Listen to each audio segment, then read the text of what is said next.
back in just a minute or two to gavel in the 119th Congress. Micah Solner is reporting that Speaker Mike Johnson says, "I think we're there," feeling confident he will have the votes to be Speaker on the first ballot, but he adds that it says nothing if he loses the first round. If he loses the first round, we've learned from Emily Brooks that they expect to go right away to a second round. If he loses that round, we'll see what happens. Stay here on C-SPAN because our cameras will be in the chamber for this vote. They will gavel in the 119th Congress at noon Eastern Time. We are just a few minutes away. Over on C-SPAN 2, we'll bring you the opening day of the 119th Congress of the Senate. For those of you watching on C-SPAN, we'll take you live to the House floor. C-SPAN has received permission from the Speaker to use our own cameras in the House chamber for the Speaker's election. And as many of you know, cameras are otherwise controlled and operated by the House of Representatives, not by C-SPAN.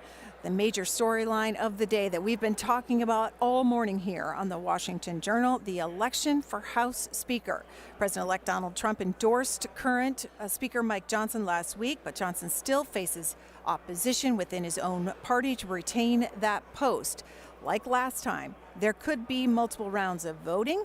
That will be the first order of business when the House convenes for the 119th Congress in just a few minutes. So stay here on C-SPAN for live gavel-to-gavel coverage. And as I said, for those of you watching C-SPAN 2, you'll be taken live to the Senate floor. Vice President Harris will preside. Senators will be sworn in, and we'll hear from the new Senate Majority Leader John Thune and Democratic Leader Chuck Schumer. Live coverage on C-SPAN 2 of that. We are waiting now for the House to gavel in as well as the Senate. You've been watching the Washington Journal here simulcast on C-SPAN and C-SPAN 2 all morning, live from Capitol Hill. The House, we are just seconds away as they will gavel in the 119th Congress, and that Speaker vote will take place. As we've said and reminded you, our C-SPAN cameras are in the chamber, and so stay here to watch as the vote unfolds. Will it be more than one round that it takes to elect the Speaker in the House? Live coverage here on C-SPAN. You can tune into C-SPAN 2 for live coverage of the Senate opening day of the 119th Congress.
Pursuant to the 20th Amendment to the Constitution of the United States, for the meeting of the 119th Congress of the United States, the House will come to order.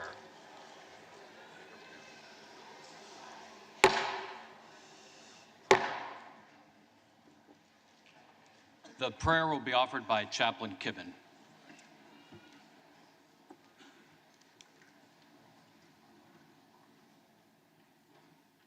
Would you pray with me? Gather us together, sovereign God, from the north and south, from the east and west, from the right and the left, and in your mercy, consecrate the work you have called us to do in this 119th Congress. As we convene to establish and uphold the laws of this nation, may we devote our hearts anew to you and stretch out our hands to receive your instruction. with our spirits oriented toward you. May we be willing to put away all selfish motives, any rancorous thought that may harbor within us, and the sin that we too often cling to, and allow no evil or wickedness to gain a foothold in or penetrate this tent of governance. On this day and the days and months and years ahead, may we be found to be free of fault and true of faith and allegiance when we lift up our faces to you. May we, without fear or reservation nor purpose of evasion, stand blameless before you and the people we serve. We ask this and pray your blessing on this Congress and on these United States. In the strength of your divine name we pray. Amen. The representatives-elect and their guests will please remain standing and join in the Pledge of Allegiance.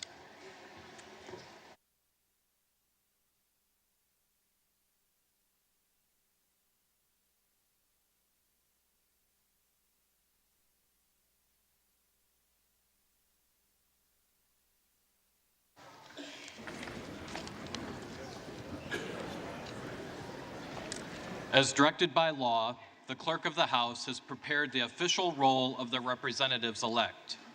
Certificates of election covering 435 seats in the 119th Congress have been received by the Clerk of the House. The names of those persons whose credentials show that they were regularly elected as representatives in accord with the laws of their respective states or of the United States will be called. The representatives-elect will record their presence by electronic device, and their names will be reported in alphabetical order by state, beginning with the state of Alabama, to determine whether a quorum is present. Representatives-elect will have a minimum of 15 minutes to record their presence by electronic device. Representatives-elect who have not obtained their voting card may do so now in the speaker's lobby.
And it's the opening day of the 119th Congress live here on C-SPAN. The Constitution mandates that a new Congress convenes at noon on January 3rd every 2 years.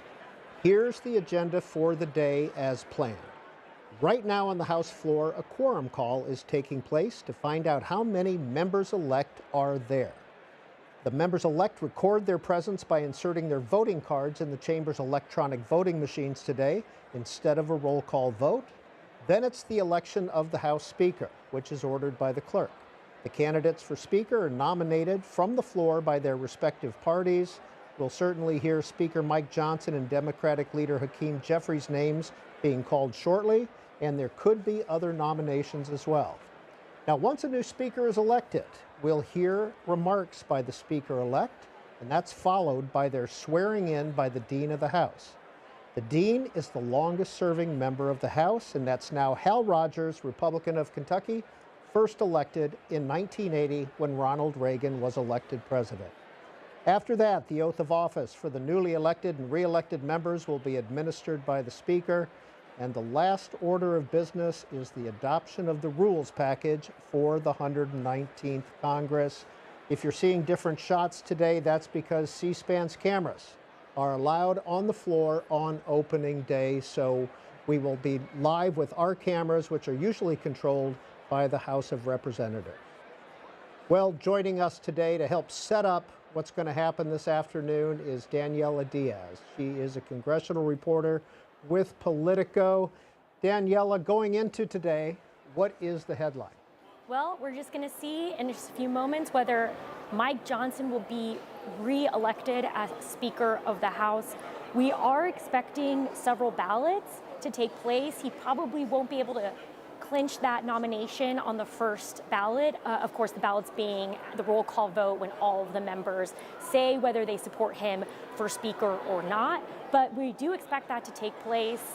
It's unclear whether he will become Speaker. Right now, all signs point to that he will likely be chosen as Speaker after a couple of rounds. However, there are still some Republican conservatives that do not seem that keen on nominating him for Speaker. Of course, there's one that's already said he's absolutely a no, that being Thomas Massie, a libertarian from Kentucky. But it's really tentative to see who is going to be the no votes that we expect in the first round. And obviously, of course, this will take as many rounds as possible until there's a Speaker. Otherwise, as a lot of Republicans and Democrats have told me, this could be a really chaotic time for the House should they not have a Speaker. We've seen that before. We saw that take place just a year ago when they booted Kevin McCarthy as Speaker. So a lot of lawmakers, rank and file lawmakers on both sides, hoping that doesn't happen again.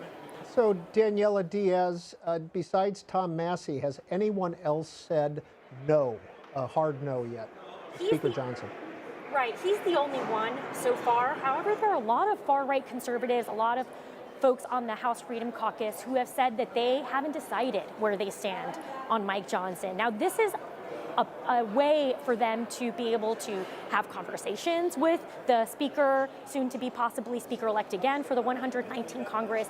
This is a time when they are able to make requests from him, whether it be plum committee assignments, whether it be certain bills that they want on the floor, whether it be certain measures they'd like to see in that massive reconciliation package that they're hoping to pass within the first 100 days through a process called budget reconciliation that would include tax measures, immigration. So they have his ear, these far-right conservatives, and that's why they're taking this time to meet with him, to discuss what would it take for them to get to a yes on his vote. However, something to distinguish about Johnson that's separate of Kevin McCarthy this time 2 years ago is Johnson is saying that he doesn't want to make any promises to these far-right conservatives who want something from him in exchange for a yes vote. He wants to be able to go in and say, I'm going to lead this conference, I want to unite this conference, and I don't want to specify or make any promises to specific lawmakers. So it's going to be really interesting to see what happens should he fail on that first ballot round, whether he decides to go back to his office and meet with lawmakers, start talking to them on the House floor, and we can watch that play out in real time with the C-SPAN cameras. So lots to see what happens in the next hour. So 219 to 215 is the current breakdown in the House of Representatives, Republicans, Democrats. One wild card, Matt Gaetz was reelected. Could he vote for the Speaker today? We are not expecting him to show up today. So far, as I sit here, I have not seen him in person near the House chamber. While he was elected into the 119th Congress, and of course, remember, resigned right after he was nominated to be Attorney General, and then of course said that he wouldn't return in January, it's unclear whether that means he can actually appear today and vote. From my understanding, based on Florida rules for the Secretary of State, he's not able to do that. But should he do that, it could be a sort of chaotic scene on the House floor to see him not only appear, but either cast his vote for or against Speaker Johnson. Really important to note, though, that President Donald Trump is for Speaker Johnson. He has, of course, been making calls on behalf of Speaker Johnson, has endorsed him repeatedly on social media and privately to rank and file members. So that is a huge endorsement that Speaker Mike Johnson have that he definitely needed going into today. Well, we've heard from Paul Gosar and Eli Crane, both Republicans of Arizona, both saying that they will be supporting Speaker Johnson. What would be the purpose, do you think, of a no vote on the first round? It would certainly garner a lot of attention, not only from the media, who are obviously watching this very closely, from reporters who, of course, want to know why a lawmaker voted no, but also from Speaker Johnson and leadership themselves, because that would mean a conversation, right? It would mean that they would huddle and talk about why that lawmaker said no and what it would take for them to go to yes. So that's why these lawmakers are not saying openly. A lot of these members on the House Freedom Caucus, conservatives, saying that they have not said whether they would support Johnson on the floor because they want those conversations. They want to be able to say, hey, I'd like to be able to be on this committee in exchange for a yes vote, or I'd like to be able to have a guarantee that my bill will see floor time. Those are the kinds of conversations taking place. But again, do want to reiterate that from my understanding, based on my conversations with Republicans and with leadership, Mike Johnson is not making any promises just yet to any rank and file members on their yes votes. He's just listening. He's trying to reassure them that he plans to be a great leader to them as the Republican leader of the Republican conference. So that's really what's taking place. But it would be, of course, a lot of attention for these lawmakers to say no on that first ballot or second ballot or third ballot, however many times it takes. And we see Speaker Johnson on the floor right now greeting members and perhaps doing some lobbying. And just a minute ago, Daniela, we saw Nancy Pelosi on the floor, and it is being reported that she is wearing flats after breaking her hip. That would be a first for former Speaker Pelosi, wouldn't it? It certainly would be. You know, she actually fell while she was on a codel abroad with a group of lawmakers, and she got hip replacement abroad. And because of that, she's been out of Congress for a few weeks, leading up to the holidays and, of course, after the holidays. However, she posted yesterday on social media that she was flying back to D.C. She was not going to miss this speaker's vote. It is obviously very important to Democrats that they have full attendance. So Pelosi is here in flats, which might be the first time I could say in the years that I've covered Congress I've ever seen Nancy Pelosi in flats. But also Congressman Dwight Evans, who suffered a stroke last May. He has also been spotted near the House floor by my colleagues in a wheelchair. He has been absent from Congress since his stroke. So it's really interesting to see that he has showed up today, will vote, and Democrats have told me, I actually just filed the story as I was waiting to talk to you, that they expect full attendance from their rank and file members, from their caucus today, which is important because they want to be able to really command that and show their unity against Speaker Mike Johnson. It's not usually traditional that any opposite party members vote for the opposite party's speaker nominee or the majority's nominee. So Democrats are expected to vote for Hakeem Jeffries for speaker. Of course, that math is really important because do expect all Democrats to support Speaker or Leader Jeffries. So that's why Johnson needs all Republicans to support him as the speaker, too. What if some Republicans vote present? How does that change the math? Well, not to be too technical here, although it is C-SPAN, it would mean that it could help Johnson be able to clinch the nomination. It just depends on how many members vote present. The big important detail to keep in note here is that he cannot have a lot of members vote no against him. That would mean he loses the speaker's gavel. And of course, Republicans, the last thing they want is for Minority Leader Hakeem Jeffries to accidentally get the speaker's gavel, because too many members vote present or no on the Republican side. So keep an eye on how that vote shapes out. And of course, Republicans plan to be watching that closely as well, because even if they plan to vote against Mike Johnson, they definitely don't want to accidentally end up with a Speaker, Hakeem Jeffries. Well, one of the legislative acts that is going to happen today is an adoption of the rules package. And one of the changes in the rules package is the motion to vacate the Speaker's chair. How has that changed in this Congress? Well, in the past, as we've seen play out, when Republicans, conservatives booted McCarthy from the Speaker's chair, the way it's been is that one member, that's all it takes, can put forward a resolution to vacate the Speaker. And now that has changed. Should Republicans nominate a Speaker in the next couple of hours, should a Speaker be confirmed as Speaker and Speaker Mike Johnson retains the Speaker's gavel, it will now take 8 to 9 Republicans for them to be able to have enough to be able to motion to vacate the Speaker's gavel. So it went from 1 to a handful, and that is really, really important because it makes the ability for someone to be able to boot a Speaker much more difficult.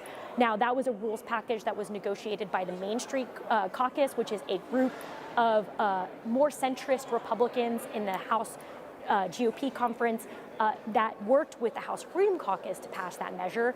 So it's going to be really, really interesting to see, should that measure be adopted, how this continues. And of course, it's good news for whoever becomes Speaker, because it would mean that it will be much more difficult for them to lose that gavel. Daniela Diaz, do we expect any other legislative business after the rules package and the election of the Speaker? Well, there's a lot of new members, and they're here with their families, and even current members are here with their families today. I was walking around the House chamber, and you can just feel the buzz from lawmakers being with their families, showing them the House floor, being able to be here. So it appears that should the 119th rules package be adopted, lawmakers will clear out, be able to join the festivities for the new Congress. But then business continues tomorrow. The House Republican Conference is planning to meet to discuss this huge reconciliation package that they're hoping to pass in the first 100 days using a process called budget reconciliation. That means that they don't need Democratic votes to be able to pass legislation should it contain budgetary measures. That measure, of course, being tax policies, immigration policies. That is what Donald Trump is pushing Republicans to work on as soon as possible. And that is why we're seeing a lot of rank and file Republicans say that they want a Speaker's in the chair as soon as possible. They can start their work on that. They're planning to meet tomorrow at some point to discuss that package behind closed doors. And that's what we're going to see from this conference from Republicans in Congress, from the White House after January 20th, is that priority for the first 100 days be their #1 priority to try to get that package through. There are 150 women out of 435 members in this Congress. Is that a record? Do you know offhand? It is. It's also notable that this is the first time that there are the most Republican women in the House GOP conference and Democratic women. I mean, this is probably one of the most diverse Congresses in history. And that's notable considering, diversity in the Republican conference has been increasing also in the past 10 years. More women in the Republican conference over the last 10 years, trying to catch up to what it looks like in the Democratic caucus, considering that for a long time, the Democratic caucus has been seen as more diverse, more women in that caucus. This is really notable. And also a huge historic thing to note is that Tim Scott, actually, Republican Senator Tim Scott of South Carolina, is now the longest serving black senator ever in Congress. He beats out another senator who had only served 2 terms. So he actually announced and congratulated his state for keeping him in office. And of course, he will continue to serve as a Republican senator of South Carolina in this next Congress. Daniela Diaz of Politico, thanks for helping us set up the day for the opening of the 119th Congress. We've been looking at the House floor, where there are 63 freshman members, 33 Democrats and 30 Republicans. But let's go to the other side of the Capitol, over on the Senate. And they are swearing in new members there. And let's dip in and listen. The names of the next group. Mr. McCormick, Mr. Moreno, Mr. Murphy, Ms. Rosen.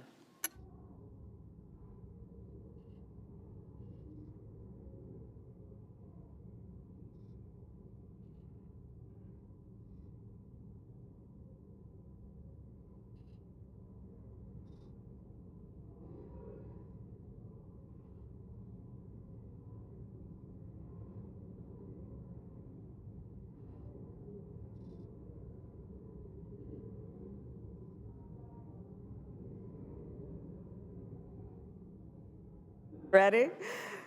Please raise your right hand. Do you solemnly swear that you will support and defend the Constitution of the United States against all enemies, foreign and domestic, that you will bear true faith and allegiance to the same, that you take this obligation freely, without any mental reservation or purpose of evasion, and that you will well and faithfully discharge the duties of the office upon which you are about to enter, so help you God? I do.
The clerk will call the names of the next group. Mr. Sanders, Mr. Schiff, Mr. Scott of Florida, Mr. Sheehy.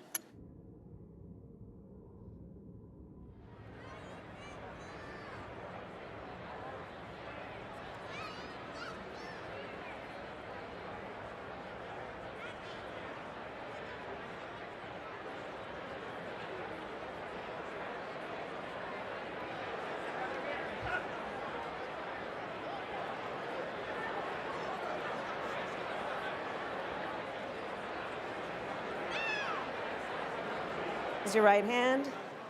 Do you solemnly swear that you will support and defend the Constitution of the United States against all enemies, foreign and domestic, that you will bear true faith and allegiance to the same, that you take this obligation freely without any mental reservation or purpose of evasion, and that you will well and faithfully discharge the duties of the office upon which you are about to enter, so help you God? I do. Congratulations, Senator. Congratulations, Senator. And that is outgoing Vice President Kamala Harris swearing in the new members of the Senate. There's about 10 new members of the Senate, about 10% of the entire body. And in the 119th Congress, the Republicans gain control. 53 seats to Democrats' 47 seats. Senator Thune, Republican of South Dakota, is the new majority leader.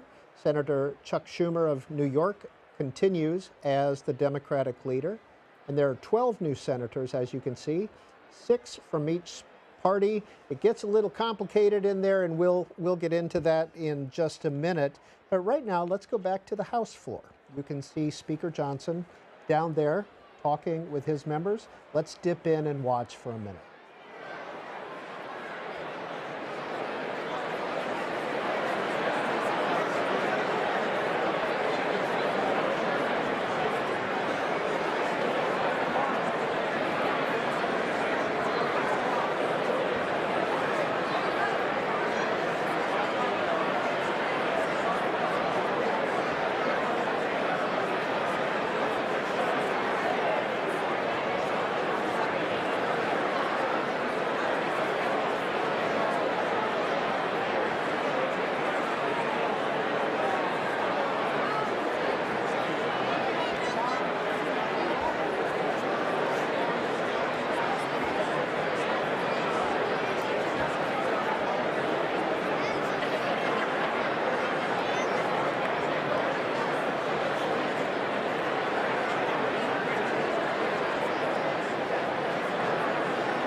And you're watching live coverage of the opening of the 119th Congress on C-SPAN. You're going to see some different shots in the House of Representatives today because C-SPAN cameras are allowed in the House. Usually the cameras are controlled by the House of Representatives, but the Speaker has given us permission to bring our own cameras in there. So I hope you enjoy the variety of shots and faces that you have a chance to see. Matthew Green is a political science professor with Catholic University. He's author of a book called The Speaker of the House, and he is joining us to give us some context as we go through opening day procedures. Professor Green, if this were 50, 100 years ago and this were happening, would it look familiar to us? And would this look familiar to people from 100 years ago? If we're talking 50 or even 100 years ago, it probably wouldn't look all that different. Obviously, there's no television cameras, but if we were in the House chamber, it would look very, very much like it does today. What constitutionally is the role of the Speaker of the House? So the Constitution says very little about the Speaker of the House. It says that the House shall choose its Speaker, and that's about it. So much of what the Speaker does, what the responsibilities of the Speaker are, have been determined or developed over time through rules of the House, practice, precedent, and so forth. And what's happened over time is the speakership has changed quite dramatically from the first House of Representatives to the way the Speaker operates and the powers he has today. How so? So when the speakership was first occupied, the House first met, the Speaker was largely seen as a parliamentarian position, there to sort of be a neutral arbiter of what was happening on the House floor. But over time, with the development of political parties, speakers began to be more of a party leader as well as a leader of the whole House. And then as the responsibilities of the House grew, the size of the House grew, the number of committees grew, and then of course the rise of things like the modern media, television, etc., the role of the Speaker expanded to one in which they have to deal with everything from how the House is operating internally to helping their party and its party's members win seats in the House. Could anyone be nominated as Speaker, or do you have to be a member of the House? So technically, the Constitution does not say that you have to be a member of the House in order to be Speaker. And so every once in a while people talk about, well, we could have someone completely outside the House be Speaker. And in some of these elections that we've had for Speaker, we've had folks nominate individuals who are not actually members of Congress. But there are a number of legal scholars who have argued that as a practical matter, you really could not do that. You'd be in effect creating a new House member, picking somebody who was not a member of the House to be a Speaker. We've never had that happen, so we don't know for sure, but it seems safe to say that it would be very difficult, not impossible, to have a non-House member be Speaker. Last year, the Kevin McCarthy saga, several votes, ousting, and then et cetera, until we got to Mike Johnson in October. Has that ever happened before? Well, we've never had a Speaker removed the way that Kevin McCarthy was removed, with a privileged resolution to vacate the chair, or what people often call a motion to vacate. That's the first time that had ever happened. It had been offered before, but never successfully passed. However, we have had in our history times when the House could not choose a Speaker on the first round of balloting. This happened in the 1920s, for example. So that in itself was not new, although to take 15 ballots, as it did for McCarthy to be chosen, that length of time to choose a Speaker we had not seen since the 19th century. So we're in the quorum call right now. We're waiting for that to finish. And then what comes next?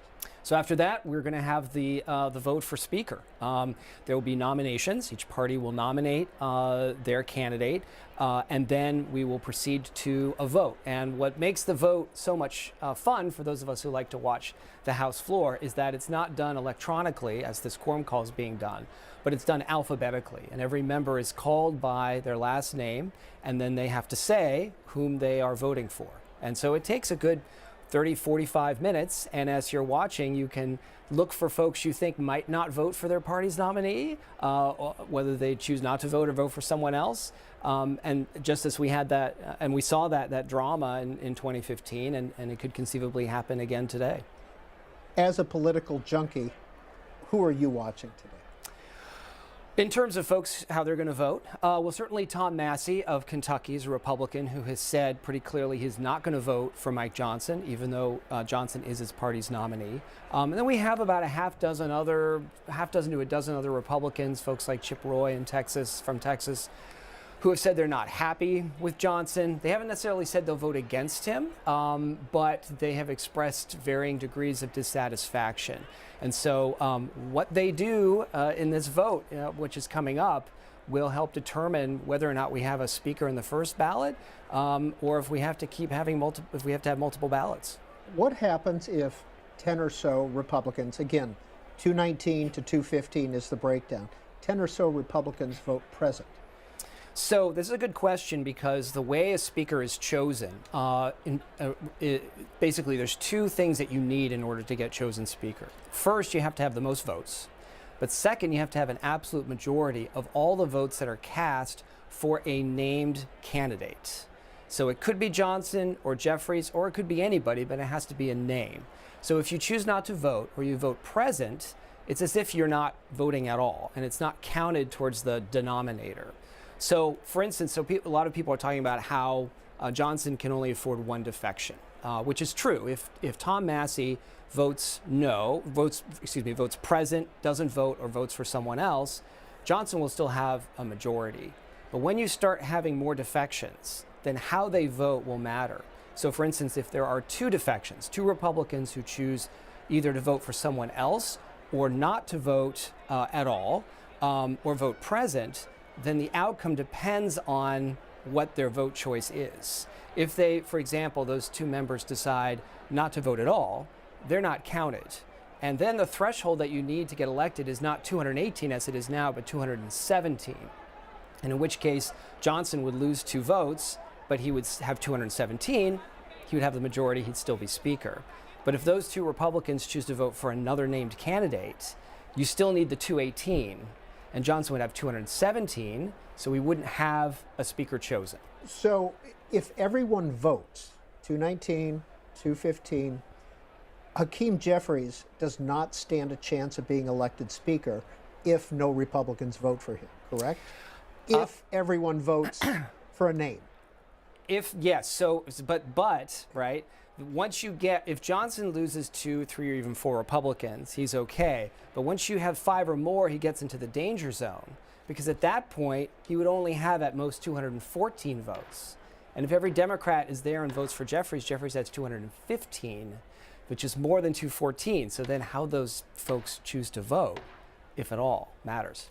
Matt Green of Catholic University, we'll come back to you. Let's go to the House.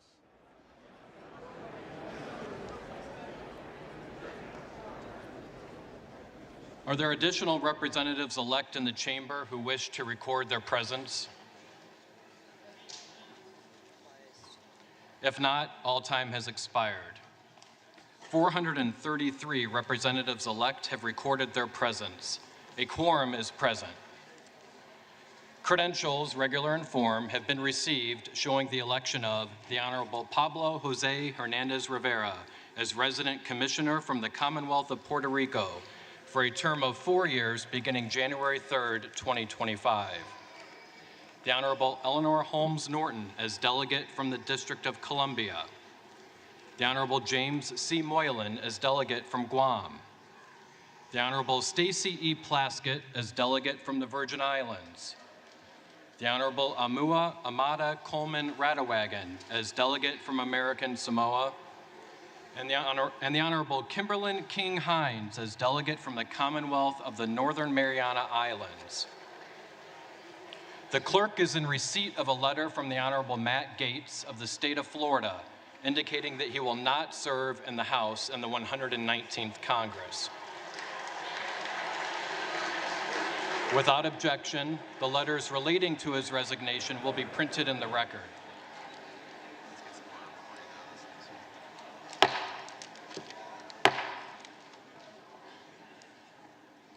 Pursuant to law and precedent, the next order of business is the election of the Speaker of the House of Representatives for the 119th Congress. Nominations are now in order. The clerk recognizes the gentlewoman from Michigan, Mrs. McLean.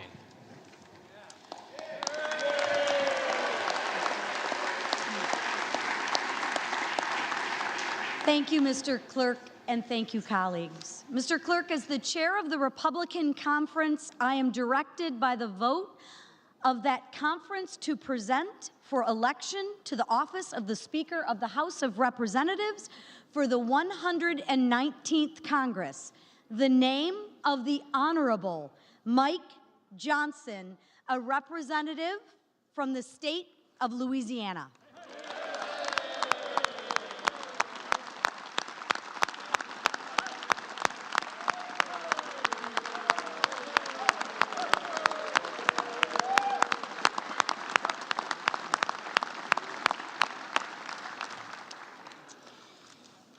Welcome, everybody.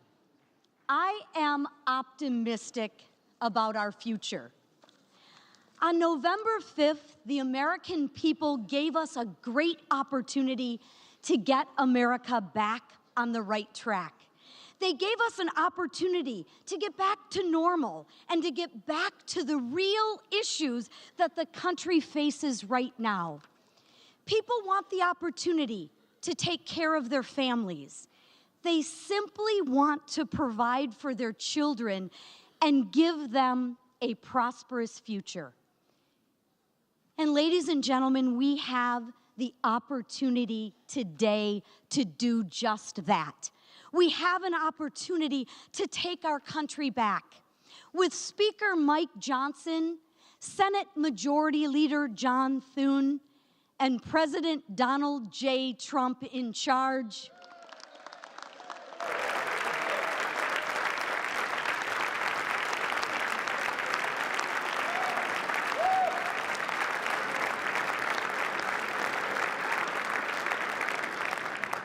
we have the opportunity to put America first again.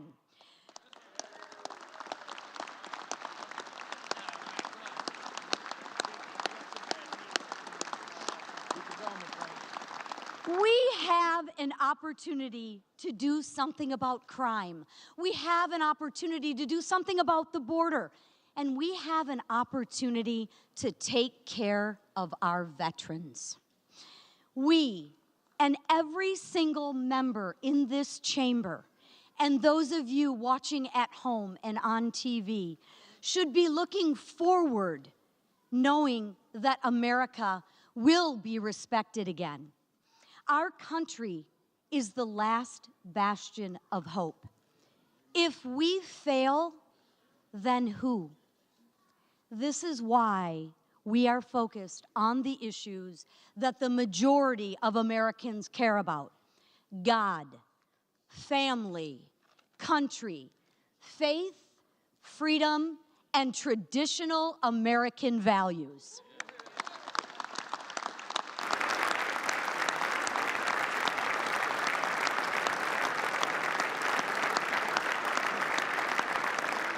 And we should be making it easier for people to achieve the American dream.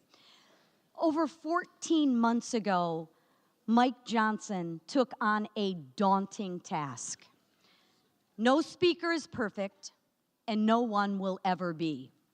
However, achieving perfection requires incremental gains and hard decisions along the way. None of us will get exactly what we want.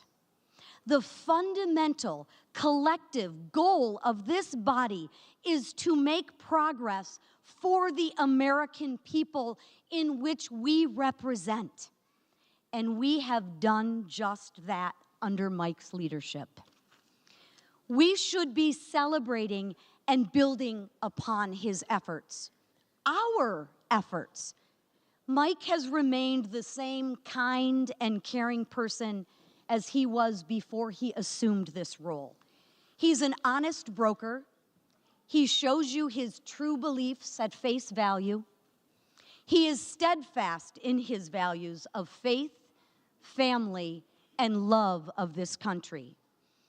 He knows our brightest days are still ahead of us, and I do too. I am hopeful for the next Congress. I am optimistic that we will focus on those issues that people truly care about. I know Mike will be an integral part of this country's comeback. He will lead us through another successful Republican majority. As chairwoman of the Unified House Republican Conference, I can say proudly that we are ready to govern.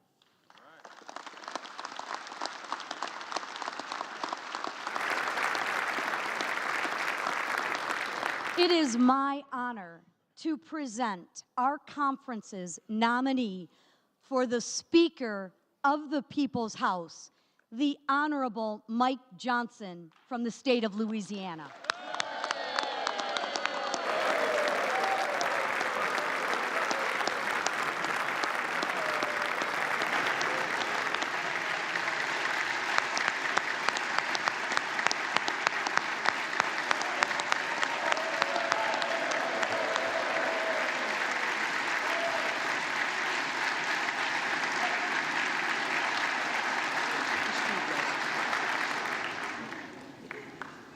The clerk now recognizes the gentleman from California, Mr. Aguilar. Thank you, Mr. Clerk.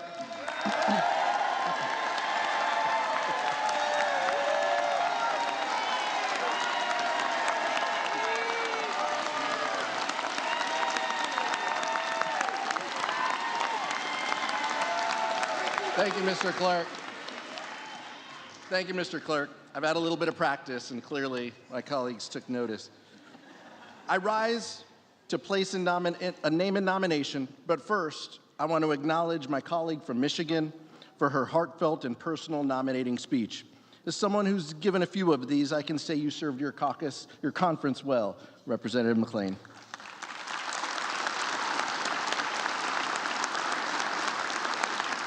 But Mr. Clerk, today I rise on behalf of the governing majority of the House of Representatives.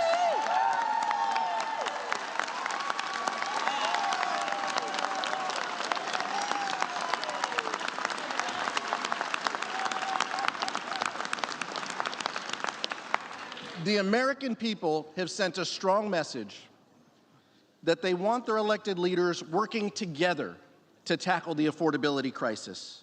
There is only one leader in this chamber with a track record of compromise, conviction, and compassion.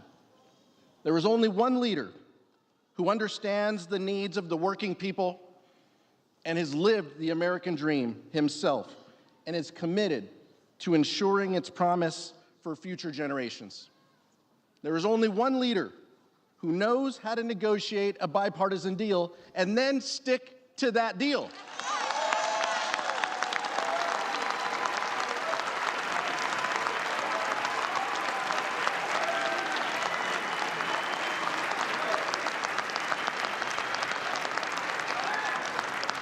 House Democrats are united behind the most powerful legislative leader in this chamber, Hakeem Jeffries of Brooklyn.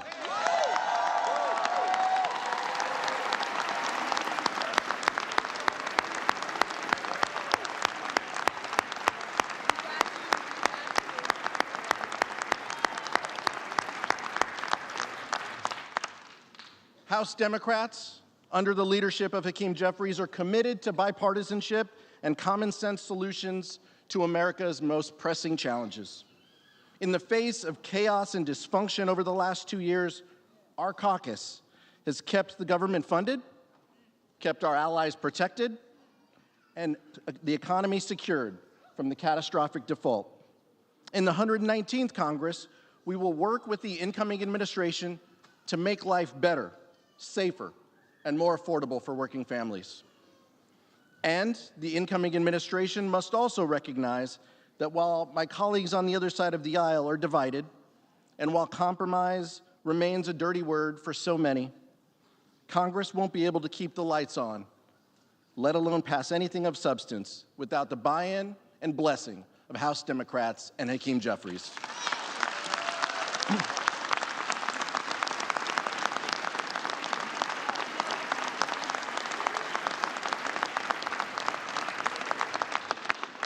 Make no mistake, Democrats want to bring down the cost of living, build more housing, and lower the cost of everyday items like food, medicine, and childcare. Even as the extreme rhetoric rises in this chamber and in the public square, we will not stop advocating for the policies that do the most good for the most people. Because of Hakeem's leadership, we will never abandon our values or sacrifice our bedrock principles of freedom and democracy.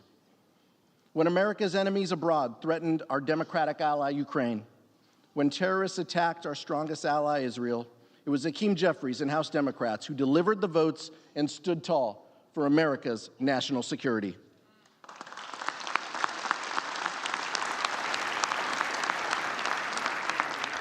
When the least, the lost, and the left behind were threatened with devastating cuts, Hakeem Jeffries stood with America's mothers, children, and veterans.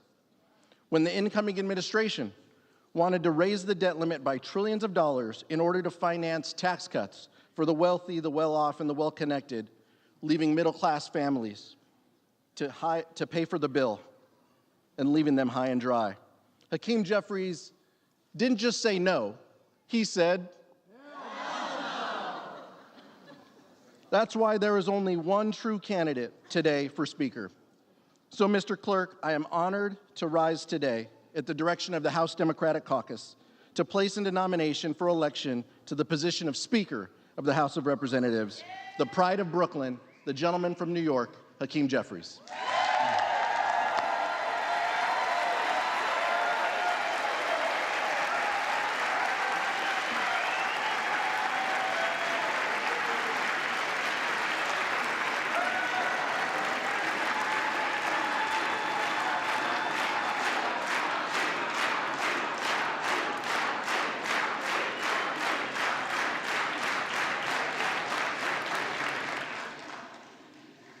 The names of the Honorable Mike Johnson, a representative-elect from the state of Louisiana, and the Honorable Hakeem Jeffries, a representative-elect from the state of New York, have been placed in nomination. Are there further nominations? There being no further nominations, the clerk appoints the following tellers. The gentlewoman from North Carolina, Ms. Fox. The gentleman from New York, Mr. Morelli. The gentleman from Wisconsin, Mr. Stile. And the gentlewoman from California, Mrs. Torres. The tellers will come forward and take their seats at the desk in front of the Speaker's rostrum.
Game on. Game on. Loosen the tie. That's really good stuff. This is what I should do. I won't.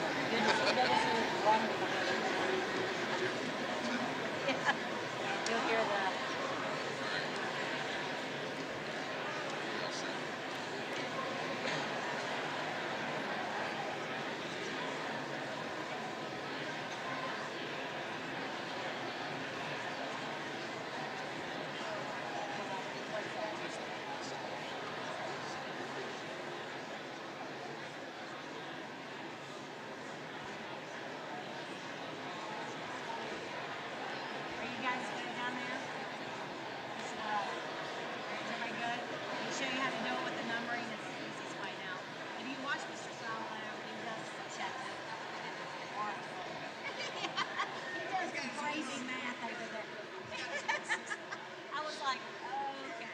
Slash here, put one here. Okay, subtract.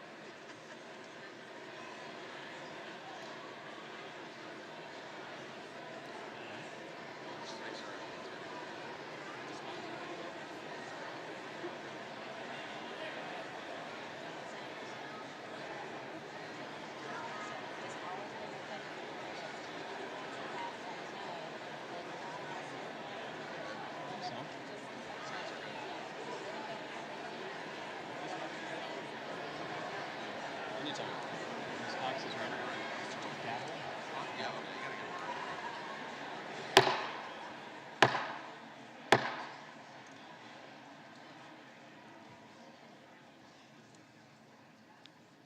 The roll now will be called, and those responding to their names will indicate by surname the nominee of their choosing. The reading clerk will now call the roll.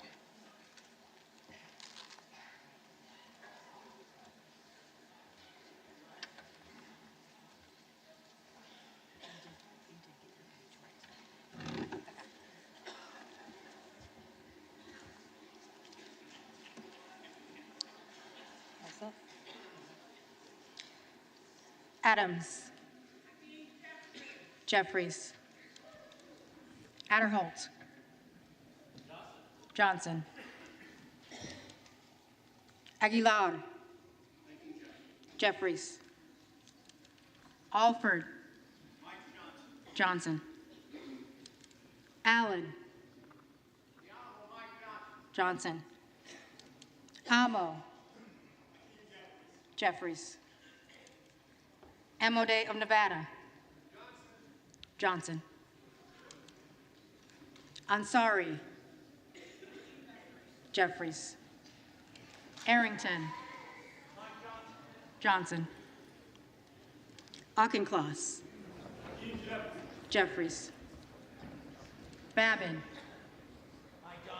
Johnson. Bacon. Johnson. Baird. Johnson. Balderson. Johnson. Ballant. Jeffries. Barr. Johnson. Barragan. Jeffries. Barrett. Barrett.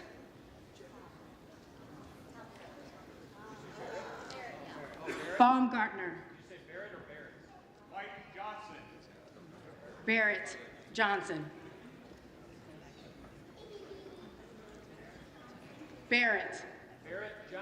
Johnson. Baumgartner. Johnson. Bean of Florida. Johnson. Beatty. Jeffries. Begich. Johnson. Bell. Jeffries. Bentz. Johnson. Barra. Jeffries. Bergman. Johnson.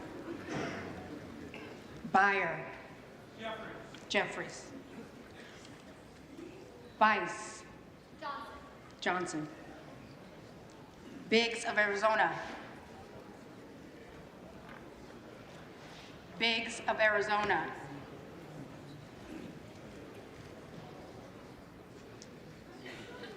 Biggs of South Carolina. President Trump's endorsed candidate, Mike Johnson. Bilirakis. Johnson. Bishop. Jeffries. Bobert. Let us down, Mr. Speaker. Mike Johnson. Johnson. Bonamici. Jeffries. Bost. Johnson. Boyle of Pennsylvania. Jeffries. Rakeen. Johnson. Bresnahan. Johnson. Brown. Jeffries. Brownlee. Jeffries. Buchanan. Johnson. Budzinski. Jeffries. Burgett.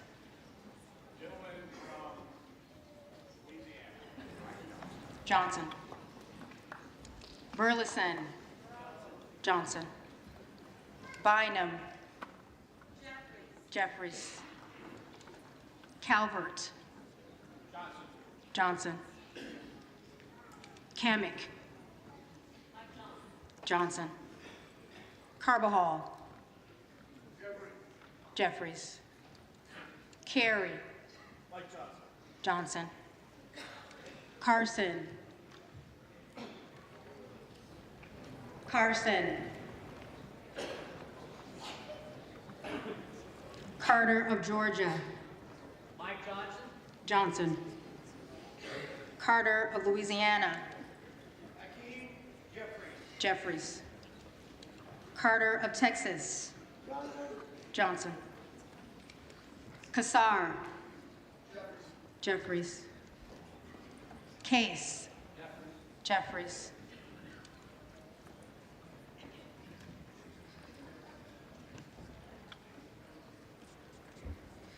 Caston. Jeffries. Castor of Florida. Jeffries. Castro of Texas. Jeffries. Shifferless McCormick. Jeffries. Chu. Jeffries. Ciscomani. Mike Johnson. Johnson. Cisneros. Jeffries. Clark of Massachusetts. Jeffries. Clark of New York. Jeffries. Cleaver. Jeffries. Klein. Johnson. Cloud. Cloud. Clyburn. Jeffries. Clyde. Clyde. Cohen. Jeffries. Cole.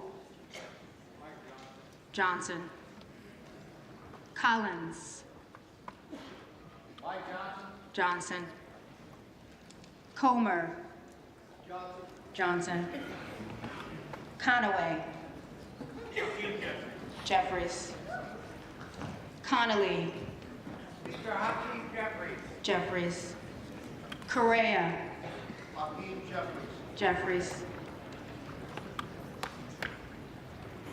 Costa. Gentleman from Brooklyn, Hakeem Jeffries. Jeffries. Courtney. Jeffries. Craig. Jeffries. Crane. Johnson.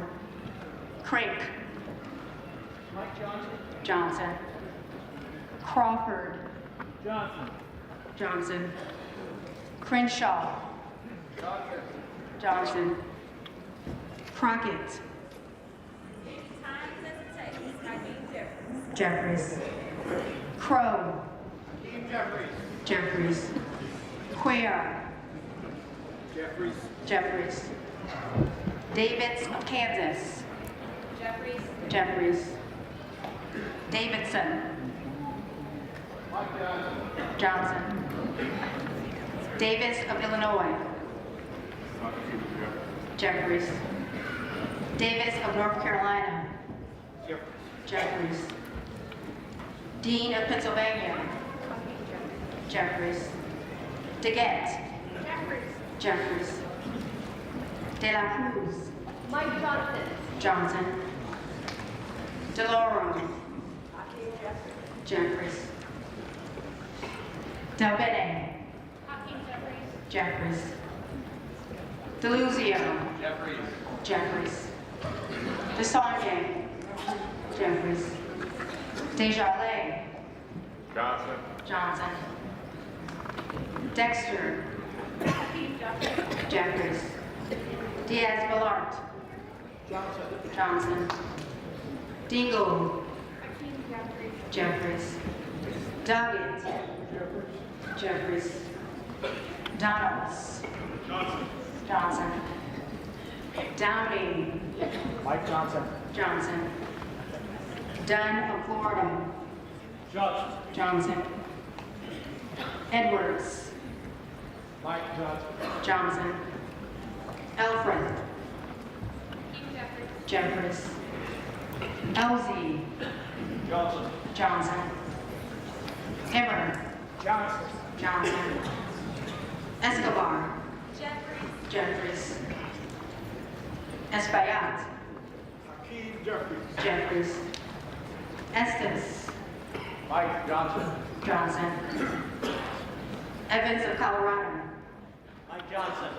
Johnson. Evans of Pennsylvania. Jeffries. Ezel. Mike Johnson. Johnson. Fallon. Fourth District of Texas votes strongly for Mike Johnson. Johnson. Fedorchak. Mike Johnson. Johnson.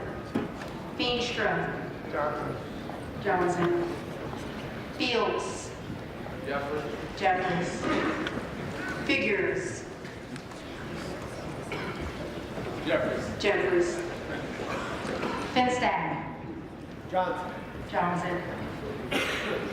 Fishbach. Johnson. Fitzgerald. Mike Johnson. Johnson. Fitzpatrick. Mike Johnson. Johnson. Fleischman. Mike Johnson. Johnson. Fletcher. Jeffries. Flood. Johnson. Johnson. Fung. Mike Johnson. Johnson. Foster. Jeffries. Fushi. Jeffries. Fox. Johnson. Lois Frankel. Jeffries. Scott Franklin. Johnson. Friedman. Jeffries. Frost. Jeffries. Fry. Johnson. Fulcher. Mike Johnson. Johnson. Garamendi. Jeffries. Garbarino. Johnson. Garcia of California. Jeffries. Garcia of Illinois. Jeffries. Garcia of Texas. Jeffries. Gill of Texas. Johnson. Gillen. Jeffries. Jimenez. Johnson. Golden of Maine. Jeffries. Goldman of New York. Jeffries. Goldman of Texas. Johnson. Gomez. Jeffries. Tony Gonzalez. Johnson. Vicente Gonzalez. Jeffries. Gooden. Johnson. Goodlander. Jeffries. Gosar. Gosar. Gottheimer. Jeffries. Graves. Johnson. Gray. Jeffries. Jeffries. Green of Tennessee. Mike Johnson. Johnson. Green of Texas.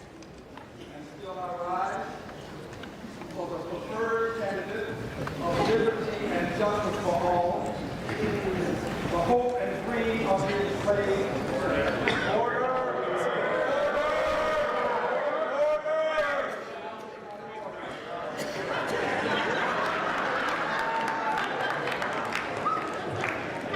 The gentleman may respond by survey.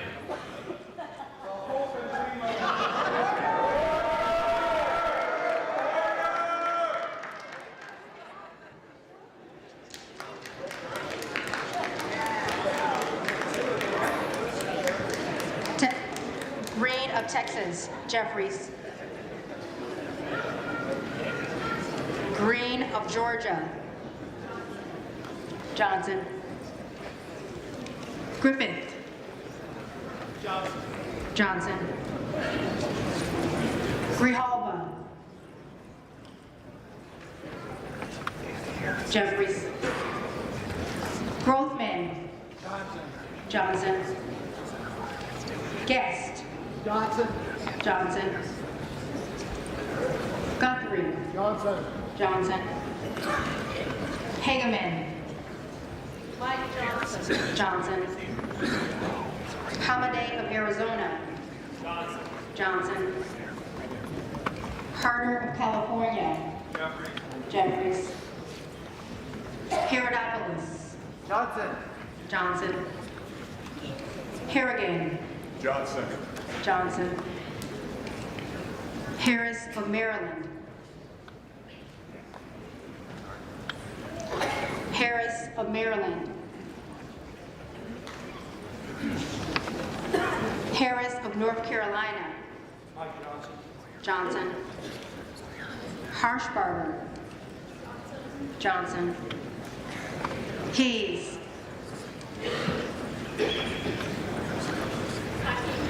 Jeffries. Hearn of Oklahoma. Johnson. Johnson. Higgins of Louisiana.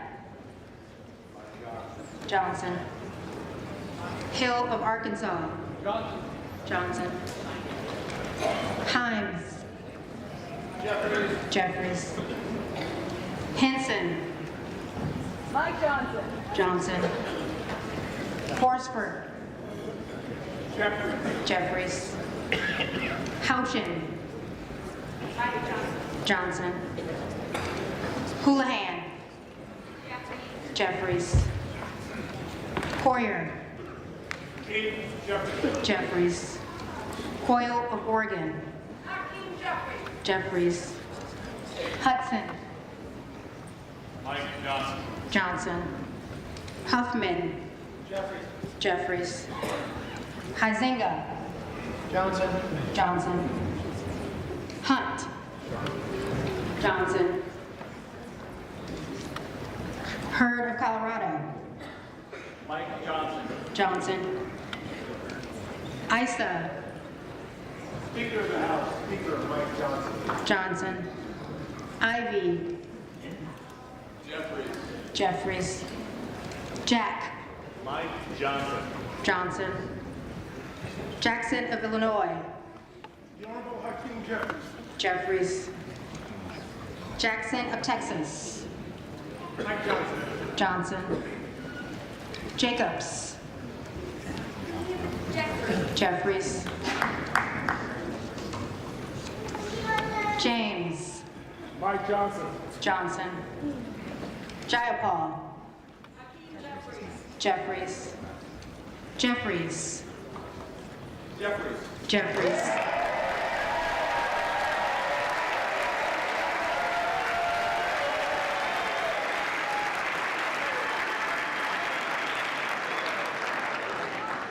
Johnson of Georgia.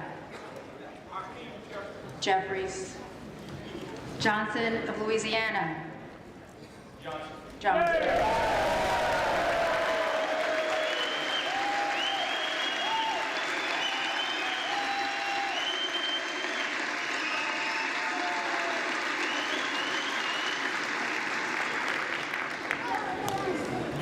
Johnson of South Dakota. Johnson. Johnson of Texas. Jeffries. Jordan. Johnson. Joyce of Ohio. Johnson. Joyce of Pennsylvania. Mike Johnson. Johnson. Kim Lagerdove. Jeffries. Captor. Jeffries. Kane. Johnson.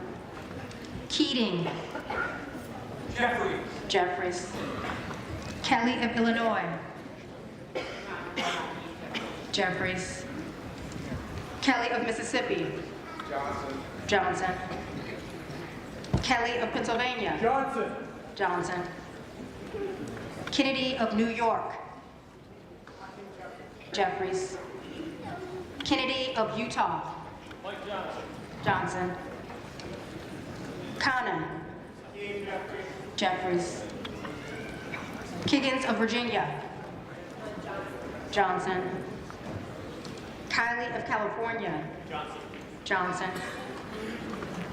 Kim. Johnson. Knott. Mike Johnson. Johnson. Krishnamurthy.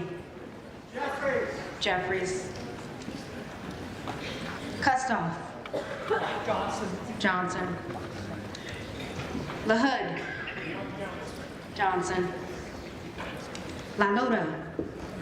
Mike Johnson. Johnson. LaMalfa. Born on Friday. Mike Johnson. Johnson. Landsman. Hakeem Jeffries. Jeffries. Langworthy.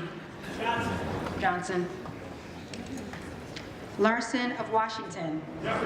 Jeffries. Larson of Connecticut. Jeffries. Latimer. Jeffries. Latta. Johnson. Lawler. The Honorable Mike Johnson. Johnson. Lee of Florida. Johnson. Lee of Nevada. Jeffries. Lee of Pennsylvania. Jeffries. Ledger Fernandez. Hakeem Jeffries. Jeffries. Letlow. Johnson. Levin. Hakeem Jeffries. Jeffries. Ricardo.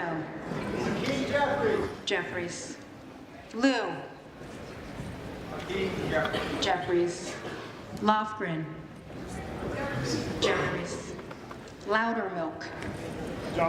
Johnson. Lucas. Johnson. Luna. Madam Mike Johnson. Johnson. Luttrell. Johnson. Lynch.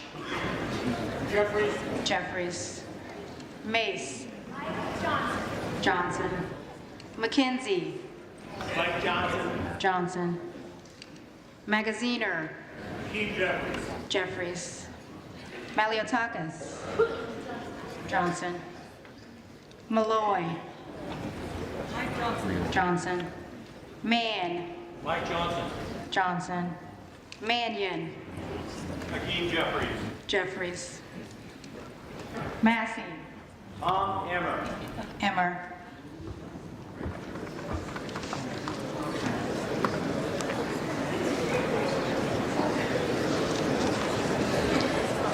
Mast. Mike Johnson. Johnson. Matsui.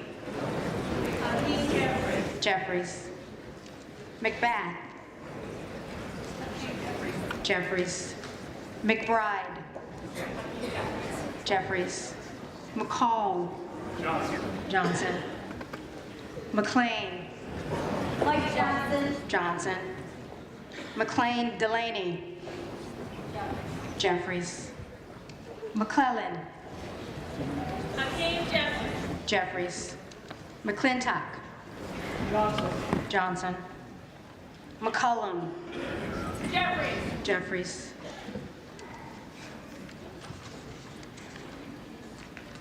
McCormick. Johnson. McDonald Rivet. Jeffries. McDowell. Johnson. McGarvey. Jeffries. McGovern. Jeffries. McGuire. President Trump won in the electoral vote and proud to vote Mike Johnson. McIver. Jeffries. Meeks. Jeffries. Menendez. Jeffries. Mang. Jeffries. Messmer. Johnson. Muser. Johnson. Mfume. Jeffries. Miller of Illinois. Johnson. Miller of Ohio. Johnson. Miller of West Virginia. Johnson.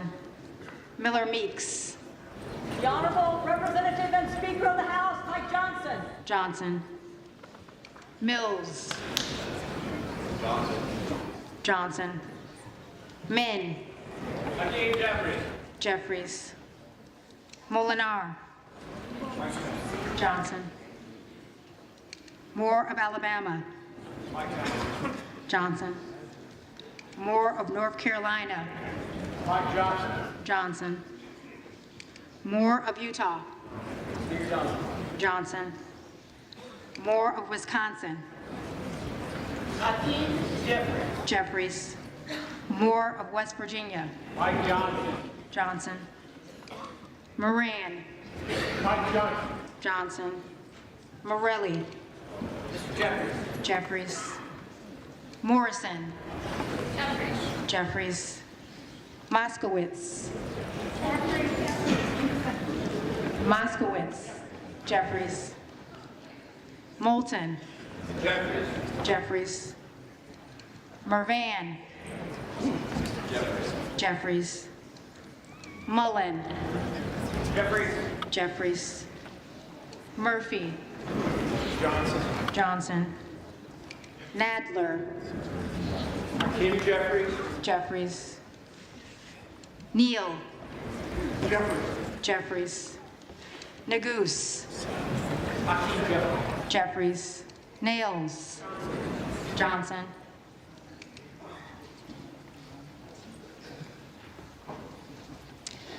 Newhouse. Mr. Johnson. Johnson. Norcross. Jeffries. Norman. Jordan.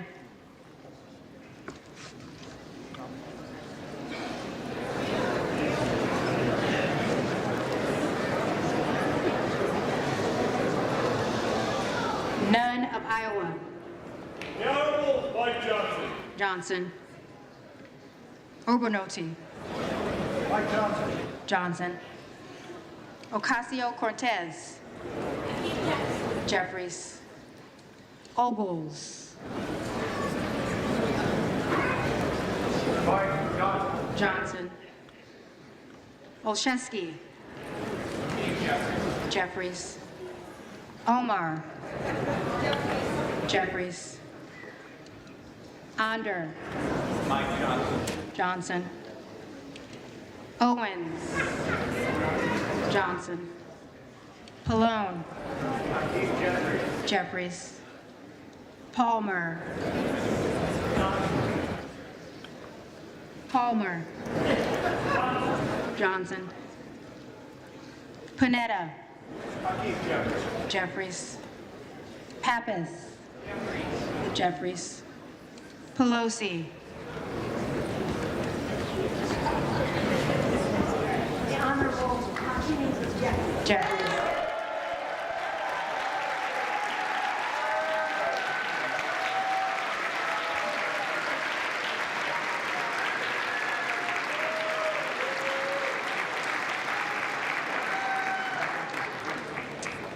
Perez. Jeffries. Perry. Johnson. Peters. Jeffries. Pedersen. Jeffries. Pfluger. Johnson. Pingree. Jeffries. Pocan. Jeffries. Poe. Jeffries. Presley. Presley. Jeffries. Quigley. Jeffries. Ramirez.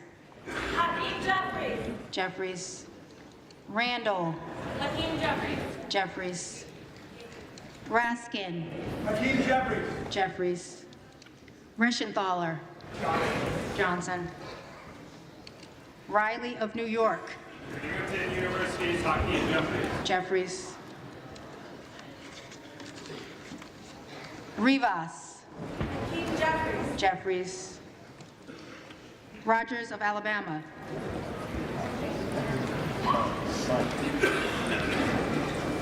Mike Johnson. Johnson. Rogers of Kentucky. Johnson. Rose. Johnson. Ross. Jeffries. Rouser. Johnson. Roy. Roy.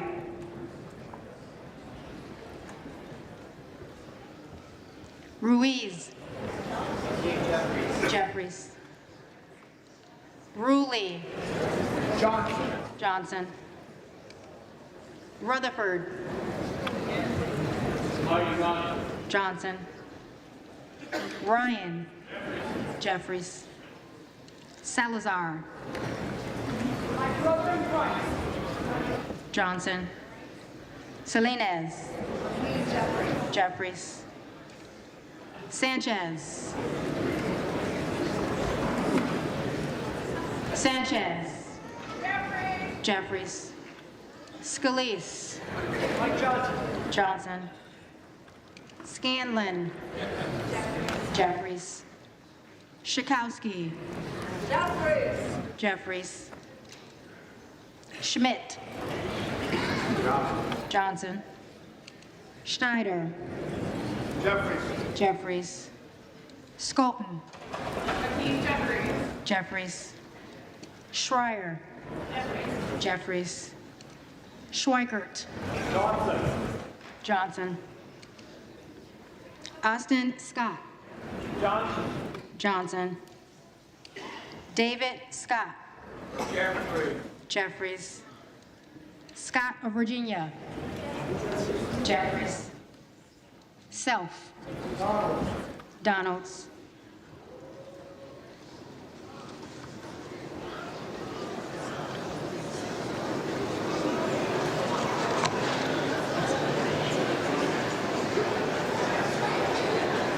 Sessions. Johnson.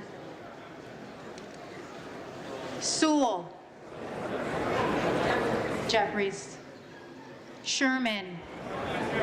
Jeffries. Sherrill. Jeffries. Shreve. Johnson. Simon. Simon. Jeffries. Simpson. Simpson. Johnson. Smith of Missouri. Johnson. Smith of Nebraska. Johnson. Smith of New Jersey. Johnson. Smith of Washington. Jeffries. Smucker. Johnson. Sorensen. Jeffries. Soto. Jeffries. Sparts. Sparts. Johnson. Stansbury. Jeffries. Stanton. Jeffries.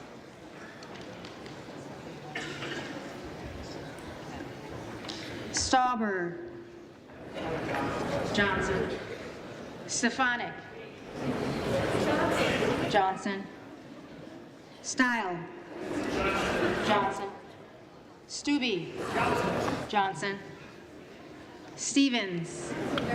Jeffries. Strickland. Jeffries. Strong. Johnson. Stutzman. Johnson. Subramaniam. Jeffries. Suozzi. Jeffries. Swalwell. Jeffries. Sykes. Jeffries. Takano. Jeffries. Taylor. Johnson. Tenney. Johnson. Tanadar. Jeffries. Thompson of California. Jeffries. Thompson of Mississippi. Jeffries. Thompson of Pennsylvania. Johnson. Tiffany. Johnson. Timmons. Johnson. Titus. Jeffries. Talib. Jeffries. Takuda. Jeffries. Tonko. Jeffries. Torres of California. Jeffries. Torres of New York. Jeffries. Trahan. Jeffries. Tran. Jeffries. Turner of Ohio. Johnson. Turner of Texas. Jeffries. Underwood. Jeffries. Valadeo. Johnson. Van Drew. Johnson. Van Dyne. Johnson. Van Orden. Johnson. Johnson. Vargas. Jeffries. Vasquez. Jeffries. VC. Jeffries. Velasquez. Jeffries. Vindman. Jeffries. Wagner. Johnson. Wahlberg. Johnson. Waltz.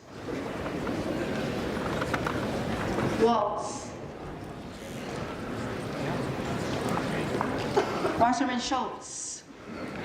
Jeffries. Waters.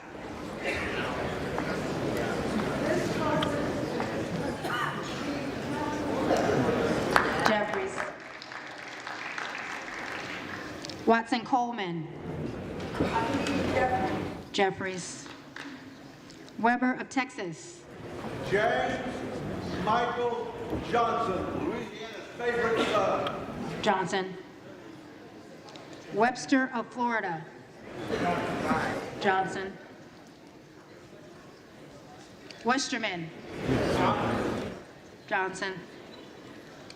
Whitesides. Jeffries. Weed. Mike Johnson. Johnson. Williams of Georgia. Jeffries. Williams of Texas. Johnson. Wilson of Florida. Jeffries. Wilson of South Carolina. Johnson. Whitman. Johnson. Womack. Johnson. Yackham. Johnson. Zinke. Johnson.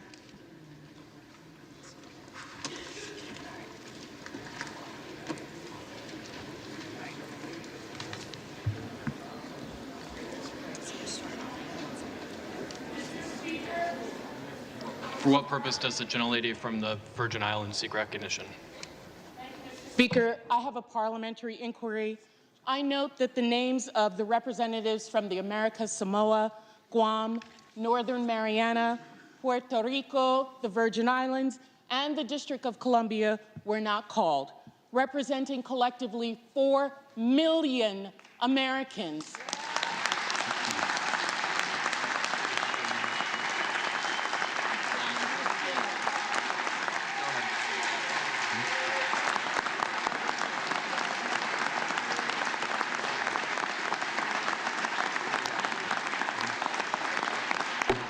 Mr. Speaker, collectively the largest per capita of veterans in this country. Does the gentlelady have a parliamentary I ask inquiry? why they were not called.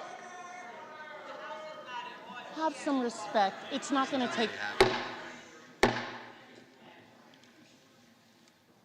Gentlelady is recognized. I ask why they were not called from the parliamentarian, please.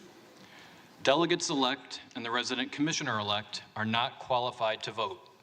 Representatives-elect are the only individuals qualified to vote in the election of a speaker. As provided in Section 36 of the House Rules and Manual, the speaker is elected by a majority of the members-elect voting by surname. This body and this nation has a territories and a colonies problem. What was supposed to be temporary has now effectively become permanent. We must do something about this problem so that these 4 million...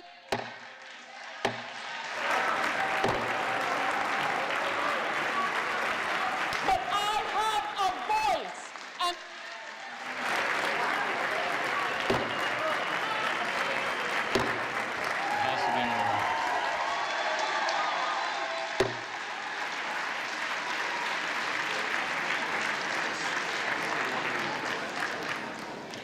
The reading clerk will now call the names of the representatives-elect who did not answer the first call of the roll.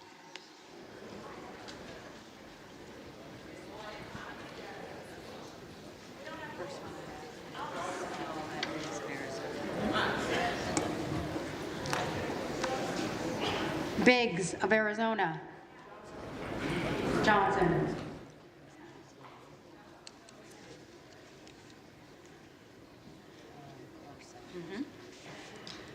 Carson. Jeffries.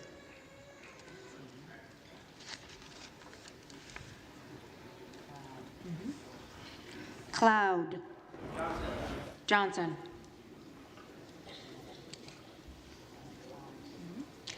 Clyde. Clyde.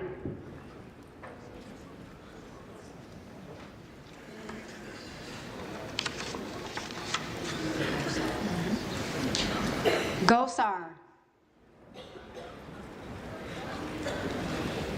Gosar.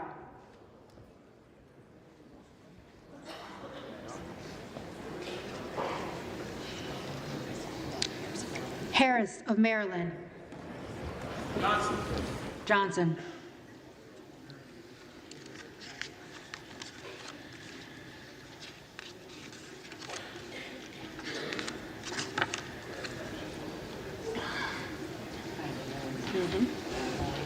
Roy. Johnson.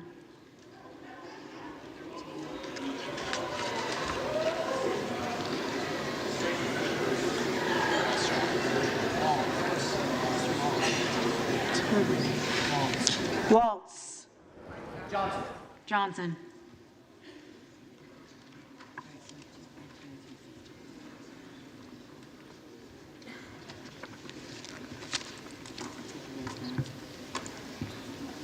If there are any representatives-elect who did not answer the call of the roll, they may come to the well and vote at this time.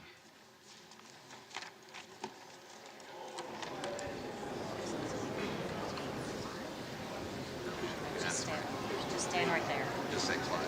Just say Clyde. Just. Clyde.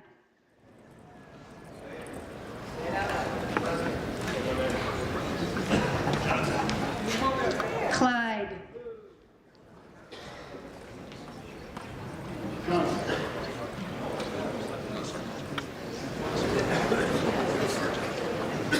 Gosar. Johnson.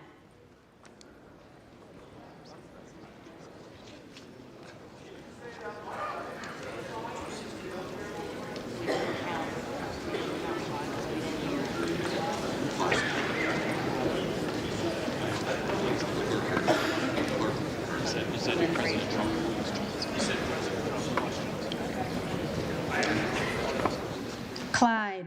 Johnson.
This is live coverage on C-SPAN of the opening of the 119th Congress. If you're watching along with us, you can see there that Representative Johnson does not have the votes to be Speaker yet on this first round of votes. The tally, 216 for Johnson, 215 for Jeffries, 3 for others. That adds up to 434. Matthew Green is a professor of politics at Catholic University. He is with us, and I'd love to show those 4 pages of math that you have been doing throughout this vote count. What happened? Well, we knew that there were some Republicans who were unhappy with Johnson and talked about, if not voting against him, voting present or not voting. We knew Tom Massey of Kentucky definitely was not going to vote for Johnson. But we had more, certainly, than I had anticipated. And although many of them ultimately in the second round, when their names were called, decided to vote for Johnson, there were 3 Republicans who voted for other named candidates. And so as a result, Johnson did not have the 218 that he needed to get elected this round of Speaker voting. Joining us from Capitol Hill is Michael Schnell of the Hill publication. Ms. Schnell, what's going on up there? Yeah, it's we're still all digesting the vote tally here, but as the clerk officiates the votes and goes through the roll to make sure they have it right, it appears that Mike Johnson has fallen short of winning the Speaker's gavel on this first ballot. As was mentioned, 3 lawmakers voted for somebody other than Johnson on the floor, 3 Republicans. Ralph Norman voted for Jim Jordan, Keith Self for Byron Donalds, and Thomas Massey for Tom Emmer. And because of that outcome, that leaves Johnson with just support from just 216 Republicans. All 215 Democrats supported Hakeem Jeffries. And that 216 number is problematic for Mike Johnson because it's short of the 218 that he needed to clinch the gavel. So this is not official yet. The clerk is going through it, but according to my tally, it looks like Johnson is going to fall short of the gavel on this first ballot. And that's the same tally we have here on the set. Matthew Green, Catholic University politics professor, is with us as well. Could Ralph Norman change his vote from Jim Jordan, and could Congressman-elect Self change his vote from Donald?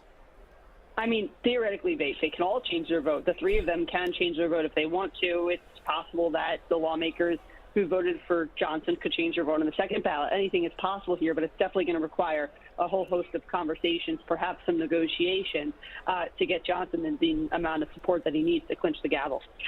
When do you expect that, if it takes place, a second round of voting? Yeah, it's all a very tenuous situation right now, moving target, moving playing field. The first order of business will be the clerk officiating the results, and then we'll go from there to see if Mike Johnson decides to huddle with his conference, huddle with those lawmakers, or get back into another round of voting. Michael Schnell, have you been able to be on the floor at all? I was just in the House chamber, just ran down. I was up there for the vote, yes. Have you had a chance to talk to some of the dissenting Republicans? Not yet. Folks have not left the floor yet. Everyone is waiting to see the final tally and then see what Johnson decides to go from there. Michael Schnell of the Hill, thank you for a few minutes and the update. We will be back in touch with you this afternoon. We appreciate it. Thanks so much. Well, Matt Green of Catholic University, could those 2 members, we don't expect Tom Massey to change his vote, but could Ralph Norman and Congressman-elect Self change their votes and to Mike Johnson? Well, that's why it's great that C-SPAN's got these cameras, so we can watch Speaker Johnson and his allies trying to have these huddles that you just heard about, these negotiations. And we can see him now sort of walking up the aisle here of the House chamber. I'm sure he's having these conversations, his allies are, whether they can be moved now or not. It may very well be that they're not going to change their votes for this round, but perhaps they would for a second round. But again, as you heard, the question is whether they would do that right away or if they want to hold out their votes for something they can get in exchange for those votes from the Speaker. So he just left the floor. Speaker Johnson just left the floor. By the way, who is controlling the proceedings today? Because there is no Speaker-elect. Right. So it's the clerk. There is no Congress right now. Well, the Congress has started, but the clerk, the acting clerk, the person who opened the proceedings today, is technically the person who is running the House until a speaker is chosen. Because there are no members sworn in at this point. Right. They're members-elect at this point. They haven't been sworn in, but more importantly, we don't have a speaker. And so until that happens, the highest-ranking officer of the House, who is the clerk, is in charge. Now, you were doing a lot of math. Do you mind holding up those sheets? I just want people to see what was going on during the vote count, because we had lots. Here, why don't you give them to me, and I'm going to just show these underneath my camera here, just to give you a sense of what kind of math was going on while this was happening. And you can see here all sorts of math as more members changed or didn't change or didn't vote, et cetera, et cetera. 6 people held out. Or 6 Republicans held out, or 7, and all ended up voting for Mike Johnson. What's the strategy there? Right. So 7 just did not respond when their name was called. They chose not to vote. And there were, a couple possibilities here. One, as this was happening, was that they just didn't want to vote for Johnson, but didn't want to vote for anybody else. And they didn't care if that meant that Johnson would get to be Speaker or not. The other possibility was that they were doing it to make a point, to say that you need our votes to get elected Speaker. We will eventually vote for you, but by doing this, we're making you sweat a little bit and show that we matter and you need to listen to us as this 119th Congress proceeds. As it turned out, they all did end up voting for Johnson. But it wasn't enough because you had these 3 who voted for other candidates and did not change their votes. Norman, and Self. Mm-hmm. That's right. Okay. And at this point, what do you expect to happen next? Well, this is where the process of negotiation comes in, just as we saw 2 years ago when Kevin McCarthy was unable to get an absolute majority when he was running for Speaker in January of 2023. The question is whether those negotiations, as we heard earlier, those discussions are happening now, or whether or not, or if they're going to happen at a later point. And it kind of depends on the politics of the moment, what these members, what they want, why they voted the way they did, whether they're open to negotiation, and if so, what it is they want in exchange for those votes. Matthew Green, often people are promised the first round. I will support you on the first round. Does that mean that some of the questionable votes, people who were maybe not in total support of Mike Johnson to be Speaker, could change their vote on the second round? And further muddle this process? That is certainly possible. Johnson and his team hopefully were doing the things that a strong leader does when they have a good whip operation, which is they look and see what kind of commitment they're getting. And if it's someone saying, I will vote for you, period, that means something else than I'll vote for you the first time. And if there are folks who said, I'll vote for you the first time, they need to also be talking to them, as well as the folks, the 3 who wouldn't vote for Johnson in the first ballot. It's ironic, maybe, that the 3 other votes, Tom Emmer, Jim Jordan, and Byron Donalds, all supported Speaker Johnson. Mm-hmm. That's happened before. And it's also interesting that they either are in leadership or in leadership positions as well, as opposed to, outsider, first-time members kind of thing. But, whoever they choose in some ways is irrelevant, because the point is they didn't choose not to vote or vote present. They chose to vote for another candidate, which changed the math. And in this case, made it so Johnson, as of right now, does not have the votes to be Speaker. When Pete Aguilar nominated Hakeem Jeffries, he said, from the party that governs. Mm-hmm. And you kind of laughed. What was that? Well, one way of thinking about the way that any legislative body works, including the House, is what is the majority? And you can look at the majority in terms of just party affiliation and say, in this case, well, Republicans have more seats, so they're the majority. But there's other kinds of majorities as well. So one kind of majority is a procedural majority, which is, do you have the ability to control the agenda, to decide what comes to the floor? Another is a policy agenda. Do you have a majority to pass the things that you want? And I think what he was referring to was what we saw quite a bit in the previous Congress, which is even though Republicans had a numerical majority, they had more Republicans than Democrats who were in the House, there weren't enough willing to vote with the party on some key issues involving the agenda or involving legislation, and they would often have to turn to Democrats to get the votes they needed. So I think what he's saying there is, look, you may have more people, there are more people on your side than our side, but you have more people willing to defect. And so you're going to have to come to us when it comes to things that really, really matter. All right, we were just seeing Steve Scalise, the majority leader, and Tom Emmer is the majority whip, correct? The Republican whip. The whip has confirmed that there will be another vote. So, and Speaker Johnson has left the floor. And let's watch the floor for a few seconds and let's see what's going on.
We are back live at the House of Representatives, first day of the 119th, the election of the Speaker. Round one voting is nearly complete, or we're waiting for it to be gavelled out. Tom Massey, Marjorie Taylor Greene, Professor Matthew Greene is here on the set with us. Professor Greene, what do you see in that picture? That's a great shot of two members of the House Republican Conference who have a tradition of causing trouble and pushing back against party leaders from time to time. In this case, one of them did vote for Mike Johnson for Speaker, but the other did not. And is Tom Massey, is there any lobbying that can be done, in your view, to Tom Massey to get him? You know, this is something that's going on the floor, and I can't speak for Massey, but I will say he has a tradition of being a sort of a lone gun, if you will, and doing his own thing. And he has said early and often he would not vote for Johnson, which certainly suggests that he is not open to persuasion. But, you know, who knows?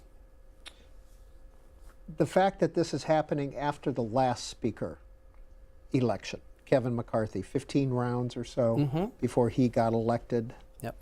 I can't think of a time in the history of the House of Representatives where we've had 2 consecutive Congresses where on the opening day or the first opportunity to vote for Speaker, no one wins the first ballot. I can't think of, it may be the first time in the history of the House that this has happened. And I think that speaks to the nature of congressional politics these days, that we have strong partisanship, right, which we always have for the Speaker races, but certainly people are not going to defect very often on big votes. But you also have division. You have division, especially within the Republican Party.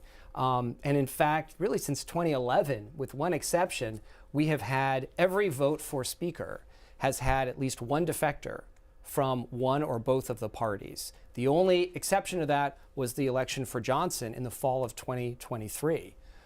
So in some ways we're returning to form, but the fact that they couldn't even reach a majority, the majority party's candidate couldn't reach a majority on the first ballot on the first day of the opening House, and for 2 consecutive Congresses is really remarkable. If you were a Democrat on the floor right now, how would you be feeling? Well, Democrats would obviously prefer to be in the majority than the minority, but given that, I think they are thinking this is, again, just as Congressman Aguilar said, a sign that there's going to be a lot of opportunities for them to have influence because the majority party is going to have trouble governing. Let's return to the House floor.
And you're watching live coverage of the opening day of the 119th Congress live on C-SPAN. And for the second Congress in a row, no speaker has been elected, at least on the first round. We're joined all afternoon by Matthew Green, who is a professor of politics at Catholic University, the author of the book, The Speaker of the House.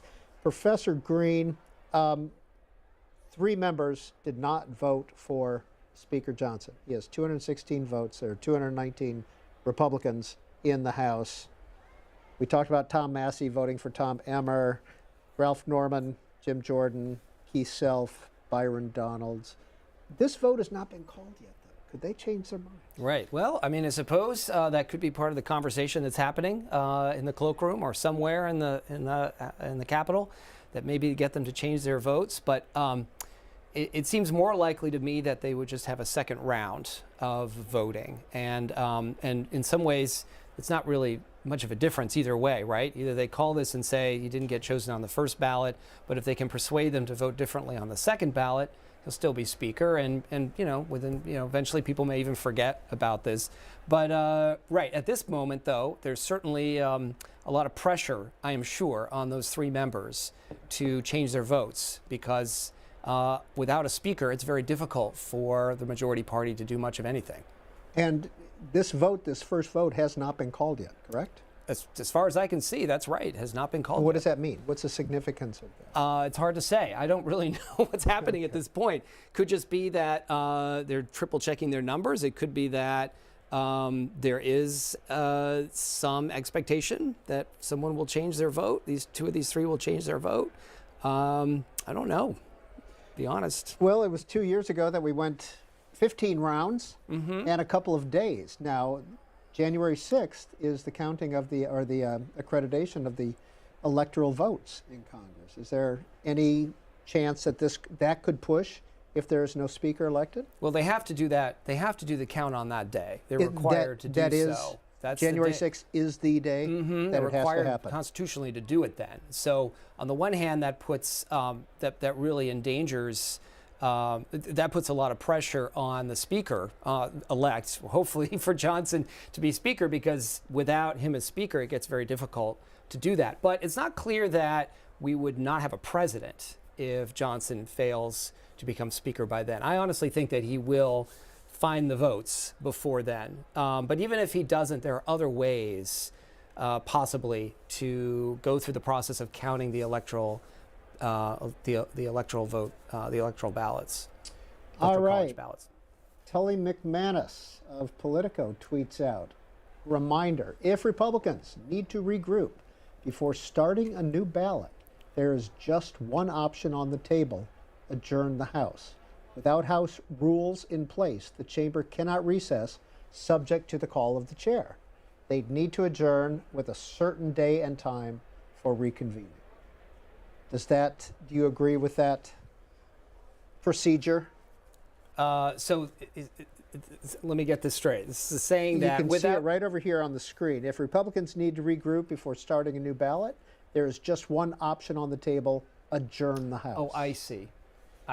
Well, I'd want to go back to what happened. There are no rules in place. Right. I don't want to go back to what happened in 2023, which was the exact same situation, is that there were no rules in the House because the speaker had not yet been chosen. But regardless of whether you adjourn or go into recess, the point is there would be a break. You can take a break. It's a practical matter. That might be what the Republicans need, is just a break so they can start negotiating and try to get some of those Republicans to vote for Johnson. All right.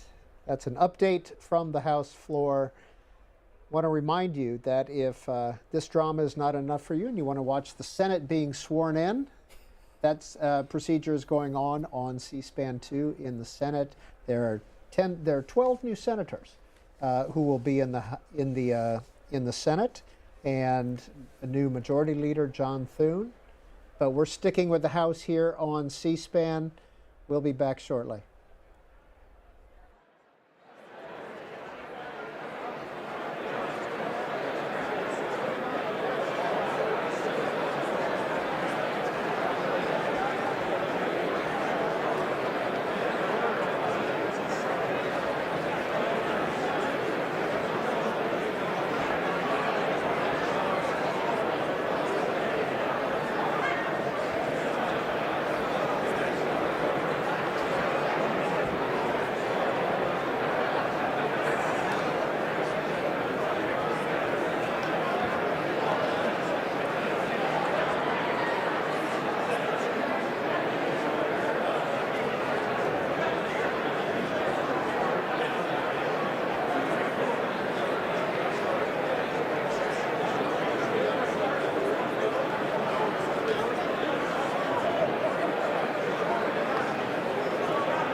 Live coverage of the opening of the 119th Congress. You saw Representative Johnson there, the Speaker nominee for the Republicans, talking with two members who voted for other people. Ralph Norman, South Carolina, Keith Self, Texas. They both voted for other members.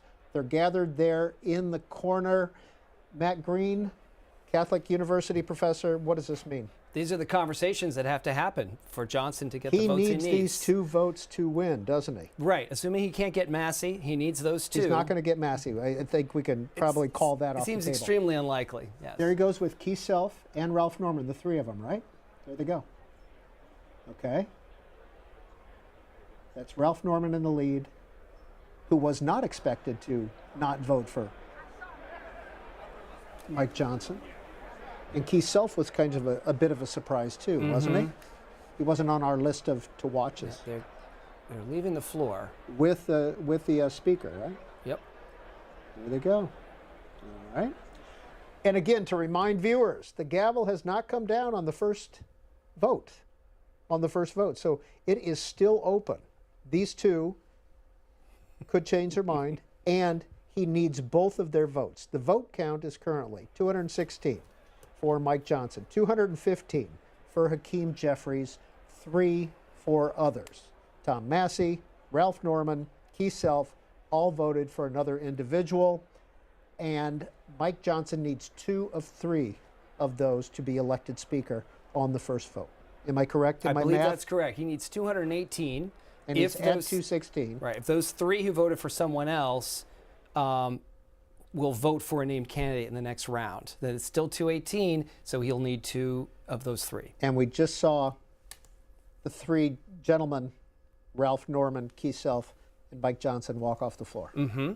So those conversations are happening. There's negotiations going on. Would love to be in that room.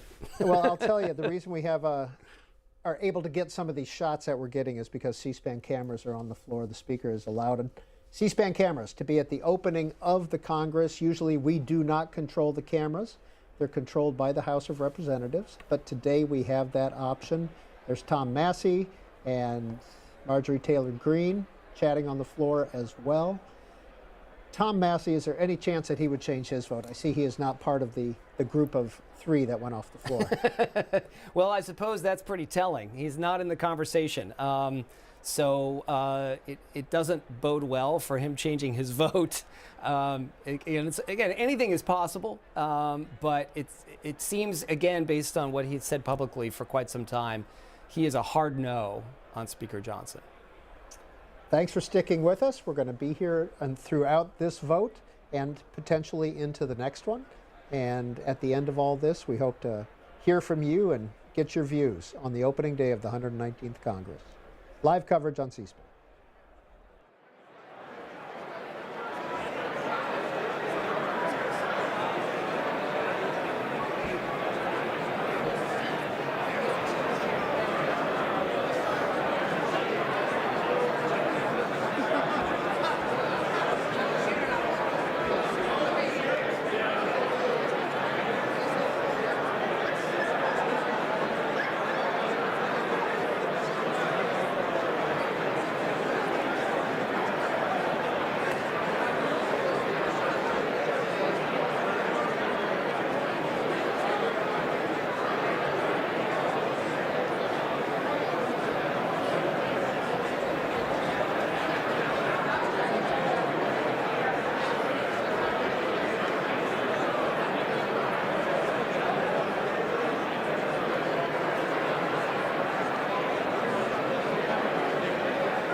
right, you're watching live coverage of the opening day of the 119th Congress. Still on the first vote for Speaker. You can see the results there on the screen, or you could have.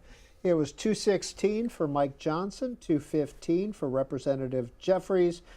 3 Republicans voted for somebody else. And as we await either for the gavel to come down and the second vote to start, or some members to change their minds, we want to take some phone calls and hear your voices on what you've seen so far the opening day. 202 is the area code for all of our numbers. 748-8000 for Democrats, 748-8001 for Republicans, 748-8002 for Independents. We'll begin taking those calls in just a minute. We also have on the set with us Matthew Green. He's a politics professor at Catholic University, the author of the book, The Speaker of the House. You've written a couple of other books as well, haven't you? Mm-hmm. Yeah, so I wrote a book, Underdog Politics, about the minority party, and also a book about the House Freedom Caucus as well. And what did you say in that book? What was your conclusion? Well, there's a lot of things I say about them, but if I had to summarize it, I'd say that it explains why members would be willing to join forces and challenge their own party leaders. And it's a combination of factors. But the main thing is that even if they don't win votes, they gain other things, political wins or even sometimes policy wins by doing that. All right, so we're at 216, 215. As the math is now, Mike Johnson needs 218 to be elected. Tom Massey voted for Tom Emmer. Ralph Norman voted for Jim Jordan. Keith Self voted for Byron Donalds. We just saw Mike Johnson and Ralph Norman and Keith Self walk off the floor of the House just a few minutes ago. We've been playing with the math here.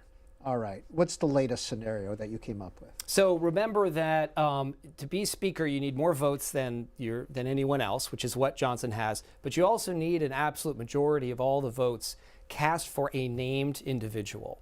So at this point, because everyone's voted for a named individual, Johnson needs 218 votes. But if those 3 Republicans, one of them decides, yes, I'll vote for Johnson, but the other 2 just can't bring themselves to do it, but one of those other 2 instead doesn't vote or votes present, then the denominator changes and Johnson needs 217 votes, not 218. And so in that one case, votes for Johnson. Mike one Johnson. More votes for Johnson, so one he goes votes to present. 217. 1 votes present, and the other, probably Tom Massey, votes for a third candidate. Because that third person didn't vote or voted present, now Johnson, by my math, needs 217, not 218, and he would be elected Speaker. And we've been following, the camera's been following Ralph Norman, Republican of South Carolina, around. He's the gentleman bent over having a conversation. So he is back on the floor. And there's Keith Self, the other of the 3, one of the 3 who voted for somebody else. Keith Self voted for his colleague, Byron Donalds, to be Speaker. So there's Ralph and Mike Johnson. Heading to the floor, heading to the well. Okay, there's Mike Johnson. Let's see. Let's just go ahead and watch.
we see Ralph Norman, Keith Self, who did not vote for Mike Johnson, 2 Republicans down in the well talking to the clerk. I'm not sure who was standing behind him, but Mike Johnson was down there with him just a minute ago. Mike Johnson was talking with Hakeem Jeffries. So let's see what happens. This is the case, according to Matthew Green, Catholic University politics professor, where one could vote present, one could vote for Mike Johnson, and it would be over. Correct, Professor Green? That's the math I've done. That's according to my math. We'll see. And there's Mike Johnson there on the floor. So a little bit of politicking is going on here. I think he's trying to shut this down on one vote because the first vote still has not been called. Correct. That's right. So perhaps they are there trying to change their vote. And we left Ralph Norman and Keith Self down in the well. Don't know if they're still talking to the clerk or not. I presume they are. Did not see Tom Massey as part of this conversation. As he has said, he is a hard no. There's Ralph Norman again, South Carolina. Keith Self, the gentleman. The House will be in order.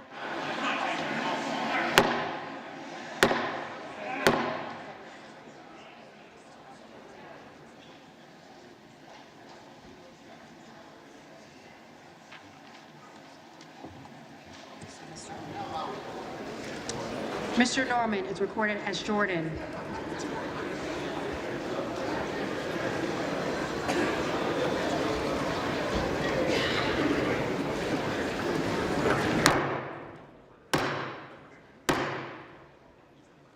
House will be in order.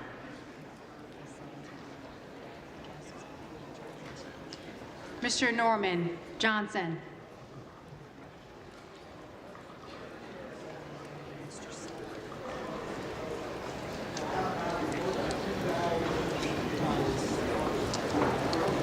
Mr. Self is recorded as Donalds. Mr. Self, Johnson.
Well, it looks like Mike Johnson has the votes to be Speaker, with Ralph Norman and Keith Self changing their votes from their first vote to Mike Johnson. The total is now 218 to 215. 218 was needed for a majority of 434 members present and voting. Representative Tim Burchett is joining us by phone. He is a Republican from Tennessee. Congressman Burchett, what just happened on the floor of the House of Representatives? Well, you had 2 members. One had voted for Jim Jordan. I think the other one voted for Byron Donalds, and they just flipped their vote. There was a question of whether the vote had been called or not, and so I guess they decided.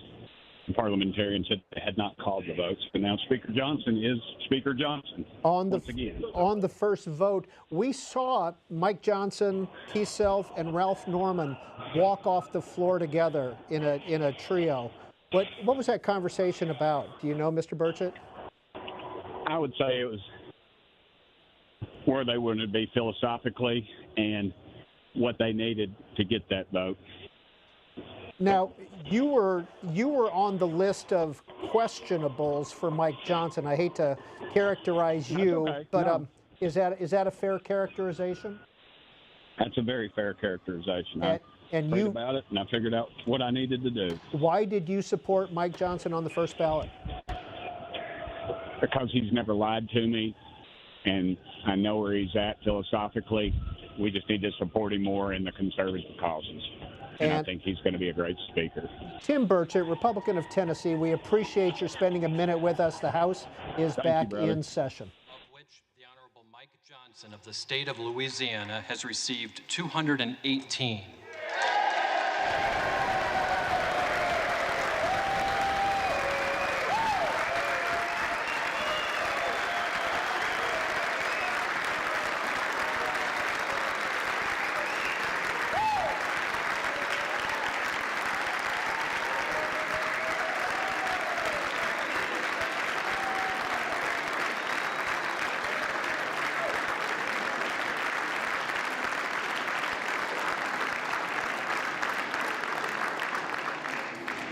The Honorable Hakeem Jeffries of the state of New York has received 215.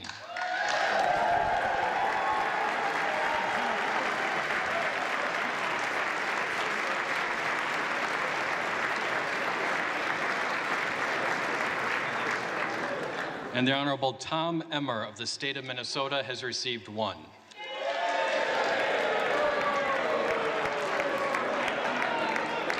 Therefore, the Honorable Mike Johnson of the state of Louisiana, having received a majority of the votes cast, is duly elected Speaker of the House of Representatives for the 119th Congress.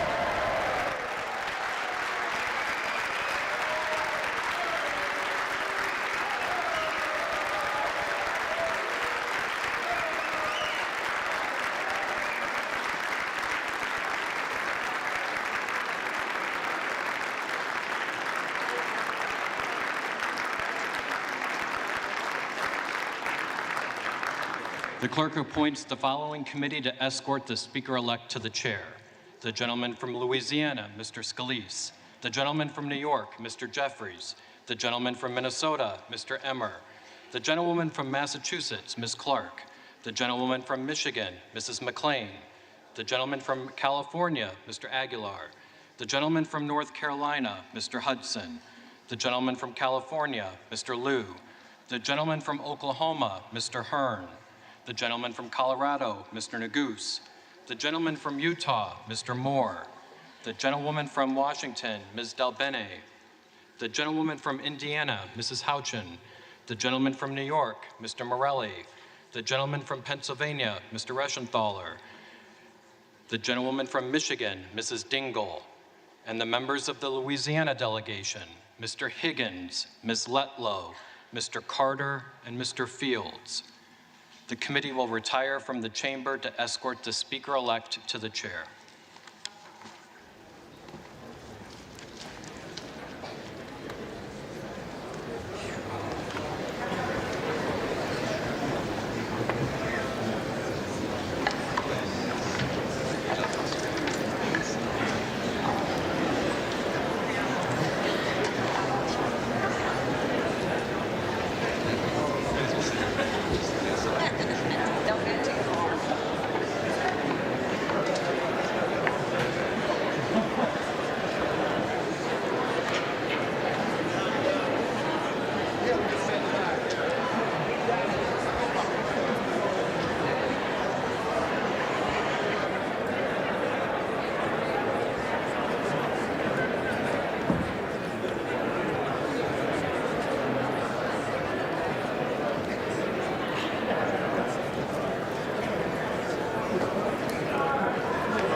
And you're watching live coverage of the opening day of the 119th Congress. It's January 3rd, which is a constitutional date when Congress, the new Congress, has to elect a speaker and go into business. Mike Johnson has been elected Speaker 218 to 215 to 1. He got the majority of 434 members. That is the full Congress right now. The full Congress is actually 435 members, but Matt Gaetz, who did get reelected from his district in Florida, chose not to be sworn in, so he is not in the Congress as of right now. Coming up in just a minute, Mike Johnson will be escorted down to the dais, and he will be introduced by Hakeem Jeffries, the Democratic leader who came in second place when it comes to being Speaker, by only 3 votes. So then we will hear from Mike Johnson after he is sworn in as Speaker of the House by the clerk. Mike Johnson will make a speech. He will swear in all the members-elect. There is technically no member of Congress right now until the Speaker gets sworn in, and he can swear in all 434 other members. 219 Republicans, 215 Democrats. That's what's going to be happening this afternoon. The drama or the process of electing a speaker has concluded on one vote. It did take about 2 hours. We started this process at about 12:45 Eastern Time, and it was 2:36 when they finally declared Mike Johnson to be the speaker, and that was on one vote. Matt Green is with Catholic University, a politics professor. Professor Green, what's your assessment of what's happened so far this afternoon? Certainly it certainly hasn't been as wild and drawn out as the last effort to elect a speaker after a new Congress in 2023. But at the same time, what we're seeing is a consequence of a very, very narrow majority that Republicans have, and the difficulty that both parties, but especially House Republicans, have had in keeping unified. When you have a very tiny majority on a vote where you're not going to get any votes from the other party, you've got to have everybody voting together, and it only in this case takes a handful to say no, to prevent or at least delay the selection of a speaker from the majority party. And if you are just joining us, the vote had stood at 216 to 215. 418 was needed. 3 members voted for other people. Tom Massey, who promised that he was not going to vote for Mike Johnson all along, so he was already taken out of the equation, but he voted for the majority whip, Tom Emmer. Then Ralph Norman, Republican of South Carolina, voted for Republican Jim Jordan, and Keith Self voted for Republican Byron Donalds. Well, then we saw, because we have the C-SPAN cameras in there today, which is lovely, we got to see Speaker Johnson, Keith Self, and Ralph Norman huddle and then walk off the floor. Mm-hmm. What do you think happened there? Well, we had heard from a congressman about what he thought happened. Tim Burchett. Yep, and so I think what Burchett said makes sense, which is that there was a conversation about what it is they need, what is it they want, and it could be anything from just a general promise to be a certain kind of speaker to something very specific. It can be bringing a bill to the floor. It could even be committee assignments. Who knows? I think we'll probably find out in the days ahead what that conversation was and what promises, if any, were made by Johnson.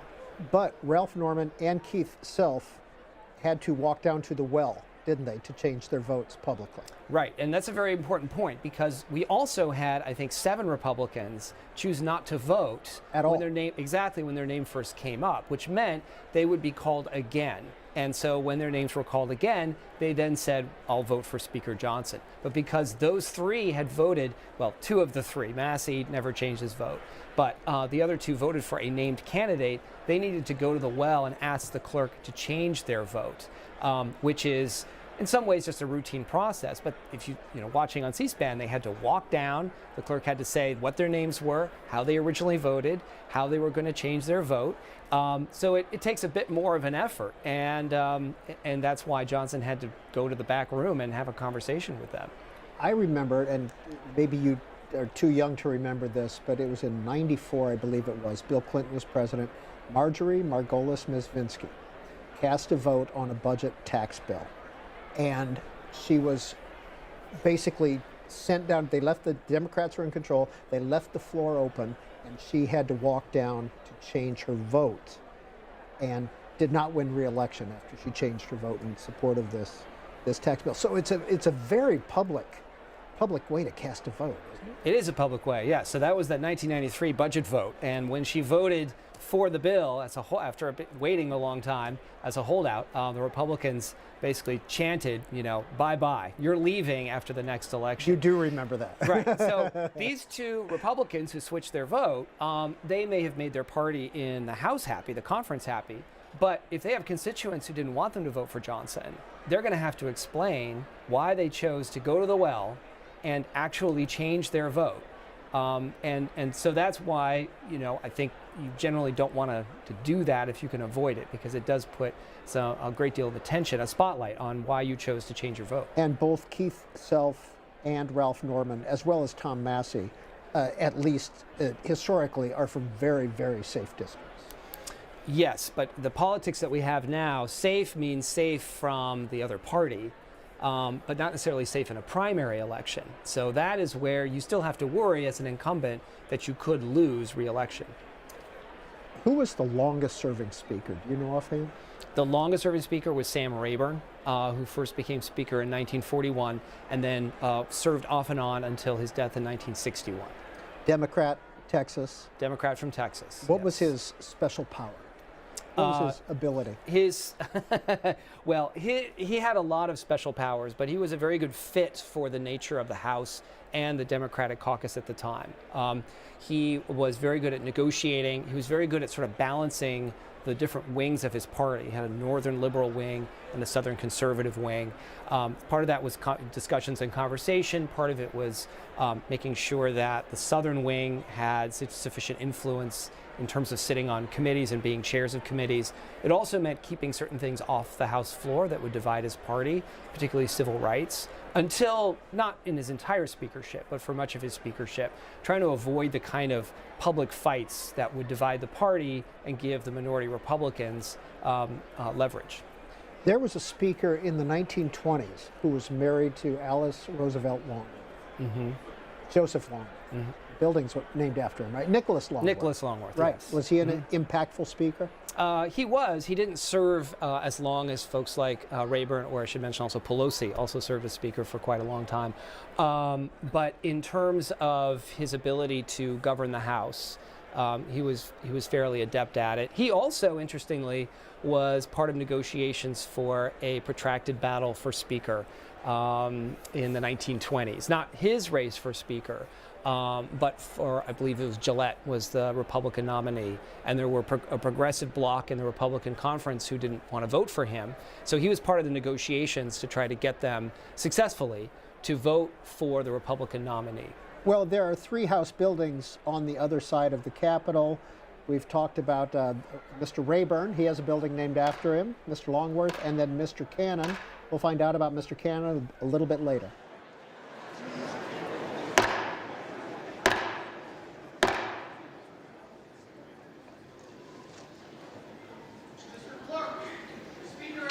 Johnson from the state of Louisiana.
Speaker Johnson, Speaker Emerita Pelosi, it's great to see you back in the chamber.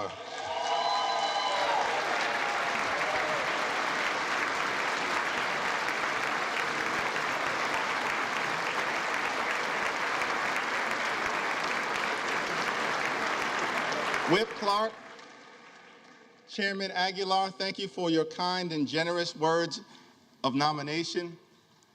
To my colleagues in government, new members of Congress, families, friends, all those assembled. It's a high honor and a distinct privilege to welcome you to the People's House and the 119th Congress.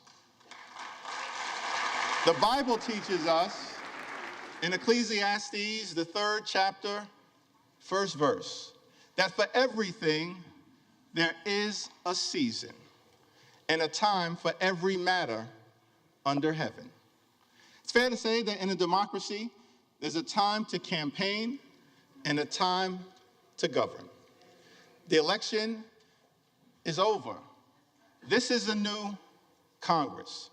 The American people need us as their elected representatives in this season to put down our partisan swords and pick up bipartisan plowshares. It's time for us to come together,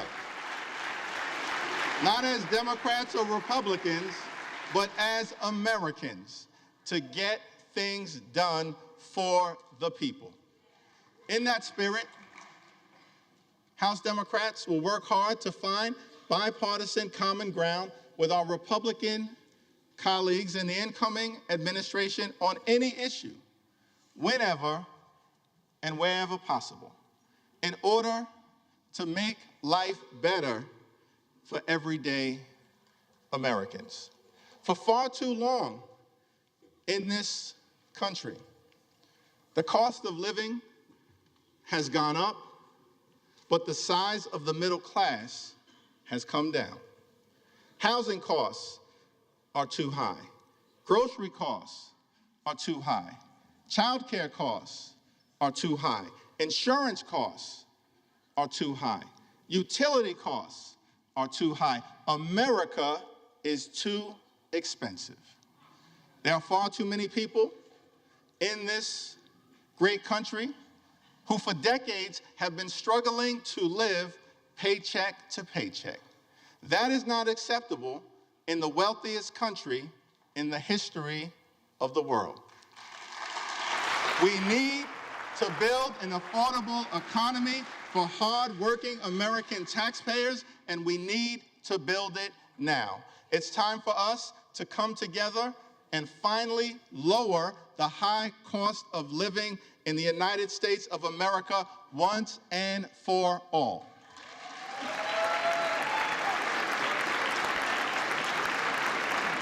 And we will work with anyone of any party to get that done. We will work with anyone to secure our borders, and we will work with anyone to fix our broken immigration system in a comprehensive and bipartisan manner. At the same period of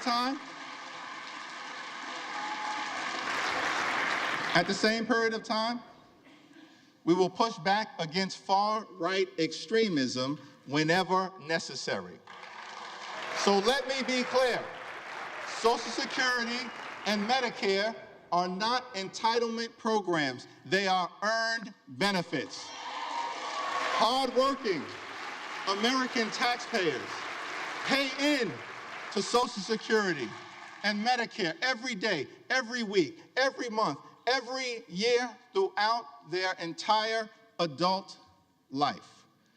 They've earned those benefits, worked hard for those benefits, and deserve those benefits.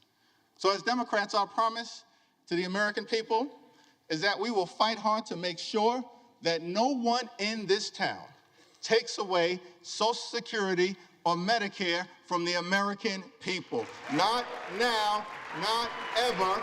No means never. –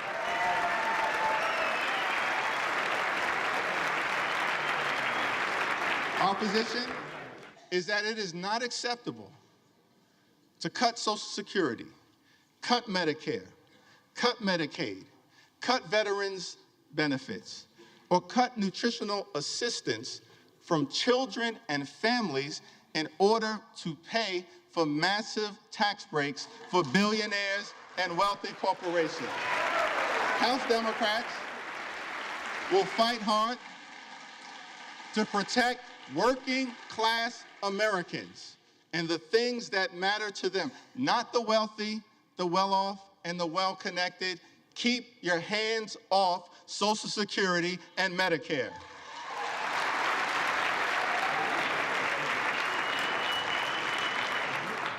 Over the last 4 years, it's been a great honor for us to work alongside President Joe Biden and Vice President Kamala Harris, whose administration rescued the economy from a once-in-a-century pandemic, delivered historic infrastructure investments, created more than 15 million good-paying jobs, enacted common-sense gun safety legislation for the first time in 30 years, provided life-sustaining health insurance to veterans suffering from toxic exposure, championed the largest investment in combating the climate crisis in the history of the world, which we will defend, and brought down the high price of life-saving prescription drugs for millions of Americans. Thank you, President Biden and Vice President Harris, for your powerful, principled, and purposeful public service. Thank you.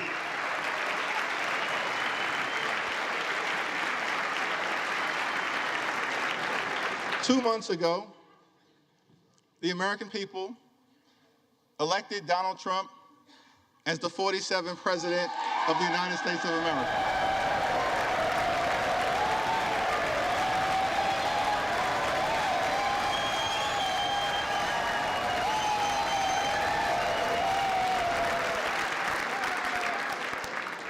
Thank you for that very generous applause. It's okay. There are no election deniers on our side of the aisle. You see, one should love America. One should love America when you win and when you lose. That's the patriotic thing to do, and that's the America that House Democrats will fight hard to preserve because we love this country. America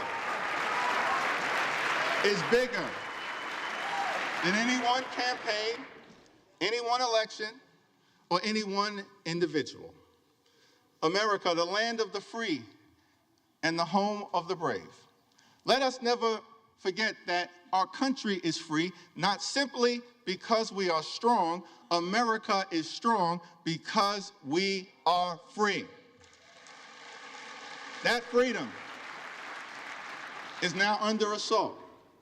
There are some in this country who apparently believe that the freedom of economic opportunity that made them wealthy should not apply to everyone else. Our message to that crowd is simple. Democrats will never abandon the long walk toward freedom. We will fight hard to defend the freedom of opportunity that makes the American dream possible. We will fight hard for the freedom to vote and to fight for a government of the people, by the people, and for the people. We will fight for the freedom to organize and join a union of your choice. We will fight to defend the free enterprise system, but work hard to make sure that it actually works for working class Americans. And we will always defend a woman's freedom to make her own reproductive health care decisions. America promises one nation, under God, indivisible, with liberty and justice for all. That's the America House Democrats will fight hard to preserve. God bless you. God bless the House of Representatives. May God continue to bless the United States of America.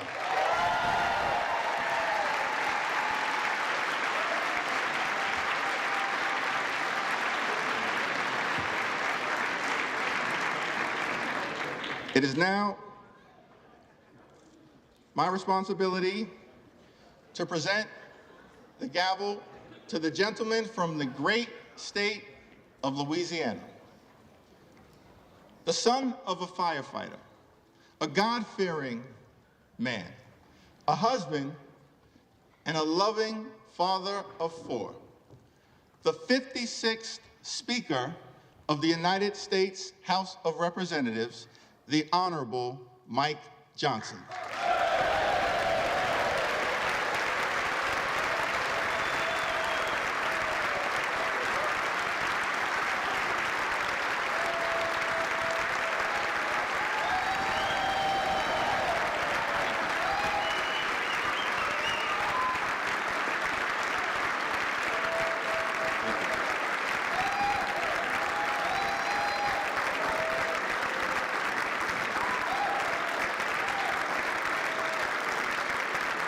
Thank you.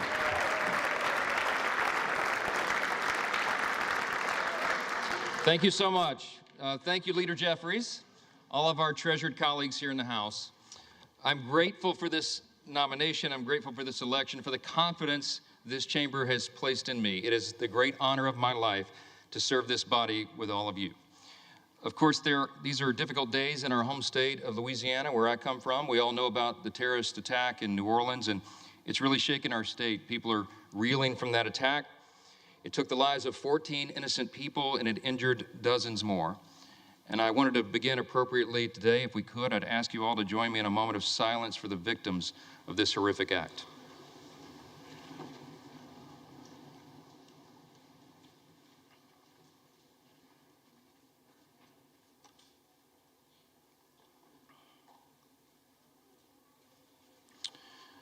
Thank you. Thank you for that. I believe in giving honor where honor is due, and all of us do well to honor our spouses. My wife happens to be here this time. She didn't make it last time. It happened a little sudden. Kelly, would you stand up here in the gallery? Thank you.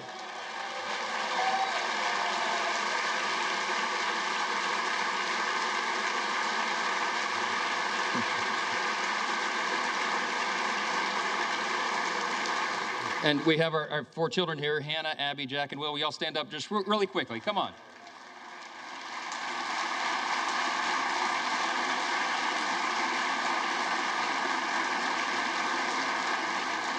I wanted to do that. All of us recognize that there are no perks to being a congressman's kid, right? It's all sacrifice. And our spouses put up with so much, endless hours in travel and all the responsibilities upon us. And we're good to remind them how important they are to us and how we could not do the job without them. And so it's appropriate for all of us to do that. Thank you. Thank you, guys.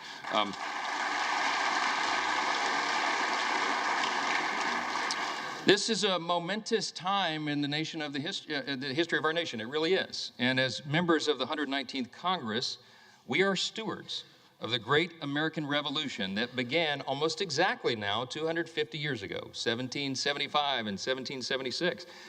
It will fall at the time of this Congress, the great anniversary. And in these 2.5 centuries, we've been reminded repeatedly that freedom is never free.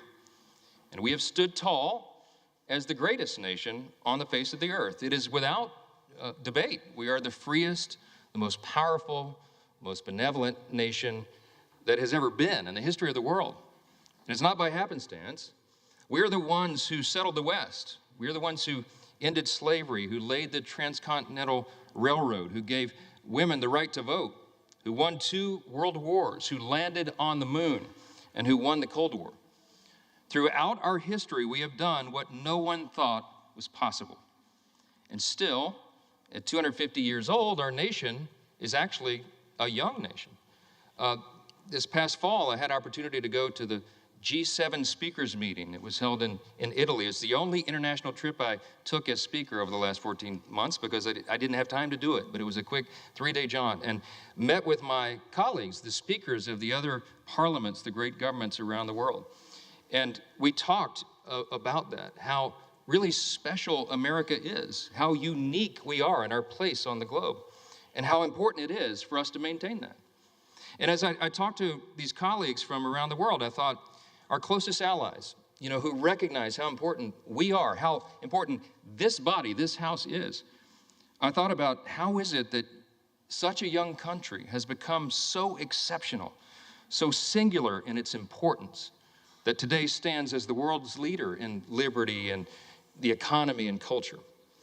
100 years ago, President Calvin Coolidge answered that very question in his inaugural address. It was March of 100 years ago, exactly almost. He said this: "We best serve our own country and most successfully discharge our obligations to humanity by continuing to be openly and candidly, intensely and scrupulously American." I love that. I love that. Today, yeah, that's right. That's an applause line.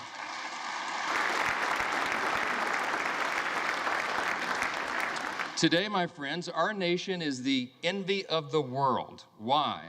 Because we have been marked by a spirit and a people who are explicitly that. We are explicitly American. We don't try to be like other nations, and we recognize that a strong America is good for the entire world. And everybody around the globe knows that. That's right.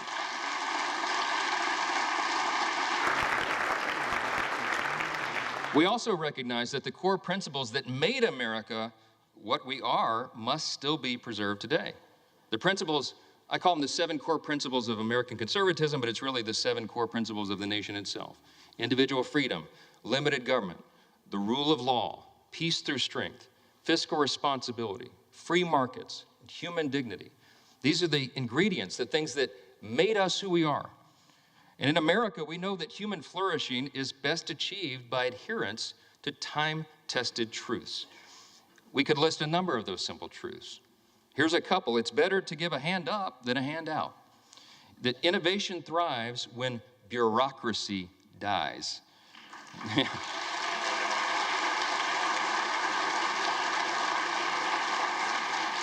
The simple truth that it is parents and families and not administrators that must be in charge of their children's education.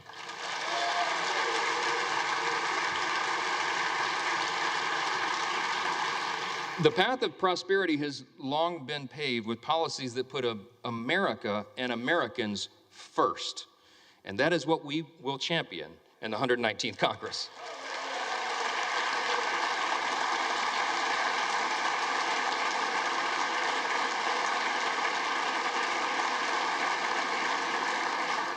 We have a mandate, and that was shown in the election cycle.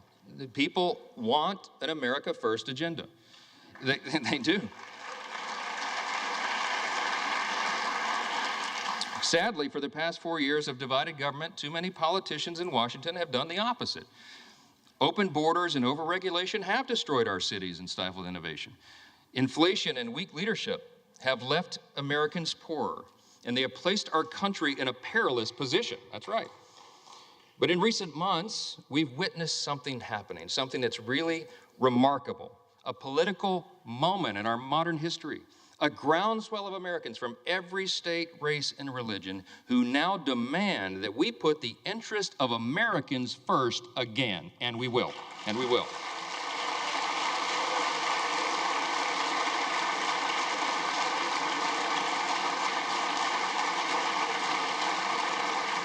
This is a powerful new coalition of our country. It's a coalition that insists that we purge the policies of America last and we bury them in the graveyard of history's mistakes, because it was a big mistake.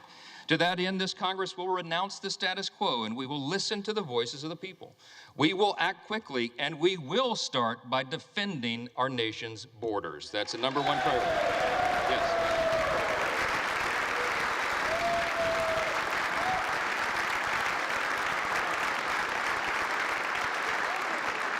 In coordination with President Trump, This Congress will give our border and immigration enforcement agents the resources that they need to do their job. We will secure the border, we will deport dangerous, criminal, illegal aliens, and finally finish building the border wall.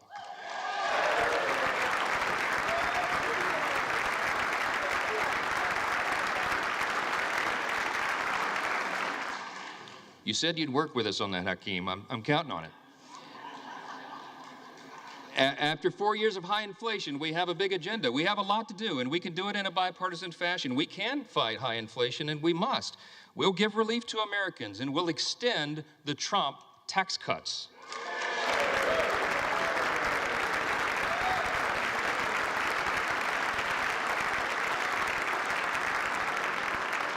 We're going to protect our industries from one-sided trade deals, and we're going to bring overseas investments back to America's shores. That's right.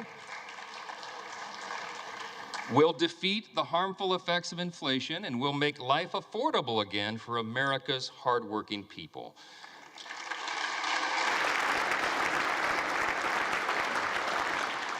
As leaders of a nation with vast natural resources that God has blessed us with, it is our duty to restore America's energy dominance, and that's what we'll do.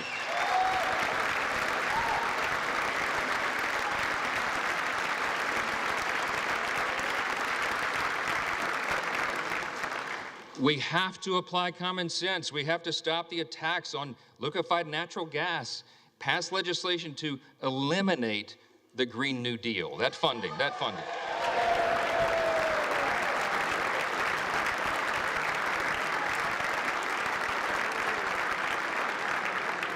We're going to expedite new drilling permits. We're going to save the jobs of our auto manufacturers, and we're going to do that by ending the ridiculous EV mandates.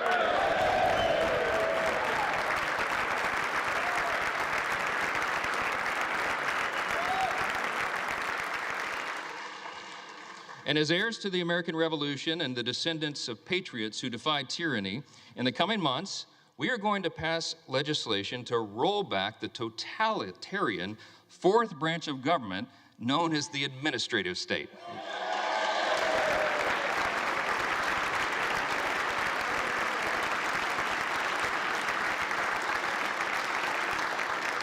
We're going to drastically cut back the size and scope of government. We're going to return the power back to the people. And in coordination with President Trump and his administration, we are going to create a leaner, faster, and more efficient federal workforce. We need to do that. Our people do not deserve to be ruled by millions of bureaucrats they've never voted for, never met, and can never hold accountable.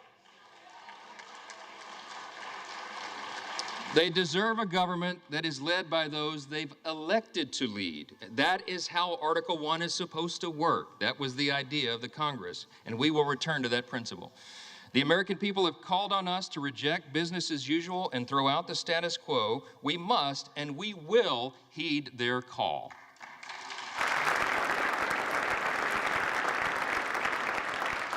This is especially important as it comes to our nation's military. For too long, the Washington establishment has sought to appease and accommodate our nation's adversaries. They've tried to replace our military warriors with social justice warriors. It does not work. And while we're still the most powerful fighting force in the history of the world, by God's grace, the same establishment has eroded the capacities of our Army and Navy and diminished the readiness of our Air Force. We have to put an end to this madness.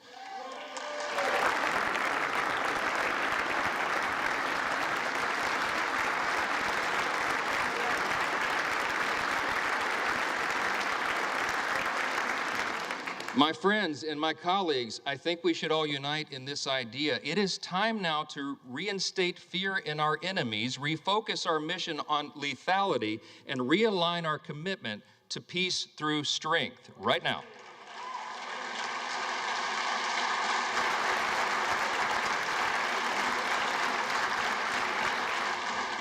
We have to prioritize the things that matter most. We have to make adequate investments in defense. This is the most dangerous moment since World War II, and everyone around the world is looking to America and looking to this body to ensure that we maintain the peace. What we're proposing now is just simply, as President Trump likes to say, a return to common sense. And he's exactly right. That message resonated across the country. I am very thankful, personally, that this body is filled with men and women who are committed to that change, to return to common sense. We can do this together. We should. It is our responsibility to do so. When I first took this gavel, many of you heard me say that I don't believe in luck or consequence. I believe in the idea of providence.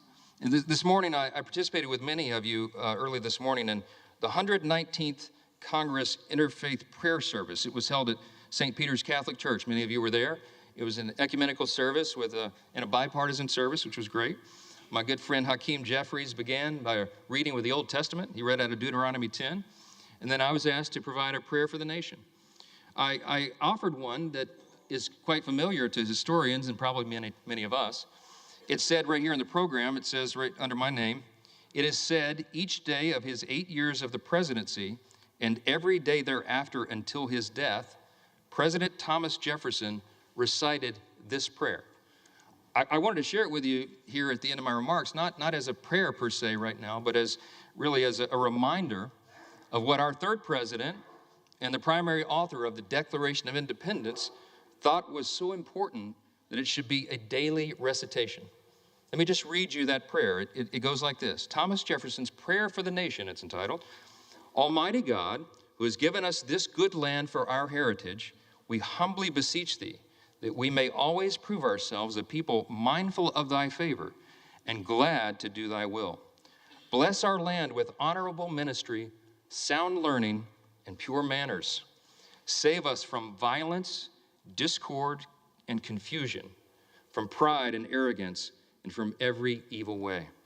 Defend our liberties and fashion into one united people the multitude brought hither out of many kindreds and tongues. Endow with thy spirit of wisdom those whom in thy name we entrust the authority of government, that there may be justice and peace at home, and that through obedience to thy law we may show forth thy praise among the nations of the earth. In time of prosperity, fill our hearts with thankfulness, and in the day of trouble, suffer not our trust in thee to fail, of which we ask through Jesus Christ our Lord. Amen." That was Thomas Jefferson's prayer. Yeah.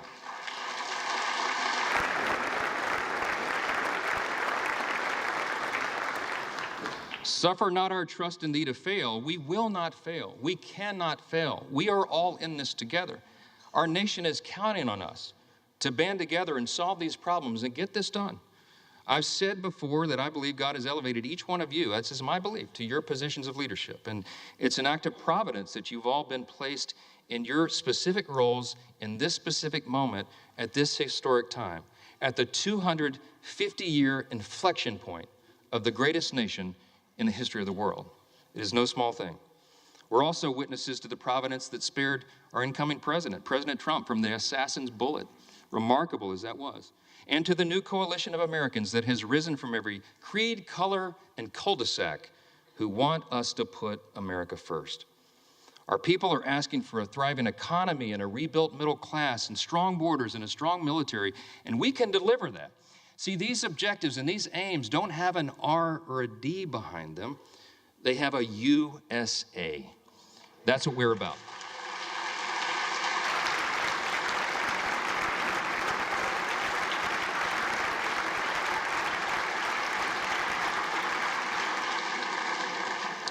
In just a few moments, we're all going to take an oath.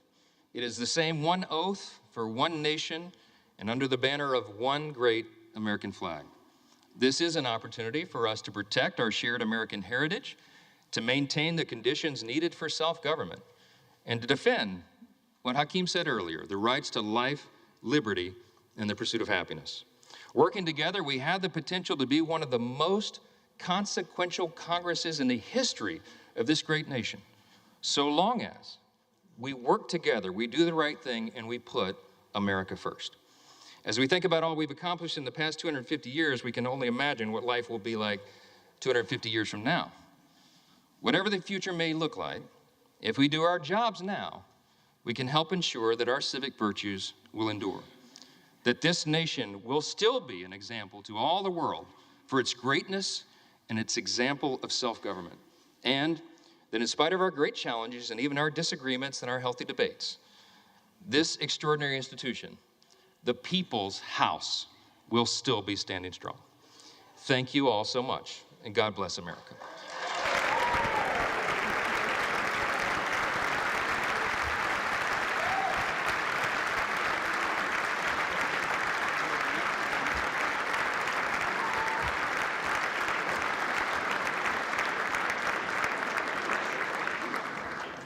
So as the sequence of events requires, I am now ready to take the oath of office. I ask the Dean of the House of Representatives, the Honorable Harold Rogers of Kentucky, to administer the oath.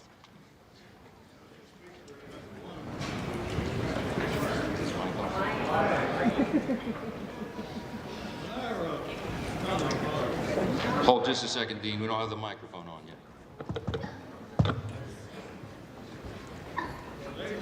Celebrate our shared American self-rule. When our founding fathers rejected calls for an American king and chose a bold and innovative government of self-rule, it was met by opposition, understandably, by the world's kings. They said, "You can't govern yourself. You need a king to direct the country." They said, "It's only a dream, self-rule." The founding fathers said, "You're right. It's the American dream." And thus, our founders said that we should move on our own with our own leadership. The Speaker of the House is the critical protector and promoter of self-rule, the keeper of the dream, if you will. And we've elected this man from Louisiana to carry on our bold experiment in democracy and self-rule. So, sir, if you're ready to assume this awesome responsibility, please raise your right hand.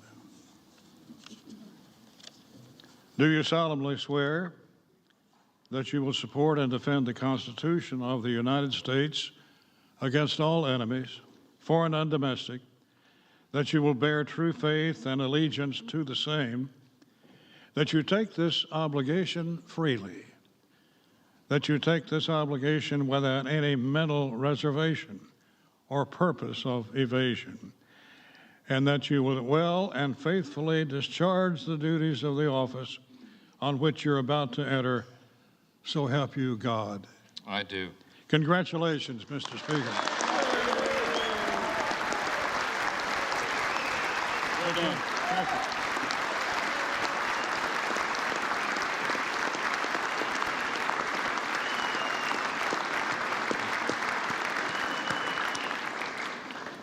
You may as well remain standing, because according to precedent, the chair will swear in the members-elect en masse. The members-elect will all rise, and the chair will now administer the oath of office. Will you raise your right hand? Do you solemnly swear or affirm that you will support and defend the Constitution of the United States against all enemies, foreign and domestic, that you will bear true faith and allegiance to the same, that you take this obligation freely without any mental reservation or purpose of evasion, and that you will well and faithfully discharge the duties of the office on which you're about to enter, so help you God? Thank you. Congratulations, you are now members of the 119th Congress.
You're watching live coverage of the 119th Congress opening day. The Congress has now been sworn in. There are 434 members of the Congress. There is a Speaker of the House elected on one ballot. That one ballot took about 2 hours, though, and that is Speaker Mike Johnson from Bossier City, Louisiana. He has been reelected. Hakeem Jeffries is the leader of the Democrats. So one vote got Speaker Johnson elected. It was a little bit dramatic at times. The vote was left open. It was 216 to 215 in favor of Mike Johnson. He needed 218 to win. And one person voted for somebody else, and that was Tom Massey, Republican of Kentucky. So the vote was left open. Two votes, two people, Ralph Norman and Keith Self, had voted for other members of Congress. They and Speaker Johnson were huddled on the floor. We were able to see that because C-SPAN has its cameras there today. And they walked off the floor. And according to all sources, or several sources, they got a phone call from Donald Trump. And Ralph Norman and Keith Self then came to the well of the floor and changed their votes, their original votes, and voted for Mike Johnson. Mike Johnson became Speaker of the House on the first ballot. Now, Keith Self is a Republican from Texas. Here is what he tweeted out afterwards on X. He said that my sole focus was advancing the Trump agenda. To ensure this, I expressed concerns to Speaker Johnson about fiscal responsibility and holding the line on deficit spending, key priorities for my constituents. So that happened after the fact. We've had the Speaker sworn in. We've had the Congress sworn in. The next thing on the agenda is the approval of the rules package. We are joined here at C-SPAN by Catholic University political science professor Matthew Green. Professor Green, what's the significance of the rules package that they included on day one? So after at the start of every Congress, the House of Representatives passes a rules package, and that set of rules governs the way that the House will operate. And for the most part, the rules don't change very much from one Congress to another. But if there is a new majority party, or if there are perceived flaws or problems that are in the existing rules, then after an election, the majority party may desire to change the rules to address those concerns. Some of the rules that have been changed. Number one is motion to vacate threshold, motion to vacate the Speaker of the House chair, raised to 9 members. Yes. So this is a clear response to the problems Republicans had in the previous Congress. Where one person. Exactly. Now, if we want to go back a little bit further, that was the standard rule in the House for many, many years. And then it started to be used by conservative Republicans who were unhappy with their leadership. So when Nancy Pelosi and Democrats took over the House, they changed the rules so that you had to be from the party itself, not just one member, had to make this motion, or technically it's a privileged resolution to vacate the chair. But as a part of the negotiations that Kevin McCarthy made with Republicans to get elected Speaker, he went back to the original rule, which proved to be very problematic because Congressman Matt Gaetz used that rule to force the House to consider whether to keep him as Speaker, and they voted not to keep him as Speaker. So this is a clear response to that, where Republicans aren't going to go to the Pelosi model, but they are going to raise the threshold. So you need 9 Republicans to offer this resolution, or offer it and then co-sponsor it, in order for it to be privileged. Anything significant about 9? I don't know where the number 9 came from. I will say what's significant is that more than 9 Republicans chose not to vote for Johnson, at least initially, in this ballot. So they may have been signaling to him, look, there's more than enough of us to meet and exceed that threshold if we're unhappy with how you're doing as Speaker. Also in the rules package, the Oversight and Accountability Committee is being renamed back to the Oversight and Government Reform Committee. The Office of Diversity and Inclusion for the House is being eliminated. Significant? So the first thing you mentioned is a naming is a naming change. I would argue that is not significant. Certainly, with a Trump White House, Republicans in the House are probably a little less concerned about holding the White House accountable. And we're going to go back to the House live. The chair recognizes the gentlewoman from Michigan, Mrs. McClain. Mr. Speaker, as chair of the Republican Conference, I am directed by that conference to notify the House officially that the Republican members have selected as Majority Leader the gentleman from Louisiana, the Honorable Mr. Steve Scalise. The chair recognizes the gentleman from California, Mr. Aguilar. Mr. Speaker, as the chairman of the Democratic Caucus, I have been directed to report to the House that the Democratic members have selected as Minority Leader the gentleman from New York, the Honorable Hakeem Jeffries. Yay! The chair recognizes the gentlewoman from Michigan, Mrs. McClain.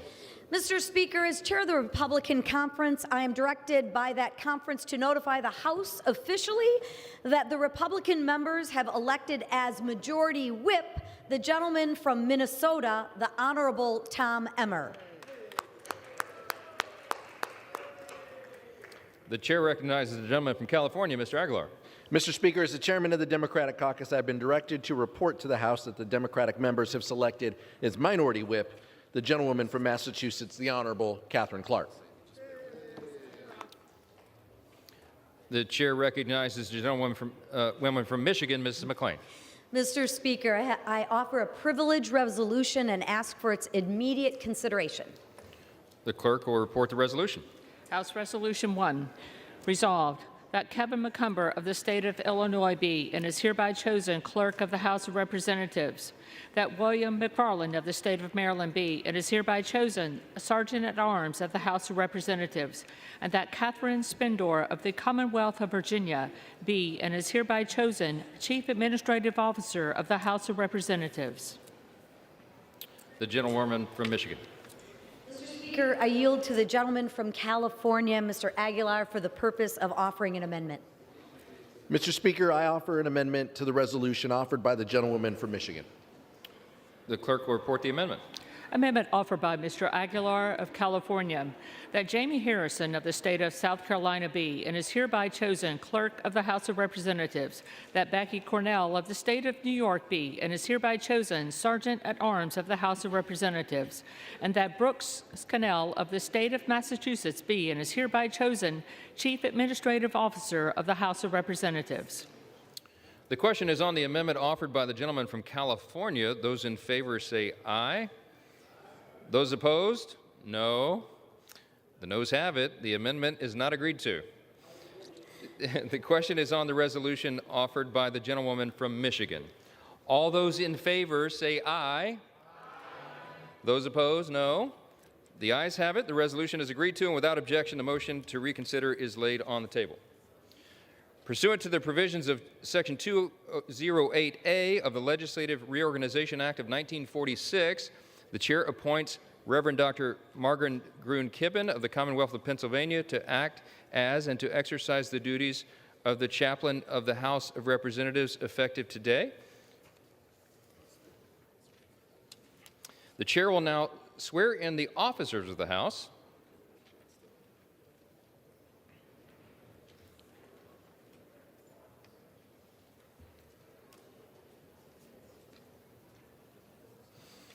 Will you raise your right hand? Do you solemnly swear or affirm that you will support and defend the Constitution of the United States against all enemies, foreign and domestic, that you will bear true faith and allegiance to the same, that you take this obligation freely without any mental reservation or purpose of evasion, and that you will well and faithfully discharge the duties of the office on which you are about to enter, so help you God? Congratulations.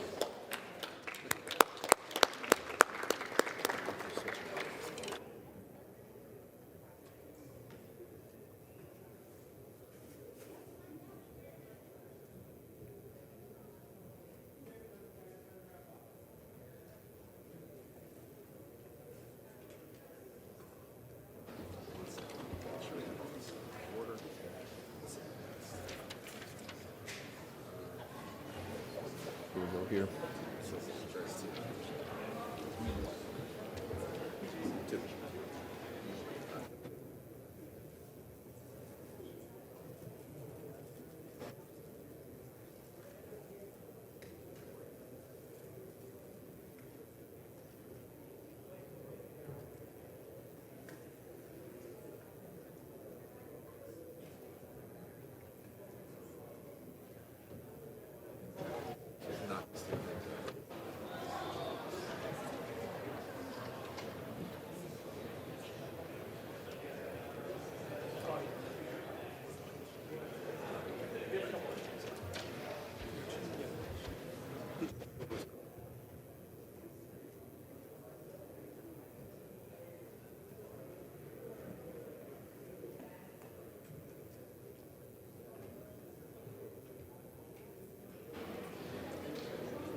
And this is live coverage of the opening day of the 119th Congress. Next on the agenda is a debate on the rules for the 119th Congress, and then a vote, and that should be the end of the day.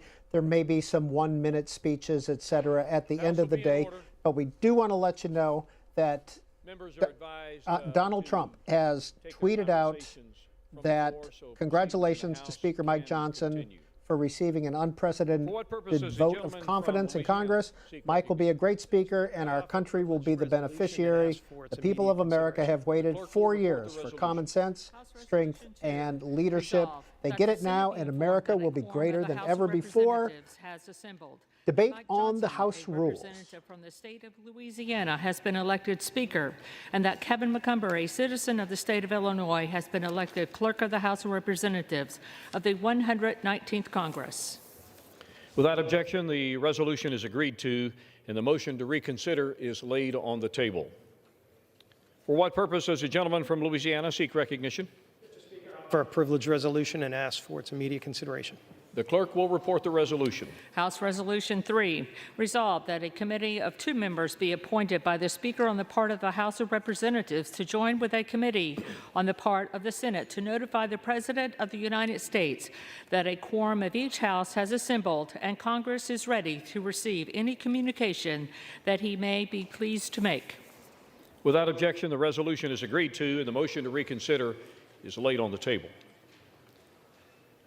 Without objection, pursuant to House Resolution 3, the Chair announces the Speaker's appointment of the following members to the committee on the part of the House to join a committee on the part of the Senate to notify the President of the United States that a quorum of each House has assembled and the Congress is ready to receive any communication that he may be pleased to make. The gentleman from Louisiana, Mr. Scalise, and the gentleman from New York, Mr. Jeffries.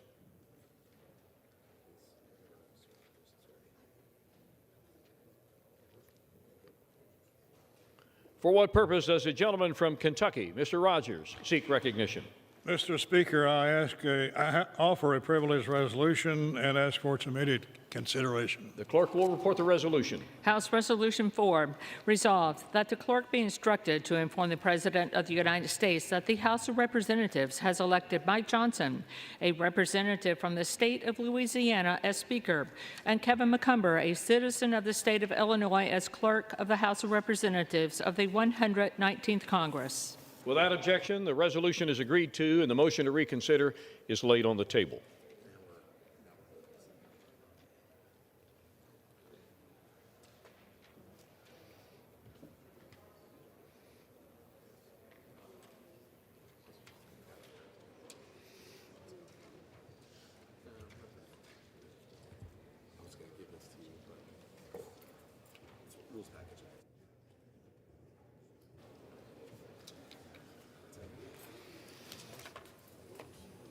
One hour. And then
And live coverage of the opening day of the 119th Congress. The debate on the rules package will begin momentarily, and we will certainly go to it as soon as it starts. We talked about the motion to vacate. The threshold is up to 9 members. We talked about the renaming of the Oversight and Accountability Committee back to the Oversight and Government Reform Committee. Some of the other rule changes that are coming up: elimination of the Office of Diversity and Inclusion, and an authorization for subpoenas from the House Judiciary Committee related to the Department of Justice's Biden investigation.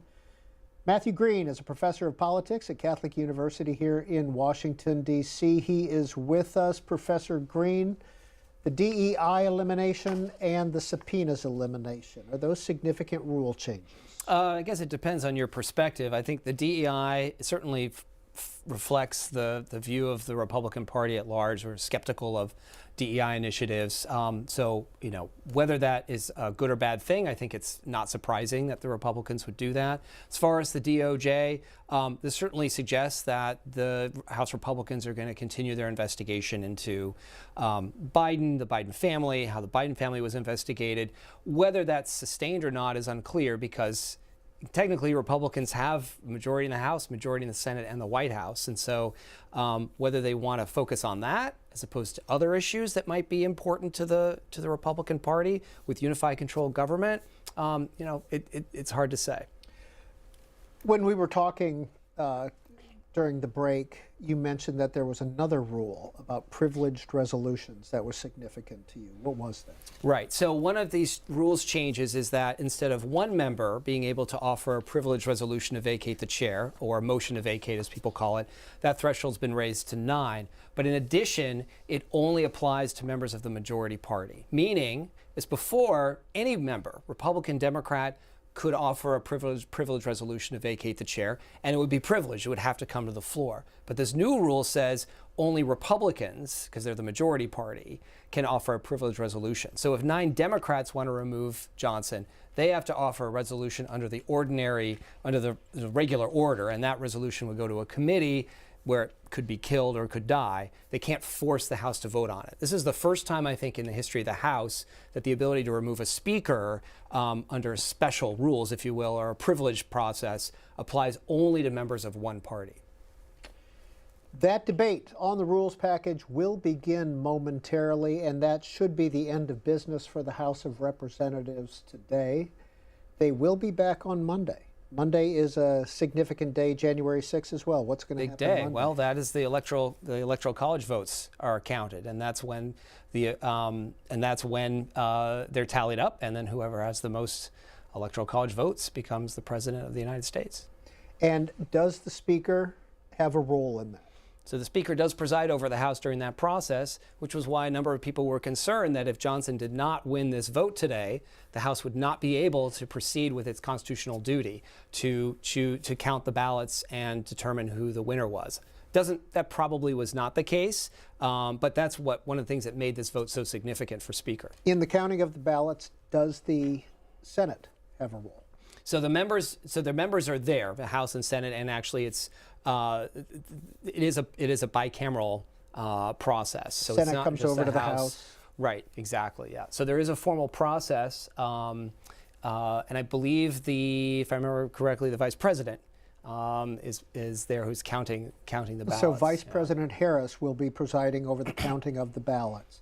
Al Gore did that in 2000, I believe, after he lost the presidency. Richard Nixon in 1960. Same thing. It's a little awkward when you ran for president. That's kind of a tough assignment, isn't it? We've been watching Kamala Harris over on C-SPAN 2 with the greeting the new members and having pictures taken, the new members of the Senate, and kind of probably a tough assignment. Yes, but that's the beauty of our democracy, that if you lose an election, you still have to follow the rules, and this is a process that you have to follow, even if it means you are literally presiding over your own election loss.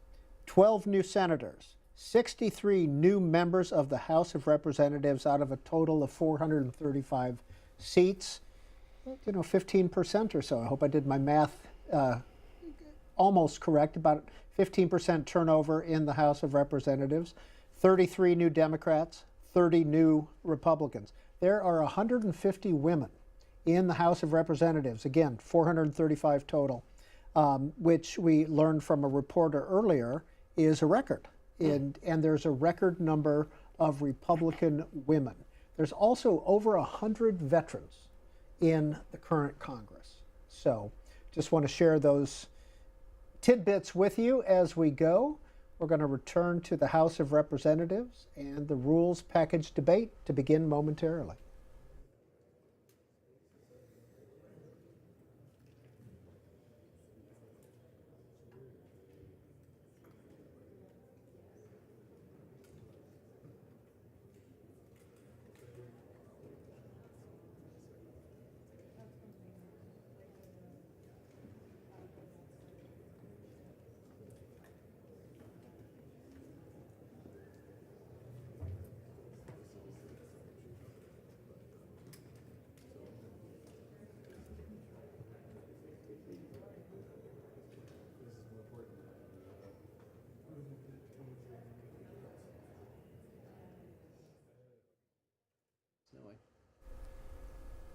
And as we wait for the rules package to be debated in the House of Representatives, we kind of want to do a recap of the last, let's see, it's going on 4 o'clock here on the East Coast. We began all this at noon when the House is constitutionally required to come into the session for the new Congress. So we've been at this for about 4 hours this afternoon.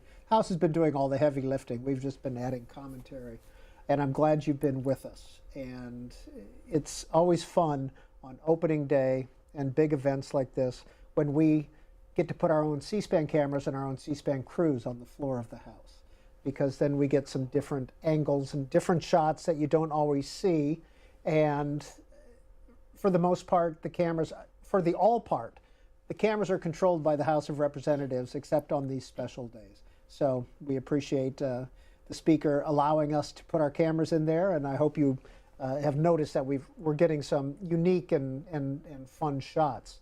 Matthew Green has been with us all afternoon as well. He is with Catholic University, a political science professor. Professor Green, we saw some pretty unique stuff going on throughout. We saw a lot of lobbying. We saw Speaker Johnson talking with members. We saw some of the members caucusing. Tom Massey, who was the only no vote on the Republican side in the end, who voted against Speaker Johnson, talking with Marjorie Taylor Greene. And according to a tweet that came out, Marjorie Taylor Greene, when she was on her phone, I don't know if you were watching then, but if you were, she was on her phone, she was talking with Susie Wiles, who is President-elect Trump's chief of staff, according to several news reports. She was on the phone with Susie Wiles. At one point, we saw two of the dissenters, Ralph Norman and Keith Self, walk off and first huddle and then walk off with Speaker Johnson. According to several news sources, President Trump called and talked to both of those members, who then came down and changed their vote. In a historical sense, how would you rate today? It was pretty I'm sorry. I gave, that was one of those questions that, you're just kind of a prop for me, and I apologize for that. I mean, it's important. It's significant. It's very unusual in the history of the House to have either an election where no one is elected speaker, or it is a delayed process, as we saw with these negotiations happening in the cloakroom. We ended up having Johnson elected on the first round, which is the norm for contemporary congressional history. But we had, 7 Republicans initially refused to vote, 3 who voted for someone else. So there was this, it took longer than usual. It was also this negotiations that were happening as well. And I'm just going to second the fact that I think that the ability of C-SPAN to have their cameras showing all these different angles is a real blessing. And I would wish that this was the norm in the House of Representatives, because it really helps the American people who are watching see politics in action. Well, as political viewers know, President Trump endorsed Mike Johnson for Speaker prior to today. And then when Mike Johnson and Ralph Norman and Keith Self, 2 Republican members, walked off into the cloakroom, several news sources are reporting that President Trump called and talked with both Keith Self and Ralph Norman.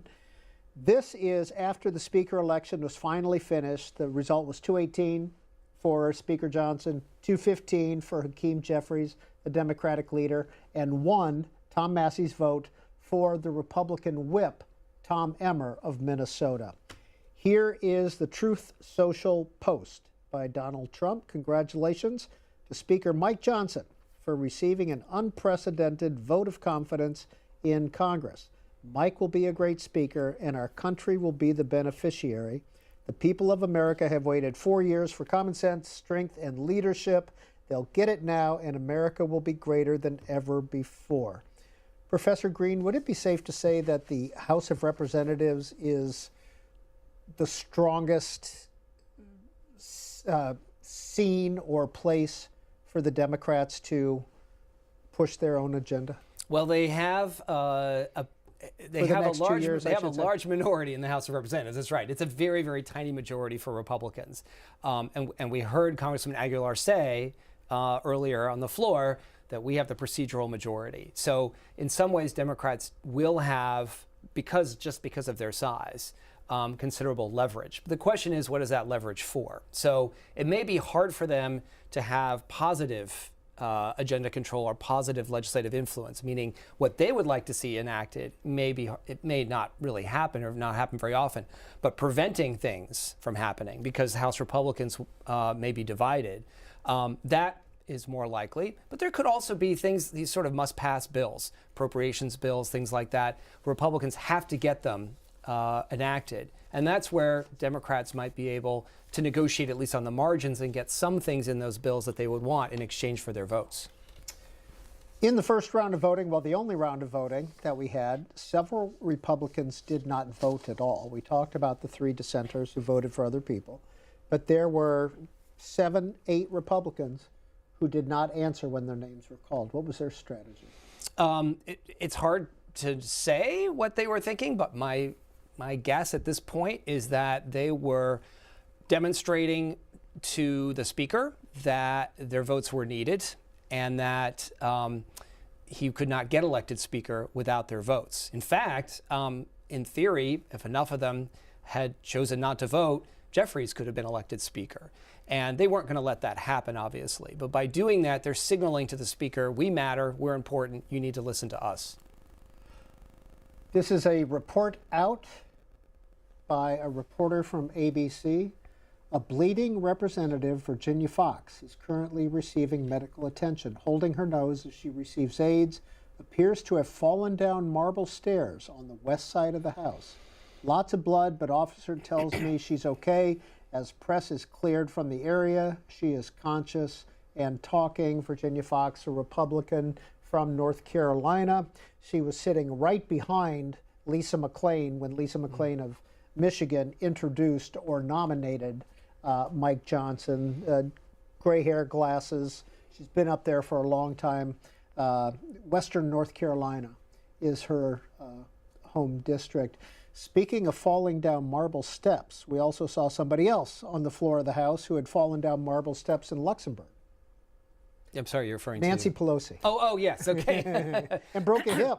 Right, and so Pelosi she was injured. She was able to come back to the floor of the House. But I think what these two incidents have in common is the fact that when you have a very, very small majority or a very narrow margin between the two parties, the health of your members matters, their ability to come and vote. So maybe Johnson won this vote today and was Speaker, but if he has a few members who can't come for whatever reason, health reasons or whatever, and all members of the Democratic Party show up, he won't have a working floor majority. And so this is one of the stresses that come with the job of being Speaker with a very, very small majority. But he also has control over the schedule and keeping a vote open, correct? So there is the ability of the Speaker to not have things, and the majority party in general, keep things from the floor. And yes, this has happened in the past where the majority parties kept the vote open. We just saw that, right, with the vote for Speaker in order to get more votes. But keeping a vote open won't help if you have members who are hours away or hospitalized and can't come. And then keeping things from the floor might help in the short run. But if there's an agenda you want enacted, and it needs to be enacted sooner rather than later, and you can't do it because you can't get members to the floor, it's at a minimum an inconvenience, but at worst, it can potentially derail your agenda. Matt Green, is it too early to write the history of Nancy Pelosi's speakerships? So every time I have seen a history told of Nancy Pelosi, she goes and does something else that's historic or significant. She is not Speaker. She's not going to be Speaker again, so I suppose might be a safer time to try to write the history of her speakership, but she's still a member of the House. She still has a lot of influence among Democrats in the House. It's entirely possible that she may be a player in some future legislative negotiation that we haven't thought of. According to Kyle Cheney from Politico, Judge Merchant is saying he will sentence Donald Trump on January 10th. How does that add into the conversation of politics and inaugurals and vote counts? This is a wild card. Trump's the legal issues surrounding Trump, both legally and politically. You know, I have a hard time. I'm very hesitant to predict the future when it comes to what Donald Trump will do or what will happen to him. He's such an interesting wild card player in American politics. So I have no idea. Well, let's go back to the House of Representatives. We talked earlier about the longest serving speaker. That was Sam Rayburn. There's a building named after him. We talked about the husband of Alice Roosevelt Longworth, Nicholas Longworth. There's a building named after him.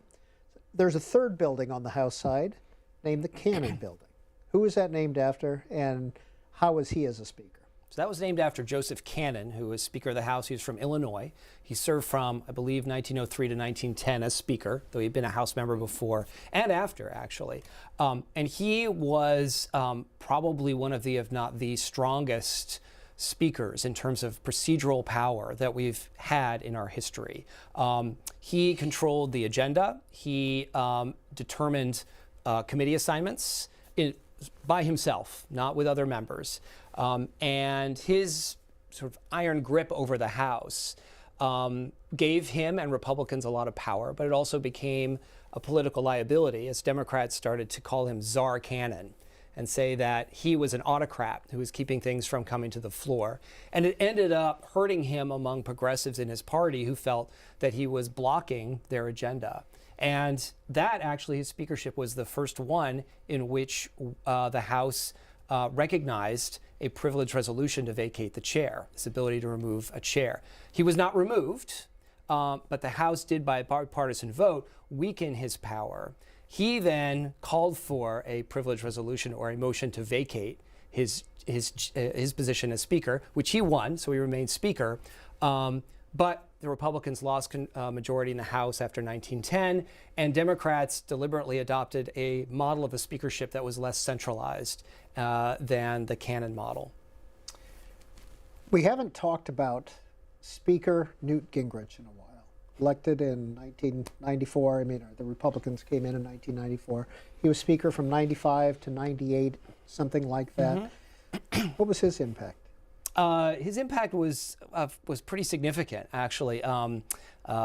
Jeff Crouch is a professor at American University, and I recently wrote a book about Gingrich and talked about how he rose to power and what his speakership was like. He, in some ways, inaugurated a newer model of the speakership that was closer to Cannon's because he personally exercised more influence over the House and sought to further centralize power in the speakership. And there were other things that he did as well as Speaker that continued after him. But if nothing else, he was the first Republican Speaker in 40 years. And that itself was a significant shift, almost an earthquake on Capitol Hill, with Democrats no longer in the majority and Republicans now in the majority with a new, younger, and a Speaker willing to flex his muscles. We're still waiting on the House to come back and finish debate or start debate on the rules package for the 119th Congress, but off in the Speaker's lobby is the ceremonial swearing-in of members of the House. You can see Speaker Mike Johnson swearing in members. He will go back and forth for all the members who want to have a picture taken with their families. Both D's and R's come, and they did the same thing for Nancy Pelosi as well when she was Speaker. This is a ritual on Capitol Hill. Kamala Harris has been doing the same thing in the old Senate chamber in the Capitol on the Senate side. So, and that was happening on C-SPAN too. So let's dip in and watch this for a while, see if they have any chats.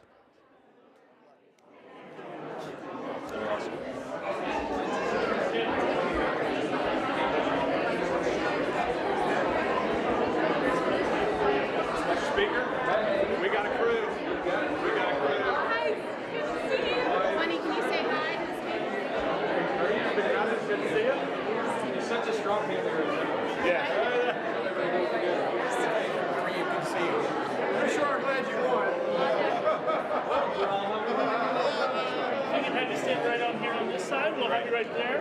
We can have somebody come around on this side. Okay, all right. I think we can stay.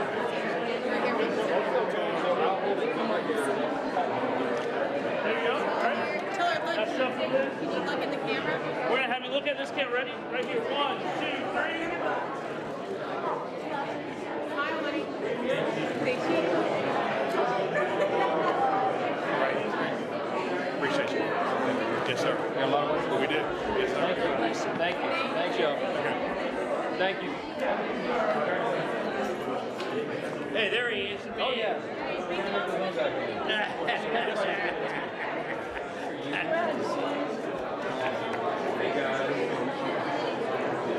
Thank you. You're a good man for doing this all the time.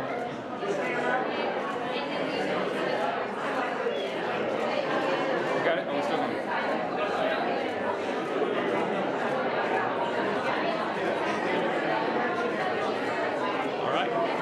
That's like 300. Yeah, they're taking a lot of pictures.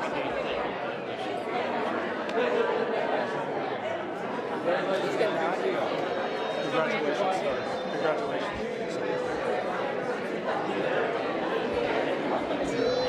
Sam's always ready for pictures.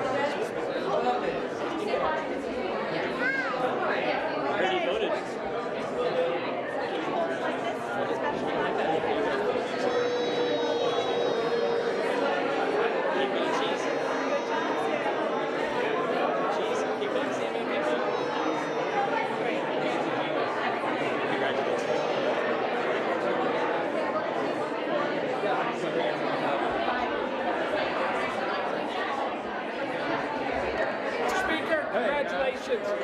Yeah, Michaela Hunt. Congratulations. Michaela Hunt. Hey, congrats.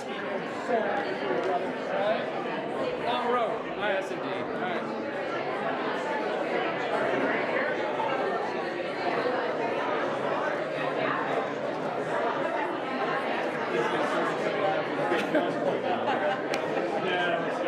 We're praying for you, brother. You and Kelly and your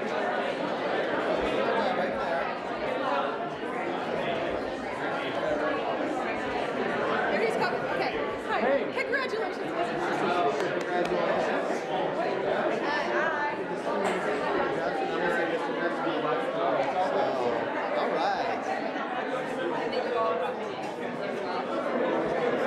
Yep, we'll have you guys go now. And then this goes perfect. We're going to move these quickly for the same time. Congratulations. Thank you so much. And to you. And have you come on this side of the side. Come on over, Rob. Oh, yeah, right.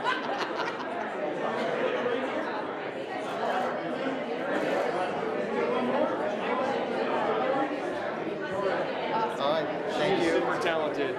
Super important. Yes. Thank you. Good to see you. Congratulations.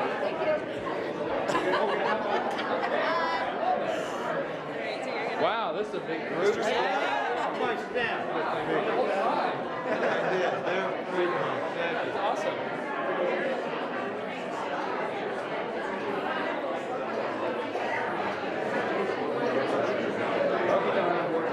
Y'all know how important it is. You're the important guy. $1. Thank you. Because they're afraid of you. Thank you so much, sir. Congratulations.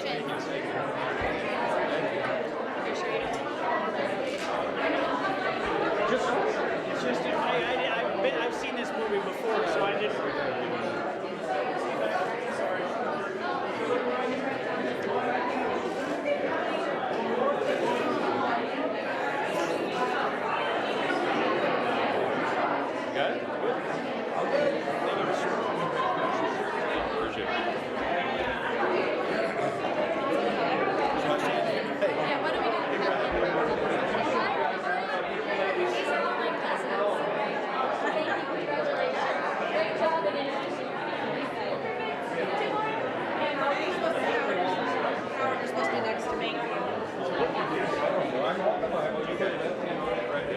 Leslie wanted us here.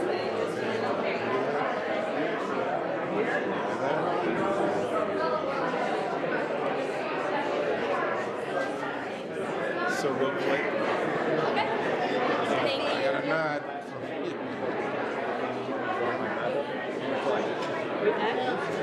I don't know. I got a nod. We're here. Hey, thank you. Good talking. So I think we're done. Congratulations. One day. One day.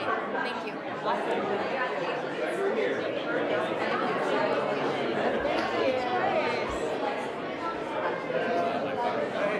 How's it going? Congratulations. My wife, Jenny. Who's this? It's Abby, my daughter, Speaker of the House. I used to get confused for him, but then he became Speaker. Yeah. He doesn't wear glasses. Oh, you hold it now. Do it right here. How do we do?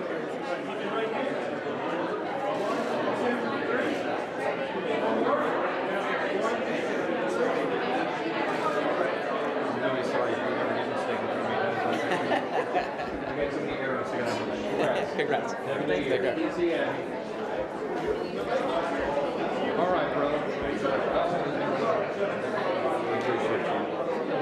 Good job.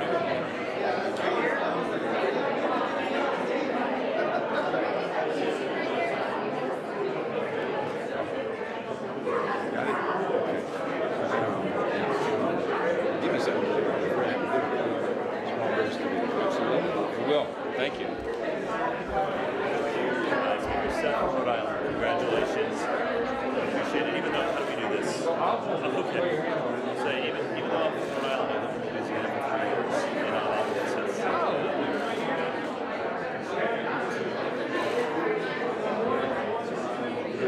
my second favorite state.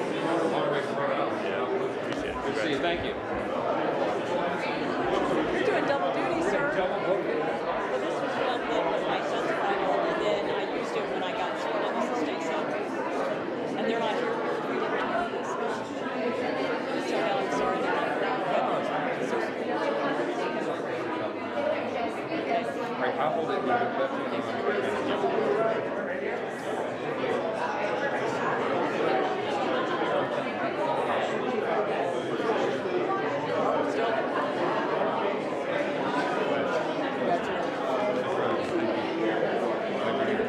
Thank you.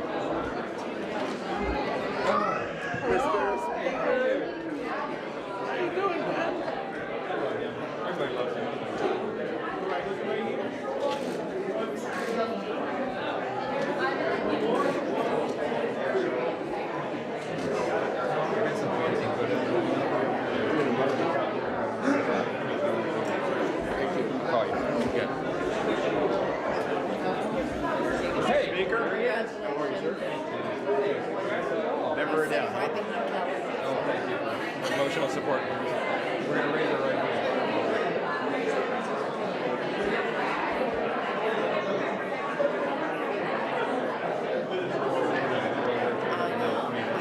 She's lovely. She's lovely. Nice. Congrats.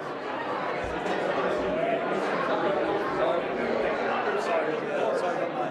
Is this what we're supposed to do or we're supposed to? Okay. Left hand. Right here. One more.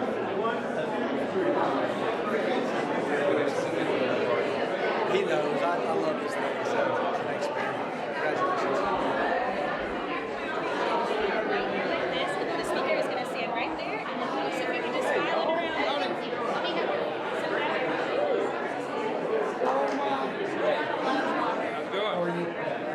How you doing, Johnny Carter? Yes, sir. And then can I have 1 or 2 more people come on this side? Move to that side by your parents. Oh. Hey there, Sylvia. Congratulations. Okay. All right, sir. Yep, straight. Good shot.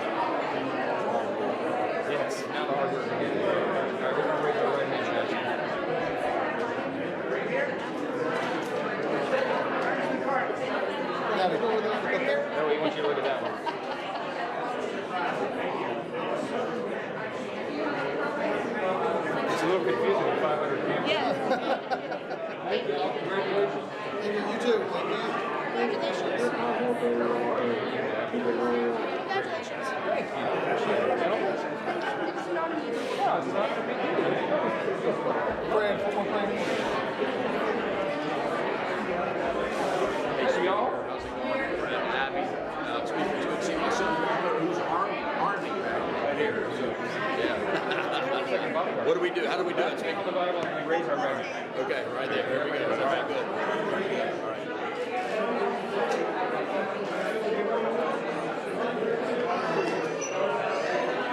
Hey, Speaker, congratulations. We're Dojan Caucus, so we need some wins to cut, and I'm with you. We just got to figure out how to do it together. So, hey, go get them. Enjoy today, and we'll chat next week. Go get them. Peace. Thank you. Hey, family. We are so proud. Oh, thank you. Y'all are awesome. There you go.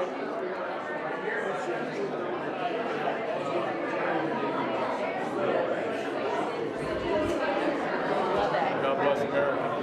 That's Speaker I Johnson. have not seen her. So tell her I love her and I will see her. Congratulations. Well, we're thrilled. Thank you, Mike. All right, they're ready for you over there. All right. Oh, there you go. Congratulations. Thank you. So excited. Well, I am.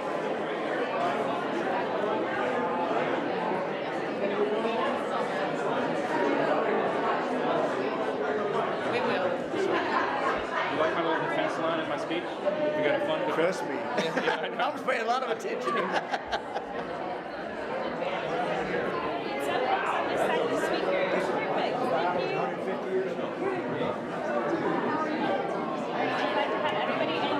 Hey, has everybody met the speaker?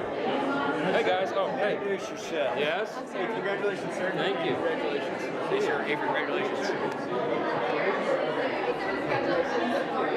This is staff. There's not enough room for all of our family. How do we do this? Yeah, you hold the Bible.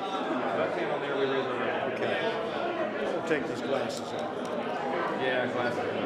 I shouldn't have done that. This one right here.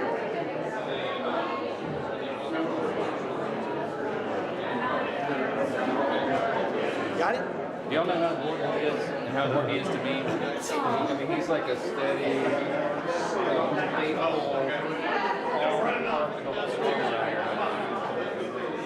I tell you what, this man is at the, and if you read the little thing, I sent you, I say this, and I was on the television.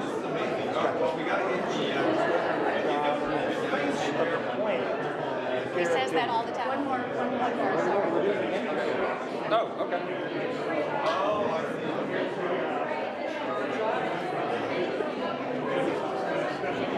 And the speech was really, Love the prayer. Appreciate it. Good to see you. Congrats, guys. Yeah. There we go.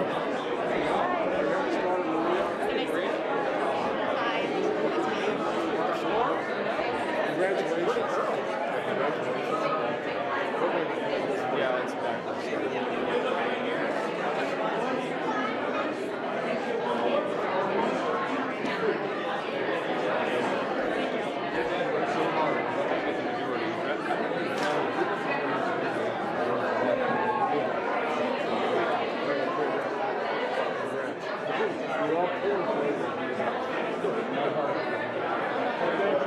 Thank you. See y'all.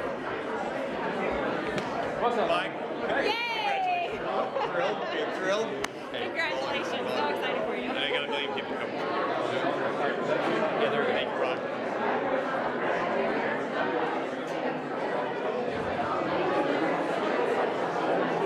Thank you. I know. It's trending again. You're on fire. You're on fire, bro. You look amazing. Yes. All four. Yes. Thank you. Congratulations. And you two for everything. Y'all had a big couple of years, you two. Well, so have you. Nothing in comparison, boss. Thank you so Awesome. much. Thank you. Thank you, Mike.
I'm so excited for you, Mr. Speaker. Where's my Bible?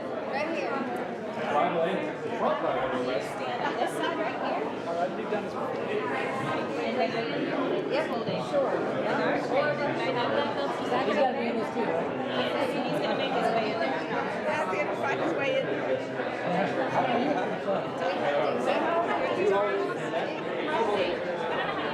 He's done this before. There you go. Right here? Right here. Oh, looking at you right there. Look at that middle camera. Right here, this flag is right now.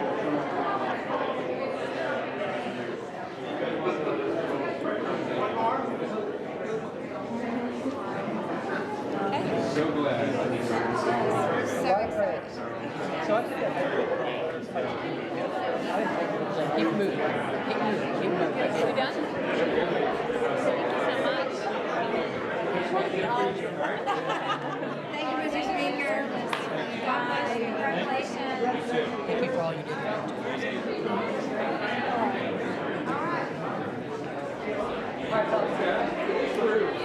Right here behind the little kiddos. Alright, are we seeing everybody? We're good? Okay. Awesome.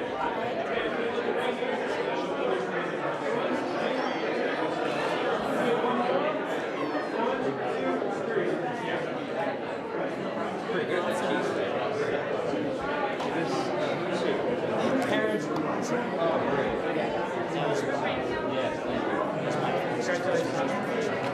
Really? I love it. Oh, for the college, of course. Yeah, awesome. Guys, congratulations. Thank you. Great.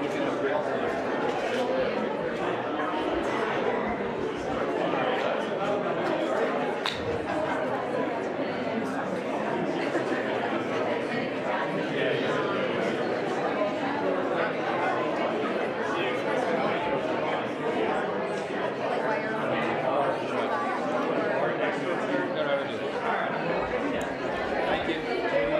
Here we go. So I think he's on your left hand on the Bible and raise your right hand.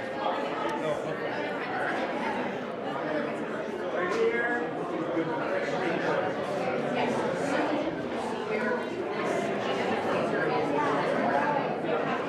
Thank you. Could you, oh, yeah.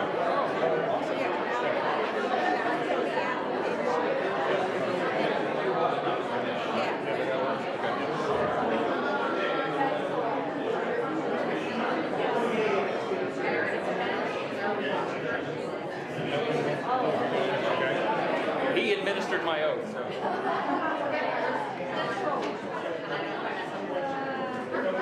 Got it? Thank you.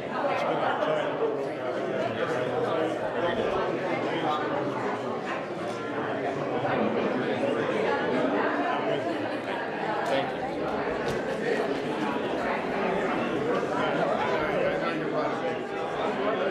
That's my Bible. First of all, congrats on the speaker position. Yes. I'm your new friend. You just don't know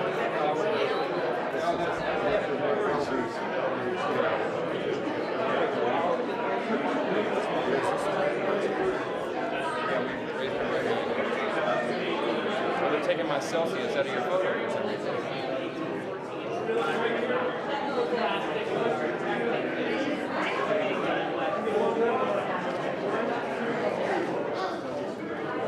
I'd like to be just with you if I may. I'll hold it if you put your hand on it. Okay, all right. One more.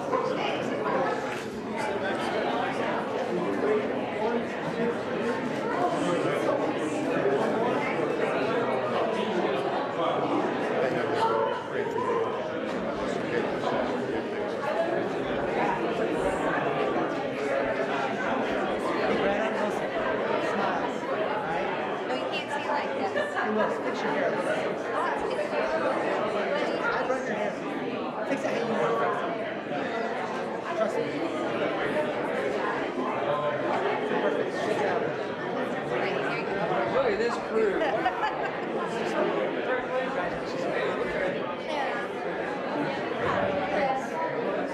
Guys, what's your name? Wilson. Wilson? Oh my goodness. Wow. You're so blessed. Okay.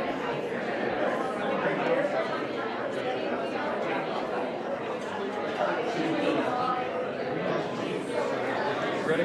Stay with me all day. Take pictures.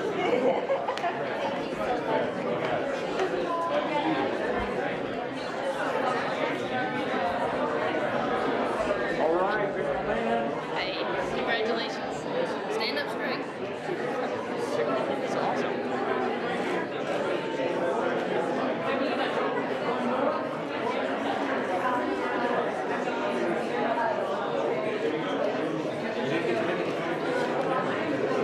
I know you still should. We'll have to bring it back. Right.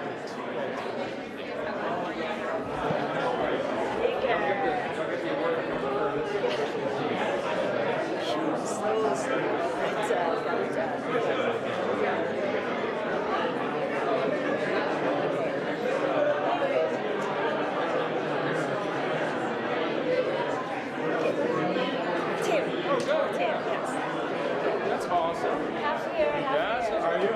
Speaker. You got the whole team. Hey.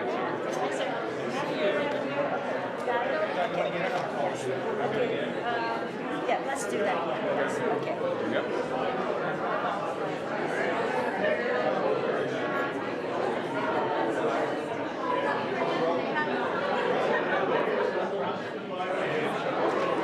Thank you. You guys all California?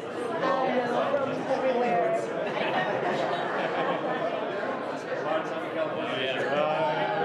I'm afraid they're going to tax me.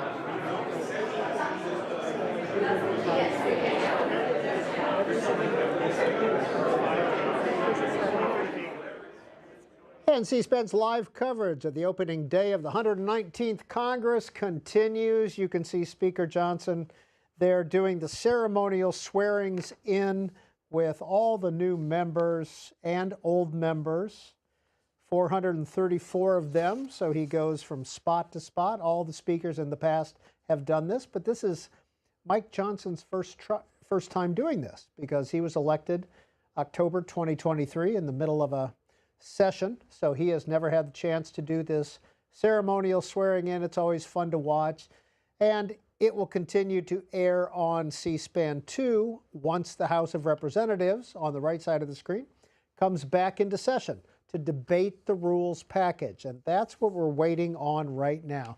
It's the last order of business on the opening day of Congress that we are aware of. Of course, it's been a interesting afternoon. One vote to elect Mike Johnson as Speaker.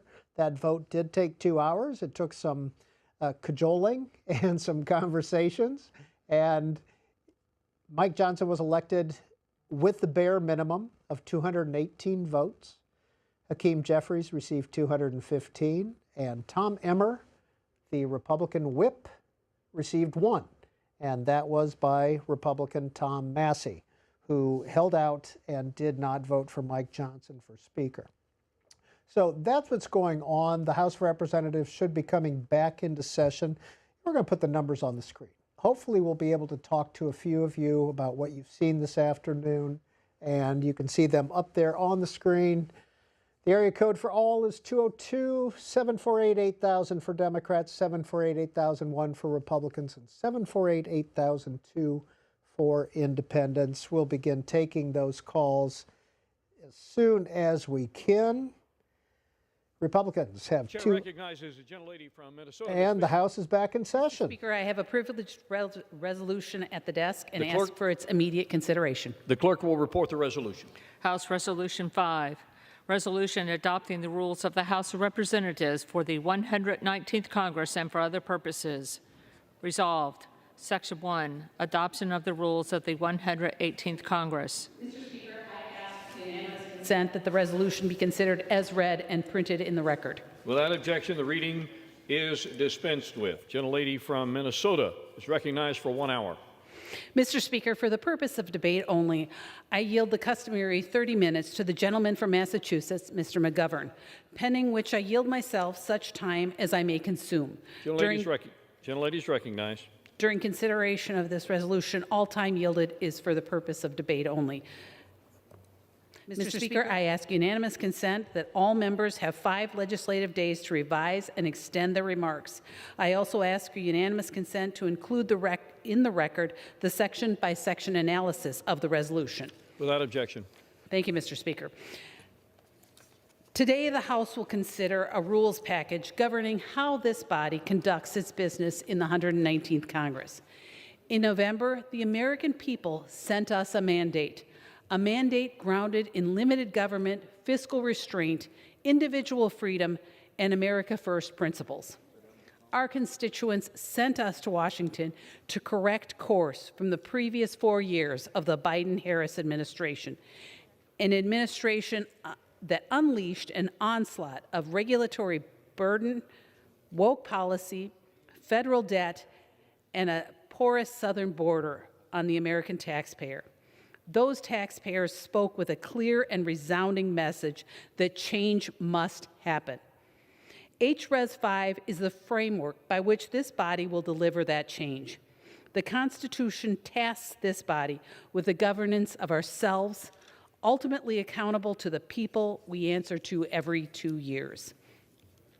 With this rules package, we illustrate a House of Representatives that is modernized and efficient, yet accountable and transparent. It incorporates feedback from every corner of this body, updating those provisions which are unworkable or outdated, while maintaining core constitutional principles. I want to thank Speaker Johnson, parliamentarian staff, former Chairman Burgess's staff, and countless others who worked tirelessly to craft this package into what we will consider today. I also want to highlight some of the important changes in this rule package before I yield to Ranking Member McGovern. This rule package improves the way this body conducts its business through streamlining or improving internal processes to better reflect how the House of Representatives is supposed to operate. It raises the threshold by which a resolution declaring the office of the Speaker vacant may be offered, ensuring that such dramatic and seismic decisions are made through consensus and forethought, not by rogue personal vendettas and last-minute chaos. It continues to allow committees to permit the use of electronic voting and remote witnesses, speeding up the process by which bills are considered, and committees have access to expert witnesses for their respective hearings. In addition, the package continues to improve the committee electronic document repository, streamlining the process by which documents are posted by the committee on rules and committees of jurisdiction. Finally, the package continues to work regarding the appropriate use and integration of artificial intelligence in the operation and function of the House, ensuring members, offices, and staff have access to modern tools and resources. The resolution helps this body deliver on our mandate by the American people. The resolution requires that all general appropriations bills have a spending reduction account to help address the bloated federal budget and consequently the ever-growing federal debt burden. The package establishes several new provisions or points of order against measures that continue the unsustainable growth in federal spending and bureaucracy. As an example, members may raise a point of order against a bill that increases direct spending by $2.5 billion. It also requires CBO to provide information on the inflationary impacts of the legislation where possible. Finally, this package extends certain rules and authorizes to ensure the continuity of our important work in the 118th Congress. It extends the subpoena enforcement authority for the Judiciary's Committee investigation into Attorney General Garland's production of documents related to Hunter Biden to ensure no one, including President Biden or his son, is above congressional accountability. It also extends the Select Committee on the Strategic Competition between the U.S. and China Communist Party to develop policies addressing the CCP's economic and geopolitical aggression. Finally, it provides for consideration several measures that represent the opening salvo of House Republicans' agenda: securing our border, energy independence, and protecting life and liberty. And I am proud to stand here today to bring forward this rules package and want to encourage my colleagues to support the resolution, and I reserve the balance of my time. Gentlelady's time is reserved. Gentleman from Massachusetts, Mr. McGovern. Well, thank you, Mr. Speaker, and Happy New Year. Happy New Year. And I want to thank the gentlelady from Minnesota, Ms. Fishbach, for yielding me the customary 30 minutes. And I yield myself such time as I may consume. Gentleman is recognized. Mr. Speaker, I first want to take issue with the word choice of the gentlelady from Minnesota, who kept on talking about a mandate, Republican mandate. Where's the mandate? Is it in the room with us? Maybe it's hiding under the table. But the last time I checked, Republicans actually lost seats in the House of Representatives. Republicans now have the slimmest majority in nearly 100 years. So, one would think, given the closeness of the election, that we would hear more about the importance of working together and bipartisanship. But you'd be wrong, and that's reflected in this rules package. Mr. Speaker, it's truly kind of unbelievable that we're at this moment right now. We're down here debating the revision to the revision of the rules package. This time, again, after Republicans worked out another backroom deal. And what concessions were so important to bring the House to a standstill while they redrafted their package once again?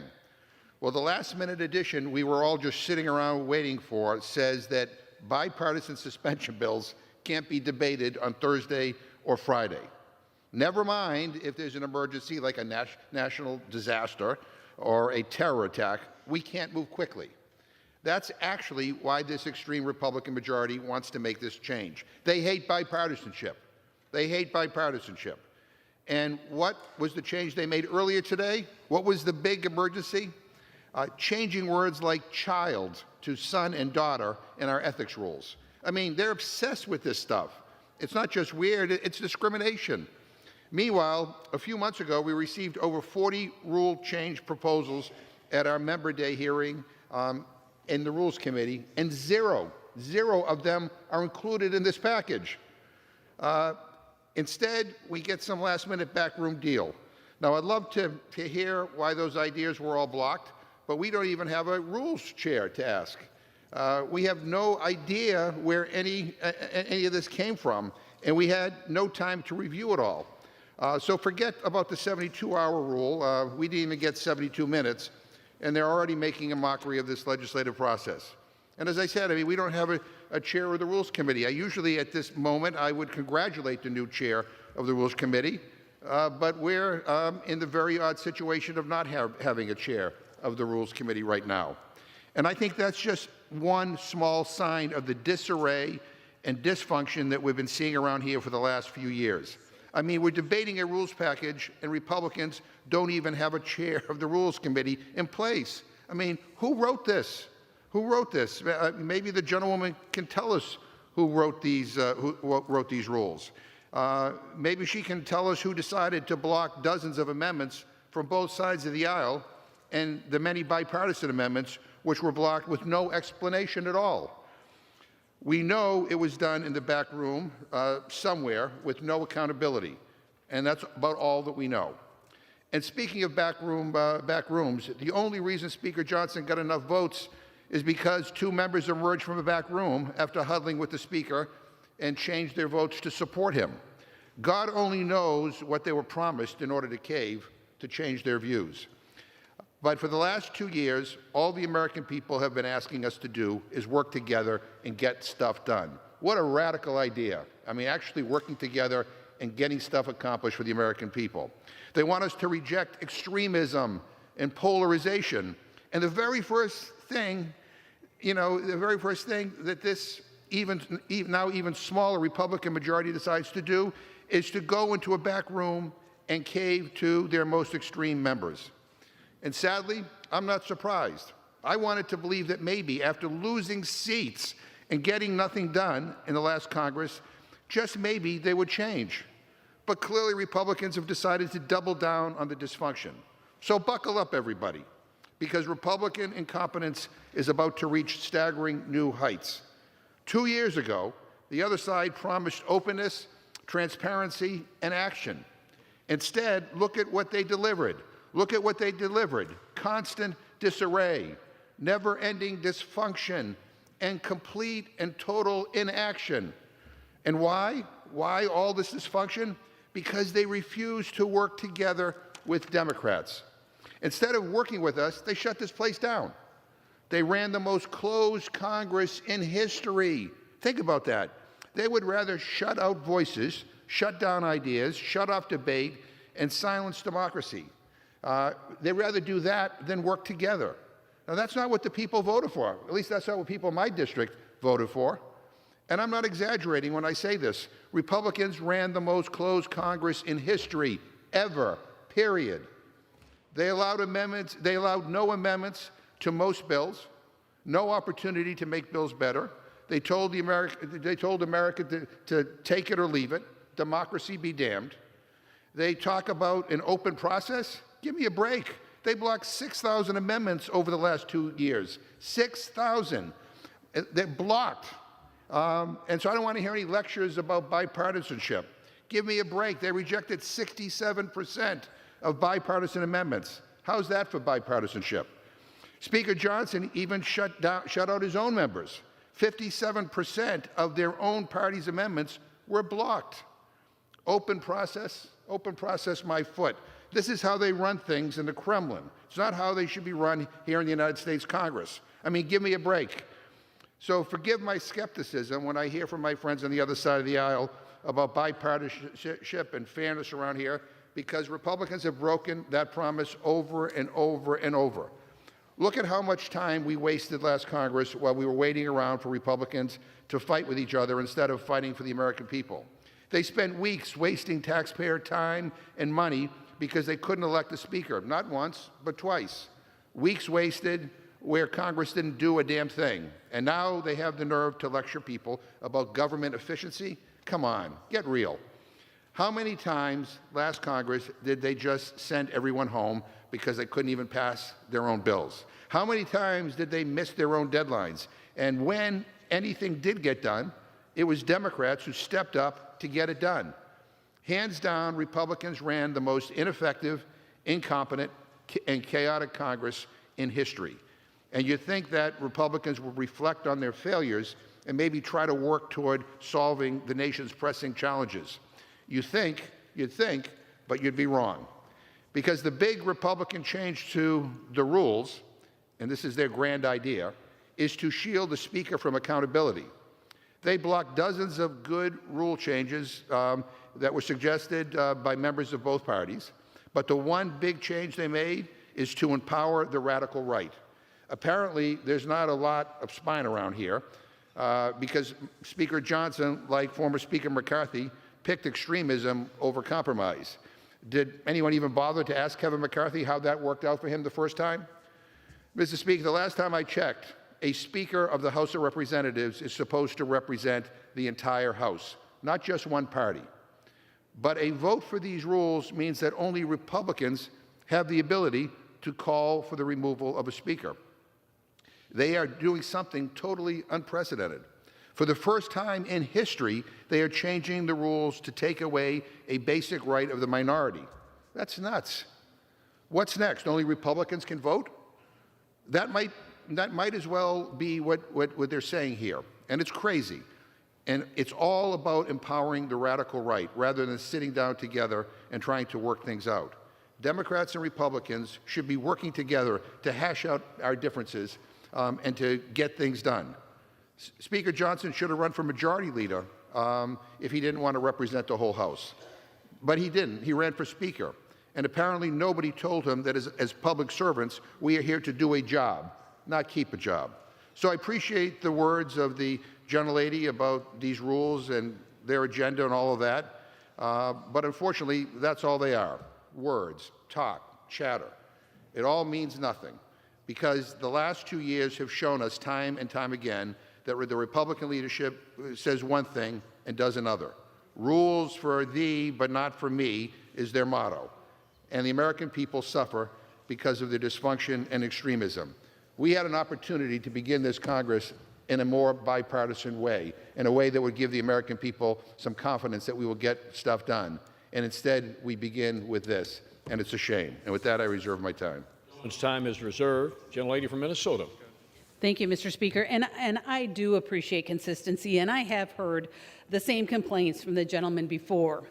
And I do appreciate that the ranking member mentioned that we should buckle up, because the Republicans have the majority in the House, the majority in the Senate, and President Trump will soon be sworn in. So we do need to buckle up, because we are going to do the job that the American people sent us to do. We have much work to do, and this rules package will help us do it. And with that, I will yield 2 minutes to the gentlelady from Indiana. Gentlelady from Indiana is recognized for 2 minutes. I thank the gentlelady and distinguished member from Minnesota for yielding. I rise today in support of this rules package for the 119th Congress.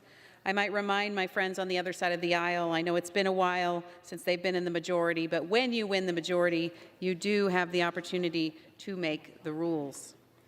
The Constitution lays out several activities for us in Congress, and one of those is what we're undertaking today. Among them is for the House to adopt its rules package. While it's not the most exciting of tasks, it is important to and will govern the work that we do for the American people. This rules package includes a few changes and improvements that will help the House to be more responsive to the needs of the American people. This package raises the threshold for vacating the office for Speaker, which is necessary to avoid the chaos and personal vendettas from derailing our work as it has done in the last Congress. This package extends subpoena enforcement authority for the Judiciary Committee's investigation into Attorney General Merrick Garland's production of documents. This ensures that no one, including President Biden or his son, is above the law. Finally, it provides for a dozen bills that will allow us to immediately get to work in this new Congress and start to secure our border, unleash American energy, and protect life and liberty. President Trump is ready to deliver on his America First agenda, and House Republicans must be ready to work alongside him. As a member who has served on the Rules Committee, I will be supporting this rules package so we can start working as soon as possible to contend on behalf of the American people and finally get our country back on track. I urge my colleagues to support this rules package and yield back the balance of my time. Gentlelady from Minnesota reserves. Debate on the rules package will continue in just a moment. However, the chair now will receive a message. Mr. Speaker, messages from the Senate. Mr. Speaker, Madam Secretary. I have been directed by the Senate to inform the House that the Senate has agreed to, as Convenes 1, concurrent resolution extending the life of the Joint Congressional Committee on Inaugural Ceremonies, in which concurrence of the House is requested. Gentleman from Massachusetts. Yeah, well, let me, thank you, Mr. Speaker. I wanted to say to the gentlewoman from Indiana, I'm glad she's proud of this rules package because, and I'm not surprised by that, because she, along with other Republicans in the Rules Committee, were responsible for blocking 6,000 amendments in the last Congress, and basically blocking 40 amendments, many of them bipartisan, that were brought before the Rules Committee to be part of this rules package. So I don't think that that's something to be particularly proud about. And to the gentlelady from Minnesota, again, thank you for reminding us, reiterating my words about buckling up. But, you know, you buckle up because you're in danger. And we are in danger as we look toward some of the items that my Republican friends want to bring to the floor. Mr. Speaker, if we defeat the previous question, I will offer an amendment to the rule to bring up H.R. 4895, the Lowering Drug Costs for American Families Act, to lower drug costs for Americans covered by private insurance plans under a modified open rule so that all members can offer amendments to the bill, unlike the 12 closed rules that are in this Republican rules package. Mr. Speaker, despite Republican opposition, Democrats have been fighting to lower prescription drug costs so that Americans have access to medicines that keep them healthy. Thanks to Democrats, the Inflation Reduction Act was signed into law, allowing Medicare to directly negotiate drug prices, capping out-of-pocket costs at $2,000 annually under Medicare Part D, and providing needed relief for our seniors. But we can't stop there. The Lowering Drug Costs for American Families Act would extend drug price negotiations to every individual with private health insurance. It would prevent price gouging by drug corporations, and it would provide affordable access to prescriptions for 164 million workers and their families. And if my Republican colleagues truly want to help our constituents keep more money in their pocketbooks and keep hardworking families healthy, they will defeat the previous question and take up this much-needed bill. Mr. Speaker, I ask unanimous consent to insert the text of my amendment into the record along with any extraneous material immediately prior to the vote on the previous question. Without objection. And with that, Mr. Speaker, I'm going to yield to discuss our proposal. I'm going to yield a minute to the gentleman from New Jersey, Mr. Pallone. Thank you. Thank you, Mr. Speaker. Gentleman is recognized for 1 minute. Mr. Speaker, I rise in strong support of the previous question. For the first time in history, thanks to the Democrats' Inflation Reduction Act, the federal government is negotiating lower prescription drug costs for American seniors that will produce real savings next year. Now, if we pass this motion, then we'll be passing my Lowering Drug Costs for American Families Act, which expands these savings to everyone or every American who has private health insurance. So now as seniors, but it will extend to every American who has private health insurance. Now, we've already seen the incredible savings that can be generated by price negotiation. Last year, the Biden administration negotiated lower prices on 10 drugs, and beginning next year, seniors will save an estimated $1.5 billion on those drugs. Now, imagine the savings if these lower prices were available to all Americans with health insurance. That's what we're doing here with the previous question. There's no reason this should be partisan.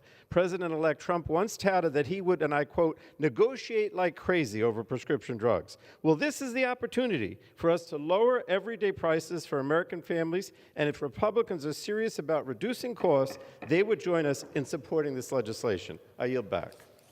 Gentlelady from Minnesota. Thank you, Mr. Speaker, and I would like to yield 4 minutes to the gentleman from New York. Gentleman from New York is recognized for 4 minutes. I want to thank my colleague for yielding, Mr. Speaker. This November, the American people called for a government that works, a Congress that functions, and leadership that delivers results. To achieve this, we must raise the threshold for the motion to vacate from 1 to 9 members, ensuring stability and preventing a small faction from disrupting progress while maintaining accountability and the ability to govern effectively. This common sense change will help us focus on issues like lowering costs, securing borders, supporting law enforcement, and strengthening the economy rather than being paralyzed by internal strife. But to move forward, we have to understand from where we came. In the 118th Congress, a small faction of the Republican conference, together with the entire Democrat conference, repeatedly disrupted our efforts to deliver for the American people. This group wielded disproportionate power, causing significant disruptions, such as ousting a speaker supported by 97% of the conference and blocking rules backed by 95%. These actions undermine the unity and focus of our conference, jeopardizing the ability to address the challenges facing our great nation, Mr. Speaker. Both Speakers McCarthy and Johnson face challenges in addressing these groups' tactics, and as any action risked further obstruction. The 1-member threshold for the motion to vacate allowed this faction to repeatedly derail our efforts, distracting us from our mandate to govern effectively. Raising the threshold for the motion to vacate to 9 members is a common sense solution that addresses these issues while maintaining accountability. This change ensures that leadership challenges are not frivolously pursued, but instead reflect a genuine collective concern shared by a broader group of members. It strikes a balance between protecting a speaker's ability to lead and preserving the right of members to hold leadership accountable. I was proud to be among the Republican Main Street Caucus members who collaborated with the House Freedom Caucus to reach this threshold agreement back in November. But let me be clear, this provision is not about silencing dissent, but about ensuring stability. It prevents the disruptive tactics of a small minority from overshadowing the work of the majority, and most importantly, Mr. Speaker, the will of the American people. This is about governing responsibly and showing that we can rise above internal discord to address the pressing issues facing our nation. As a husband, father to 3 daughters, and a Navy veteran, I understand the importance of leadership rooted in trust, discipline, and stability. Effective leadership requires the confidence of those you serve and the ability to make tough decisions without the constant threat of unwarranted challenges.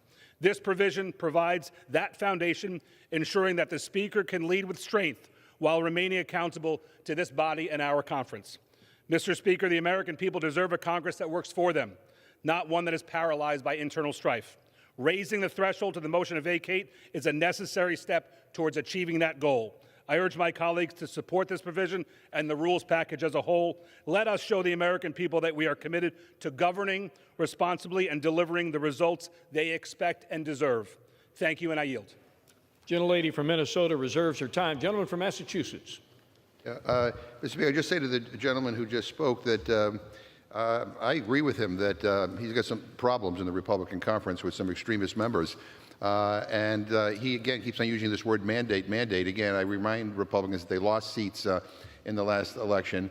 You know, you can't claim that you have this mandate to do whatever the heck you want to do and then expect us to once again come to your rescue to save Speaker Johnson if one of the extremists, if 9 extreme members in your conference want to challenge him and vacate the Speaker's chair. So in any event, I just find it kind of mind-boggling that, again, my Republicans are living in this fantasy world where they think somehow they have this huge majority here. Look at the difficulty we witnessed today with electing a Speaker. You guys are in charge. You have a mandate, and so put on your mandate pants and do the stuff that you say you want to do, or work with us in a bipartisan way to actually deliver for the American people. Mr. Speaker, I want to yield 1 minute to the gentlewoman from New Mexico, Ms. Ledger Fernandez. Members are advised to continue to direct their remarks to the chair. Gentlelady from New Mexico is recognized for 1 minute. Mr. Speaker, today we begin a new session of Congress. Americans want us to address the high cost of living, help them buy a home of their own, and keep Social Security and Medicare alive. Well, it's a new year. The Republicans' rules package is the same old division, same old dysfunction and disregard for working families from the last 2 years. This rule automatically puts on the floor Republicans' top legislative priorities. Not a single one of their legislative priorities addresses the high cost of living. Not a single one allows amendments to make the bill better or more bipartisan. Republicans seem afraid of debate and amendments. I think it's because they are afraid that the more we debate their bills, the more Americans will hear that Republicans keep siding with the billionaire bros rather than standing with working families. Vote no on the rules package and vote yes for working families and women's health care. Gentleman reserves his time. Gentlelady from Minnesota. Thank you, Mr. Speaker, and I yield 3 minutes to the gentleman from New York. Gentleman from New York is recognized for 3 minutes. Thank you, Mr. Speaker. I rise in strong support of this rules package for the 119th Congress. As my colleagues have said before, the American people sent us a mandate in November to deliver on President Trump's America First agenda, focused on reining in the federal government, securing our borders, protecting the freedom of individuals, and ending once and for all the woke policies of the left that are holding our country back. This package before us will empower House Republicans to build off the important work begun last Congress and sets the stage for achieving serious wins for the American people. It paves the way for a Congress that can operate more efficiently and more transparently, and extends the power of the Judiciary Committee to continue the House's important work of investigating any potential corruption or crimes or misconduct that was perpetrated under the Biden and Harris administration. Finally, the rules package provides for immediate consideration of 12 measures that are focused on the issues the American people sent us here to solve: securing our borders, unleashing our domestic energy production, protecting communities from the flood of lethal fentanyl in our country, and standing up for life and liberty for all Americans. Mr. Speaker, The American people sent us here with a majority to deliver real, lasting change. This rules package will help us ensure that the House can stay laser focused on delivering that change in the 119th Congress. I strongly support the rules package before us today, and I urge my colleagues to support it as well. And with that, I yield back. Gentlelady from Minnesota reserved. Gentleman from Massachusetts. Yes. Mr. Speaker, I just want to, for the record, correct the gentleman on his use of the word mandate. I'm not sure he understands what it means. I think maybe we think it means different things. My Republican friends actually lost seats in the last election. They have the slimmest majority of any majority in nearly 100 years. And we've already seen the chaos and the disarray within the Republican conference when this rules package that we're debating today was delayed in coming to the floor because you had to satisfy your extremist members by making 2 rules changes. I mean, so I don't get it. But anyway, I'll just keep on correcting the record. Mr. Speaker, I now would like to yield 1 minute to the gentlewoman from Arizona, Ms. Ansari. Gentlelady from Arizona is recognized for 1 minute. Mr. Speaker, I rise today in defense of immigrant communities such as the one I come from and now proudly represent in Arizona's 3rd Congressional District. Like so many others in our district, I'm a proud daughter of immigrant parents who came to the United States for a better life. Immigrants are an integral part of our community, and their contributions to our culture, our economy, and spirit are irreplaceable. In my district, over 64 languages are spoken. It is Congress's responsibility to ensure that every person in this country has a chance at the American dream. But the extreme immigration bills attached to this rules package are just the latest of an onslaught of attack on our immigrant communities from extreme Republicans. Particularly, the provision to cut federal funding from jurisdictions that provide critical services, which would impact everything from roadway safety to public safety, is another desperate attempt to further target and punish our most vulnerable. We can have secure borders without scapegoating immigrant communities and promoting xenophobia. Nothing in this package works to bring down the cost of living, protect American workers, or tackle inflation and healthcare costs. Do not be fooled by these distractions. That's why I urge a no vote on this measure. Thank you. I yield back. Gentleman from Massachusetts reserves. Gentlelady from Minnesota. Thank you, Mr. Speaker, and I yield 2 minutes to the gentleman from Georgia. Gentleman from Georgia is recognized for 2 minutes. Thank you, Mr. Speaker, and I rise today to support the rules package for the 119th Congress. Last November, the American people spoke, and Republicans control the House, the Senate, and the White House. Those same Americans are counting on us to deliver on the critical issues our country is facing, and this package begins that process, Mr. Speaker. It provides for consideration of 12 bills, including a bill to require the Secretary of Homeland Security to take into custody illegal immigrants who have been charged in the United States with theft, a bill to make the assault of a law enforcement officer a deportable offense, and a bill to prohibit a moratorium on the use of fracking. Mr. Speaker, energy and immigration are 2 of the reasons that the Republicans control the House, the Senate, and the White House. These issues are top of mind for almost all Americans, as are inflation, the tax code, our defense, and foreign policy. This package, Mr. Speaker, sets the tone, and I urge all of my colleagues to vote yes on this so we can get to work. With that, Gentlelady from Minnesota reserved. Gentleman from Massachusetts recognized with 13 1/4 minutes remaining. Thank you, Mr. Speaker. And again, I would just say, in response to the gentleman who just spoke, that the tone that is being set by the new Republican majority is that of chaos. Again, this rules package that we're debating today already had to be changed twice today because you couldn't get enough votes within your conference to pass it. And he's right. The American people did speak in the election, and they decided that Republicans should have fewer seats in the House. And at this point, I'd like to yield 1.5 minutes to the gentleman from Virginia, Mr. Scott. Gentleman from Virginia is recognized for 90 seconds. Thank you. Mr. Speaker, instead of fast-tracking culture war issues in the rules or cutting off dissent within the Republican conference, we should usher in the 119th Congress by prioritizing issues that the Americans face daily. For example, how can we reduce the cost of prescriptive drugs so that Americans can afford to pay for life-saving care they need? During the last Congress, my Democratic colleagues and I introduced the Lower Drug Costs for American Families Act, which builds upon the historic progress of the Inflation Reduction Act by expanding the Medicare drug price negotiation program. The bill would combat Big Pharma's price gouging of the American people by increasing the number of drugs eligible for negotiation and ensuring that Americans with private health insurance have access to those lower prices.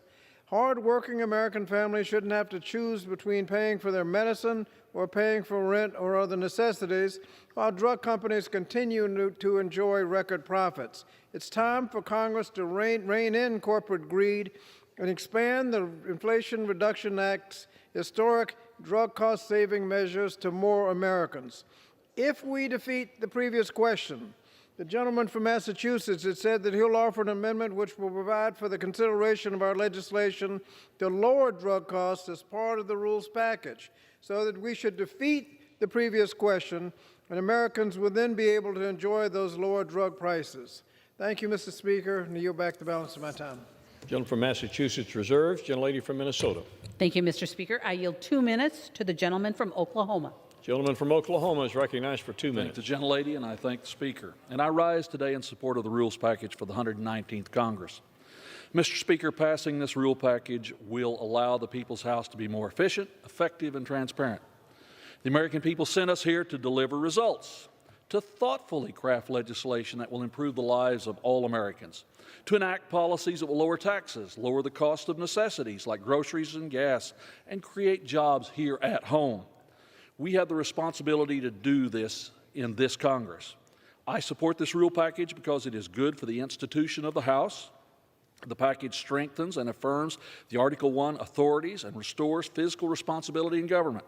Our constituents sent us here to legislate. Legislating's hard work. I've done it on 3 different committees. Legislating takes time to get right. I spent 2.5 years on a farm bill once and got it right. That's why this is imperative that we pass this package and get to work. I encourage my colleagues to join me in supporting this rules package. But before I yield back, I must offer one final thought to my good friend. Maybe the question is not the size of the Republican majority in the United States House. Maybe the question is, why did the American voters give the presidency back to the Republicans? Why did the American voters give the United States Senate back to a Republican majority and at the same time left us in the majority? Maybe the soul searching needs to be, why are my friends still in the minority after all of that? I yield back the balance of my time.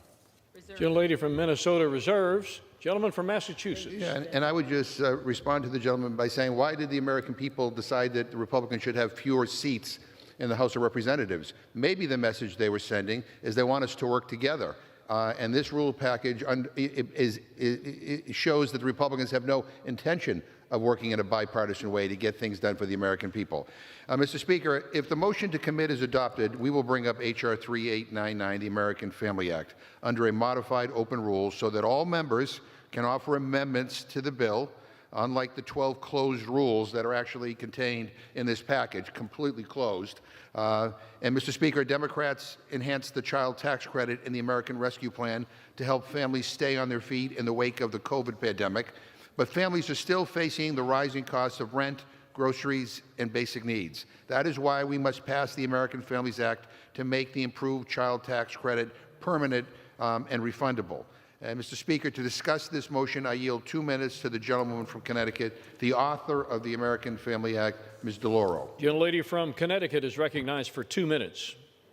Thank you, Mr. Speaker. When we conclude this rules debate, I will offer a motion to commit to add the expanded monthly child tax credit, the best antidote to the high cost of living and one of the most cost-effective programs in government ever.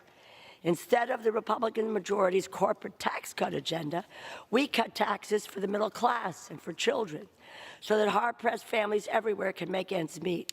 The child tax credit is the most effective tool we have in fighting against rising costs. It is about financial stability for families in a sea of uncertainty. That is why so many Republicans have their own proposals. Nothing in this rules package helps working people. Nothing in their first 12 bills would help working people. There is nothing about addressing rising costs. Make no mistake, A vote against the motion to commit means Republicans are raising taxes on the middle class in order to give away the farm to the biggest corporations and the wealthiest Americans. The expanded monthly child tax credit was the largest tax cut for working families in generations, a lifeline to the middle class. It drove the largest decrease in child poverty in history. People could pay their electric bills, fill their gas tanks, pay for child care, and more. It reached more than 61 million children, lifted 4 million out of poverty, and led to a 26% decline in hunger in families with children. With such a razor-thin majority, now is the time to make this a bipartisan tax cut for the middle class. Do the right thing. Vote yes on the motion to commit. Yield back. Gentleman from Massachusetts reserves. Gentlelady from Minnesota is recognized with 15 minutes remaining. Thank you, Mr. Speaker. I yield 2 minutes to the gentleman from Arkansas. Gentleman from Arkansas is recognized for 2 minutes. I thank the gentlelady. Thank you, Mr. Speaker. And I rise in strong support of the House rules package. This package maintains reforms at the 72-hour rule and the cut-go rule that we instituted in the 118th Congress. It also continues the Holman rule, requires CBO to review the inflationary impacts of certain legislation, increasing mandatory spending, officially eliminates the Office of Diversity and Inclusion, and ensures that we have continuity in the speakership. It also allows electronic voting in committees, which I can tell you from my experience on the T&I committee has greatly shortened the time frame for voting and has made voting easier and more accurate. It codifies a current separate order of the House providing spending reduction accounts within appropriations bills so that members can actually save money during amendment debate. The rules also continue a number of good governance measures for the House, including prohibiting former members who are registered lobbyists or foreign agents from using House exercise facilities, improving the public availability of House documents in machine-readable formats, and ensuring that all House employees have appropriate access to the Ethics Committee and the Office of Congressional Workplace Rights. The House functions best when the rules allow us to function efficiently and effectively, and these rules do just that. Finally, the rules package makes in order 12 bills that show unequivocally our party's support for securing our border, standing up for the right to life, ensuring that only American citizens are allowed to vote for national office, providing lower-cost energy for American families and businesses, and stopping the scourge of drugs like fentanyl from entering our communities.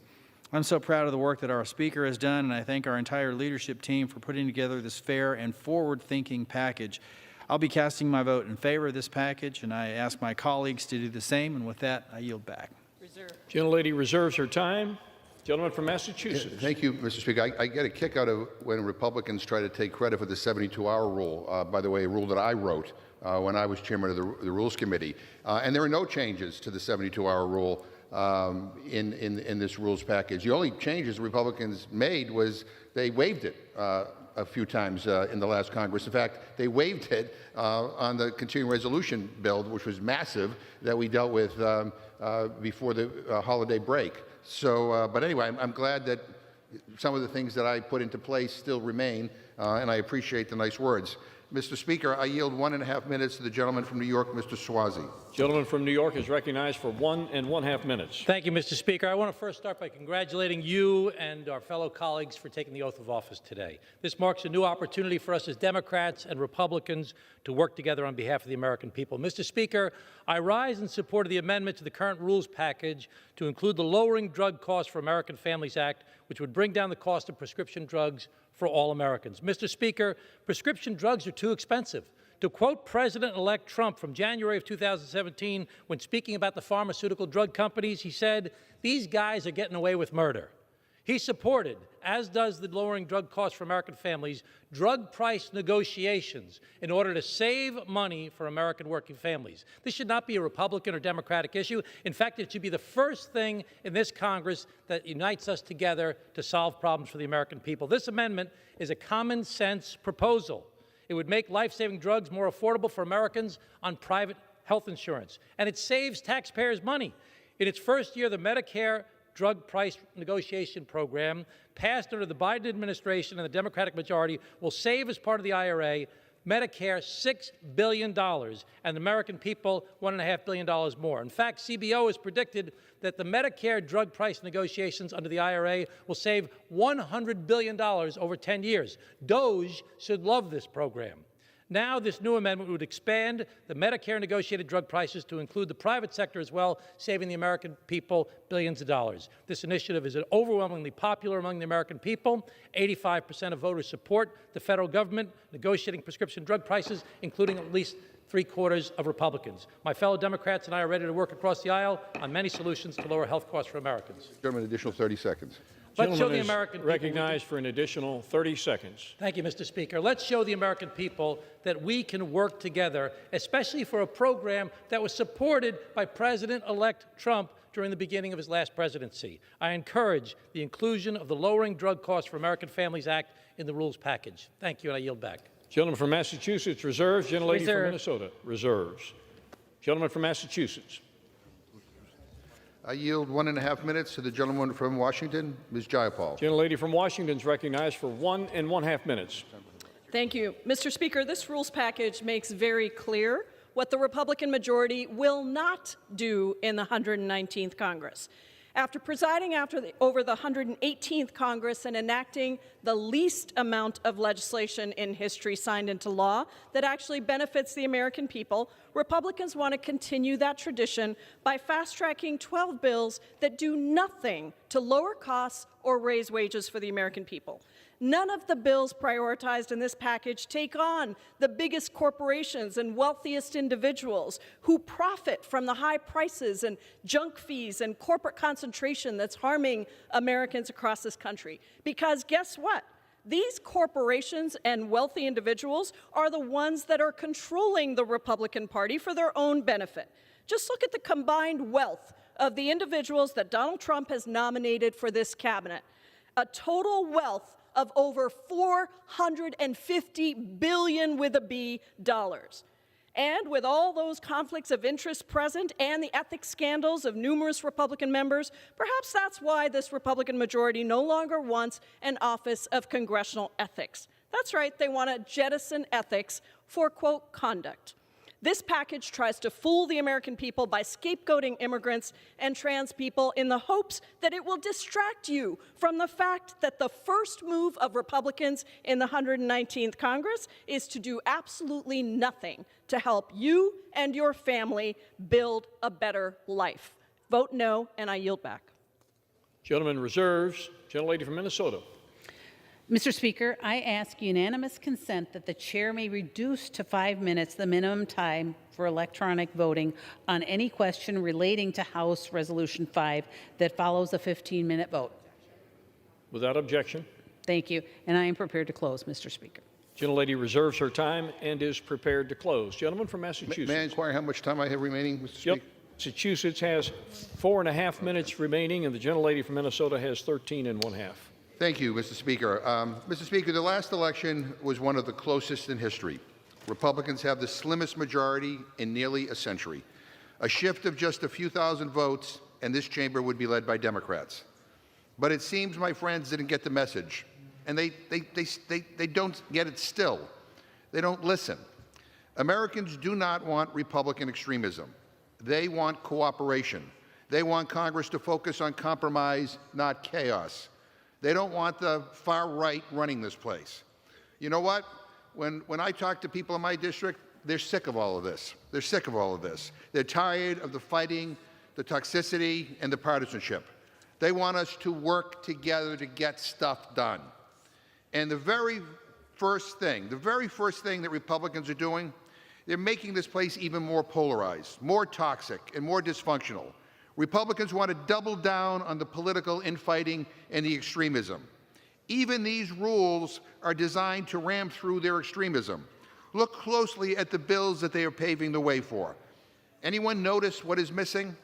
They're not doing a single thing they promised to do. They ran on the economy. They talked about egg prices and gas. You know, where is that today? Nothing for workers, nothing to lower food prices, nothing about rent prices or helping people buy homes, nothing about inflation or prescription drugs, nothing on creating jobs, nothing on the economy. Someone should ask, what happened to all their promises? Was it all BS? And look at the people that they're putting in power. First of all, they're turning the White House cabinet into a junk drawer full of out-of-touch billionaires and insiders. Nobody who understands the struggles of regular people.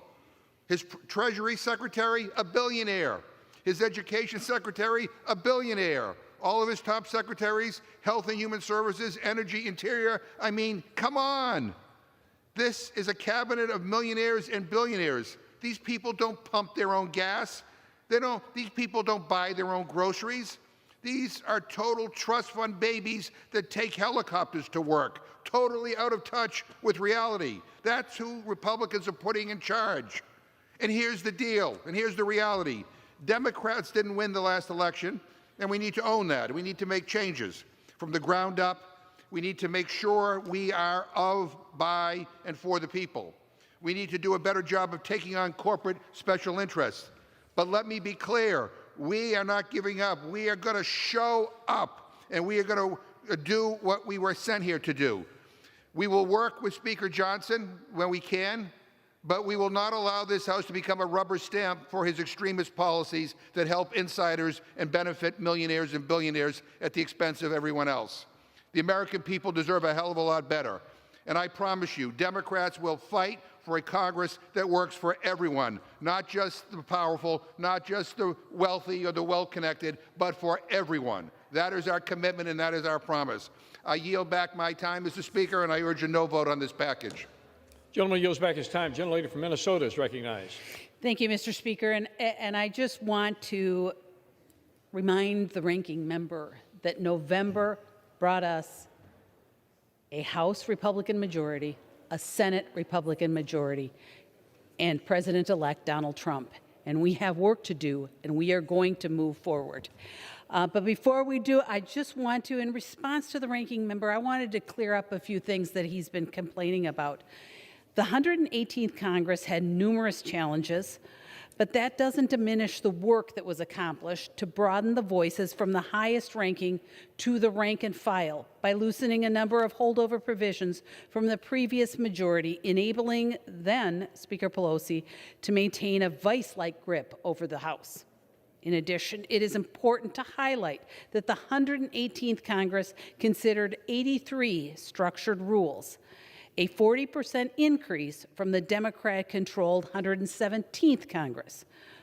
For closed rules, more context is needed, as over a third of those closed rules were because no amendments were offered, making the rules closed by definition. Also, when it comes to amendments, while the minority may want to highlight the number, I'm sorry, you interrupted? I asked, would you yield? No. Okay. I'm finishing my closing. Time. She may resume. Thank you. When it comes to the amendments, while the minority may want to highlight the number of blocked amendments, this does not take into account amendments that were not eligible for consideration because of the points of order that lay against them.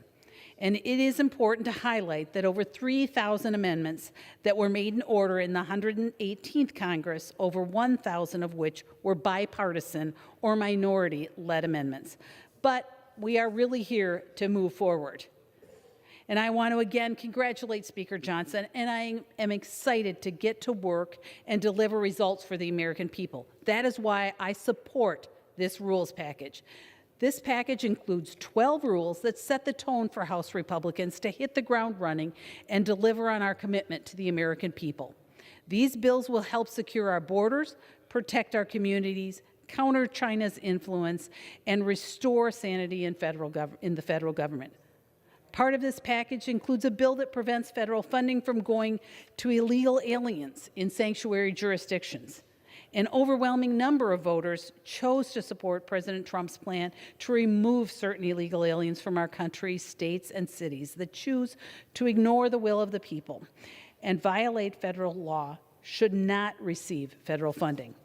I am particularly eager to vote for a bill that protects newborns. It requires healthcare practitioners to exercise the proper degree of care for an infant who survives an attempted abortion. I am not sure how anyone could oppose this legislation. It requires treatment for infants who are born alive. In addition, this rule contains a bill to protect women in sports and a bill to require proof of citizenship to register to vote in federal elections, things that the American people have sent us here to do. For too long, Democrats have been pushing a woke agenda and that frankly benefits criminals more than our own citizens. These bills are common sense, and they are what the American people voted for. This rules package will help us move swiftly to deliver on our promise to the American people and help President Trump with his American First agenda. I look forward to voting for this rules package, and I look forward to our work ahead with Speaker Johnson, Senate Leader Thune, and President Trump. Mr. Speaker, I yield back the balance of my time, and I move the previous question on the resolution. Question is on ordering the previous question on the resolution. Those in favor say aye. Those opposed, no. Opinion of the chair, the ayes have it. Mr. Speaker, Gentleman from Massachusetts. I ask for the yeas and nays. The yeas and nays are requested. Those favoring a vote by the yeas and nays will rise. Sufficient number having risen, the yeas and nays are ordered. Members will record their votes by electronic device. 15. This is a 15-minute vote.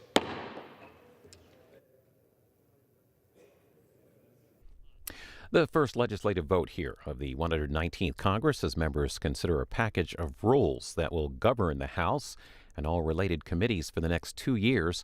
Also included an increase in the threshold for requesting the removal of the Speaker from 1 to 9 Republican members, eliminating the Office of Diversity and Inclusion, and allowing committees to permit electronic voting.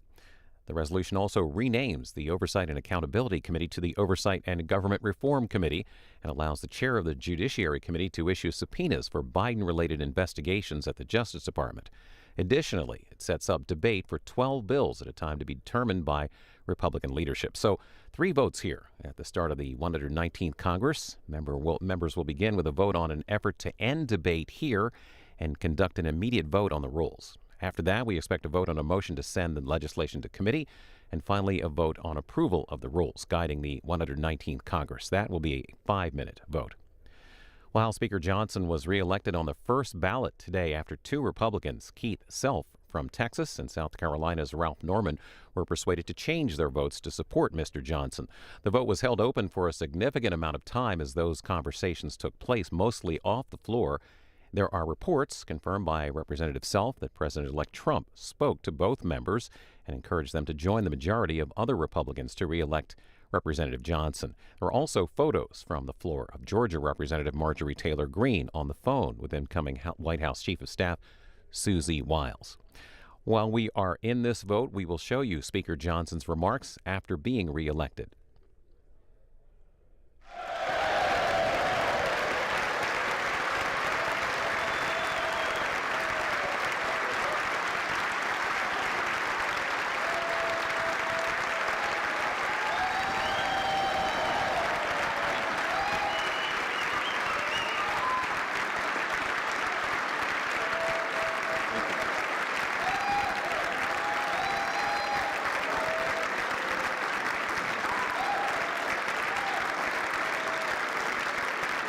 Thank you.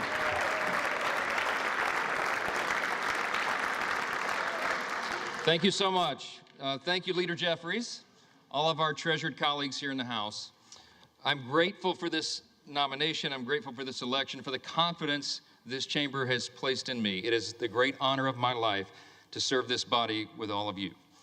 Of course, these are difficult days in our home state of Louisiana, where I come from. We all know about the terrorist attack in New Orleans, and it's really shaken our state. People are reeling from that attack. It took the lives of 14 innocent people, and it injured dozens more. And I wanted to begin appropriately today. If we could, I'd ask you all to join me in a moment of silence for the victims of this horrific act.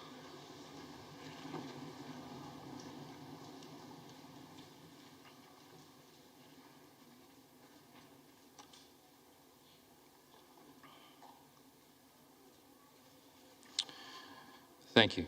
Thank you for that.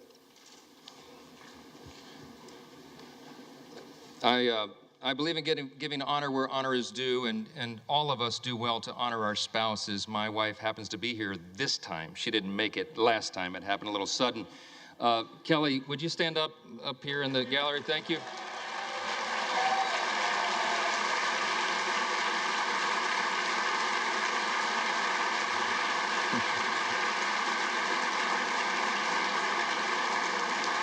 And we have our 4 children here, Hannah, Abby, Jack, and Will. We all stand up just really quickly. Come on.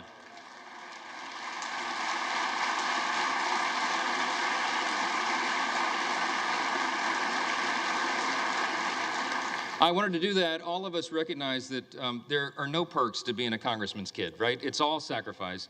And our spouses put up with so much, endless hours in travel and all the responsibilities upon us. And we're good to remind them how important they are to us and how we could not do the job without them. And so it's appropriate for all of us to do that. Thank you, guys.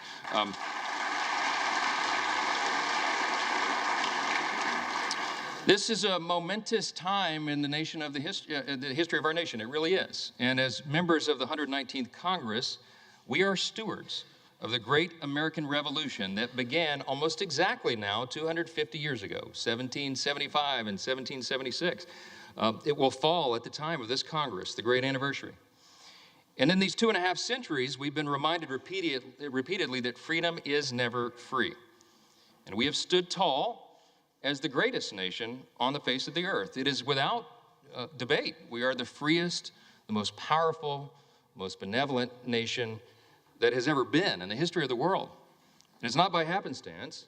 We're the ones who settled the West. We're the ones who ended slavery, who laid the transcontinental railroad, who gave women the right to vote, who won 2 world wars, who landed on the moon, and who won the Cold War. Throughout our history, we have done what no one thought was possible. And still, at 250 years old, our nation is actually a young nation. This past fall, I had opportunity to go to the G7 speakers meeting. It was held in Italy. It's the only international trip I took as speaker over the last 14 months because I didn't have time to do it, but it was a quick 3-day jaunt, and met with my colleagues, the speakers of the other parliaments, the great governments around the world. And we talked about that, how really special America is, how unique we are in our place on the globe, and how important it is for us to maintain that. And as I talked to these colleagues from around the world, I thought our closest allies, who recognize how important we are, how important this body, this house is. I thought about how is it that such a young country has become so exceptional, so singular in its importance, that today stands as the world's leader in liberty and the economy and culture. 100 years ago, President Calvin Coolidge answered that very question in his inaugural address. It was March of 100 years ago, exactly almost. He said this: "We best serve our own country and most successfully discharge our obligations to humanity by continuing to be openly and candidly, intensely and scrupulously American." I love that. I love that. Today, yeah, that's right. That's an applause line.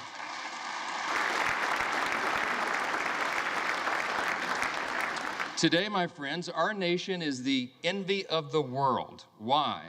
Because we have been marked by a spirit and a people who are explicitly that. We are explicitly American. We don't try to be like other nations, and we recognize that a strong America is good for the entire world. And everybody around the globe knows that. That's right.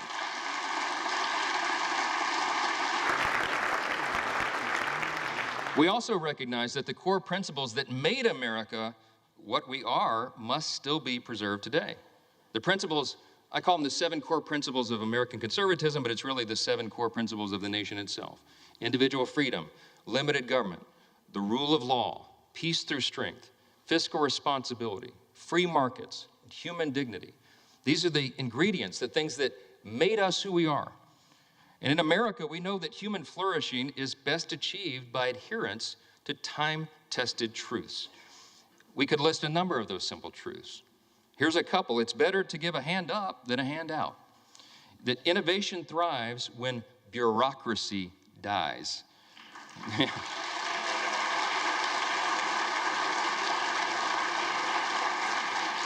The simple truth that it is parents and families and not administrators that must be in charge of their children's education.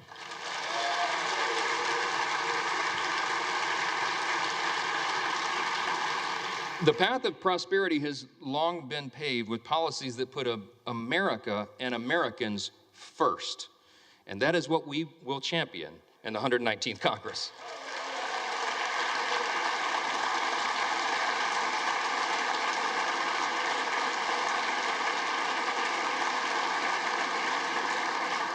We have a mandate, and that was shown in the election cycle.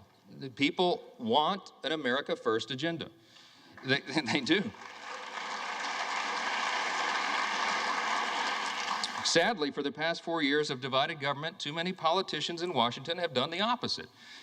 Open borders and overregulation have destroyed our cities and stifled innovation. Inflation and weak leadership have left Americans poorer, and they have placed our country in a perilous position. That's right. But in recent months, we've witnessed something happening, something that's really remarkable, a political moment in our modern history, a groundswell of Americans from every state, race, and religion who now demand that we put the interest of Americans first again, and we will, and we will.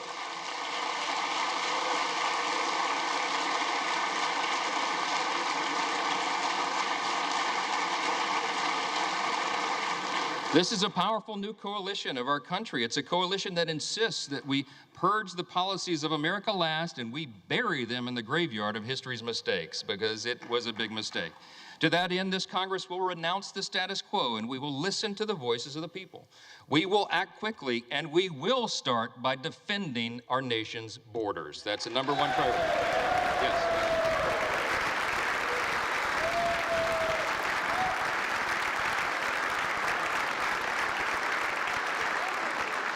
In coordination with President Trump, this Congress will give our border and immigration enforcement agents the resources that they need to do their job.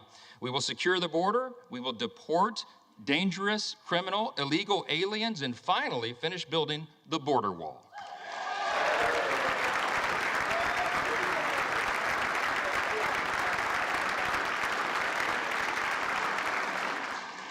You said you'd work with us on that, Hakeem. I'm counting on it. After 4 years of high inflation, we have a big agenda. We have a lot to do, and we can do it in a bipartisan fashion. We can fight high inflation, and we must. We'll give relief to Americans, and we'll extend the Trump tax cuts.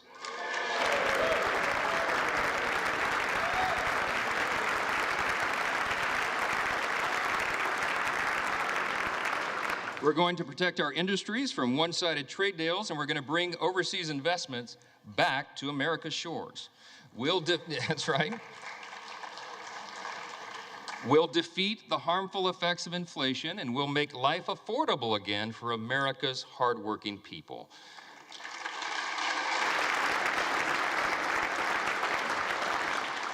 As leaders of a nation with vast natural resources that God has blessed us with, it is our duty to restore America's energy dominance, and that's what we'll do.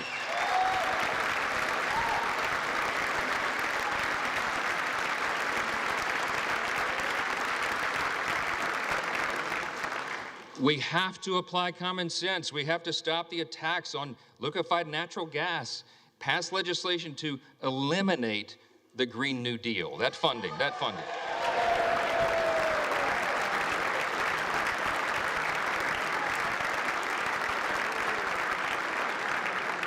We're going to expedite new drilling permits. We're going to save the jobs of our auto manufacturers, and we're going to do that by ending the ridiculous EV mandates.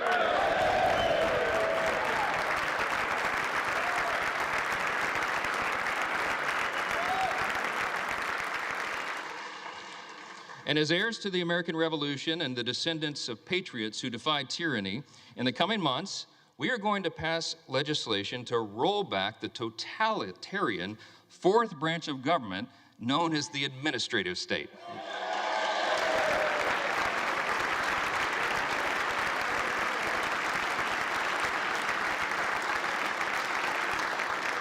We're going to drastically cut back the size and scope of government. We're going to return the power back to the people. And in coordination with President Trump and his administration, we are going to create a leaner, faster, and more efficient federal workforce. We need to do that. Our people do not deserve to be ruled by millions of bureaucrats they've never voted for, never met, and can never hold accountable. They deserve a government that is led by those they've elected to lead. That is how Article 1 is supposed to work. That was the idea of the Congress, and we will return to that principle. The American people have called on us to reject business as usual and throw out the status quo. We must and we will heed their call.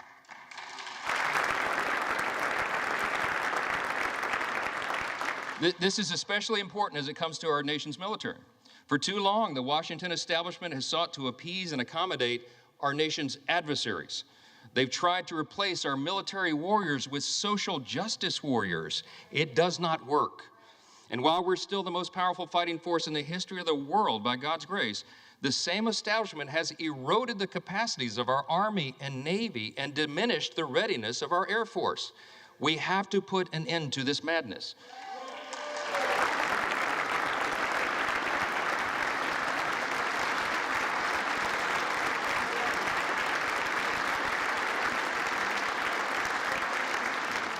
My friends and my colleagues, I think we should all unite in this idea. It is time now to reinstate fear in our enemies, refocus our mission on lethality, and realign our commitment to peace through strength right now.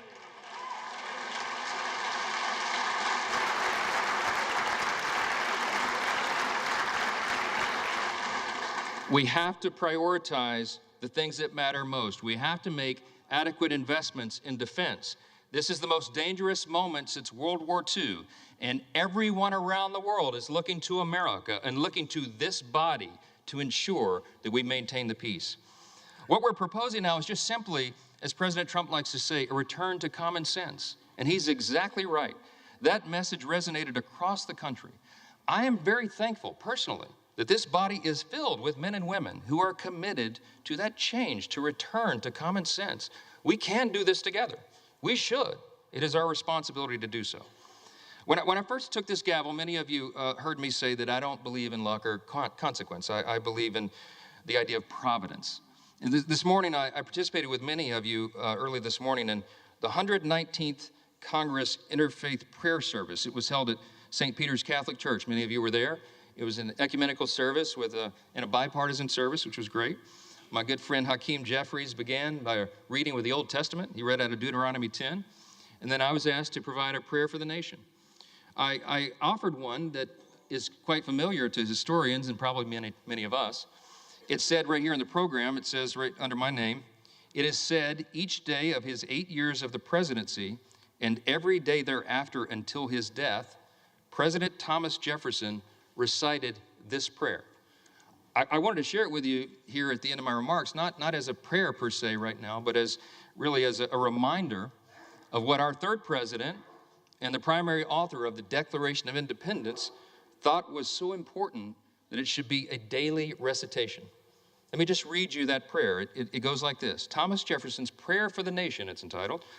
Almighty God, who has given us this good land for our heritage, we humbly beseech thee, that we may always prove ourselves a people mindful of thy favor and glad to do thy will. Bless our land with honorable ministry, sound learning, and pure manners. Save us from violence, discord, and confusion, from pride and arrogance, and from every evil way. Defend our liberties and fashion into one united people the multitude brought hither out of many kindreds and tongues. Endow with thy spirit of wisdom those whom in thy name we entrust the authority of government, that there may be justice and peace at home, and that through obedience to thy law we may show forth thy praise among the nations of the earth.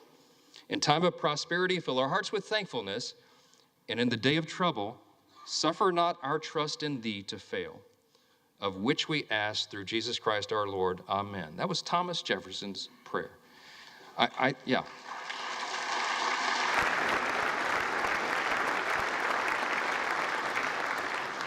Suffer not our trust in thee to fail. We will not fail. We cannot fail. We are all in this together. Our nation is counting on us to band together and solve these problems and get this done. I've said before that I believe God has elevated each one of you, that's my belief, to your positions of leadership. And it's an act of providence that you've all been placed in your specific roles in this specific moment at this historic time, at the 250-year inflection point of the greatest nation in the history of the world. It is no small thing. We're also witnesses to the providence that spared our incoming president, President Trump, from the assassin's bullet, remarkable as that was, and to the new coalition of Americans that has risen from every creed, color, and cul-de-sac who want us to put America first. Our people are asking for a thriving economy and a rebuilt middle class and strong borders and a strong military, and we can deliver that. See, these objectives and these aims don't have an R or a D behind them. They have a USA. That's what we're about.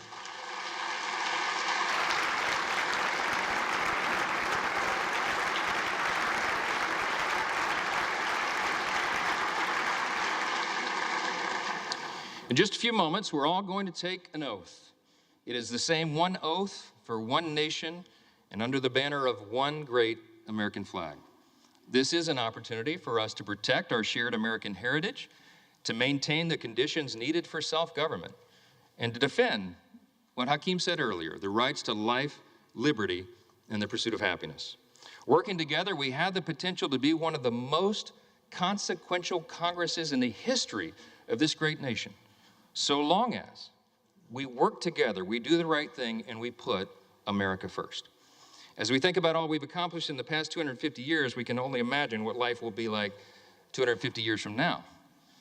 Whatever the future may look like, if we do our jobs now, we can help ensure that our civic virtues will endure, that this nation will still be an example to all the world for its greatness and its example of self-government, and that in spite of our great challenges and even our disagreements and our healthy debates, this extraordinary institution, the People's House, will still be standing strong. Thank you all so much, and God bless America.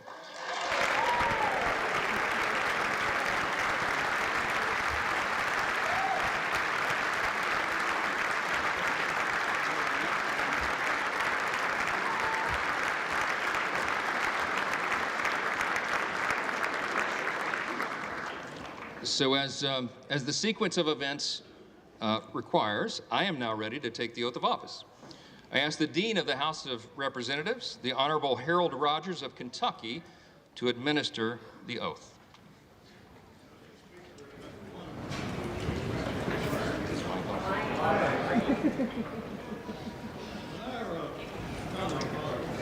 Hold just a second, Dean. We don't have the microphone on yet.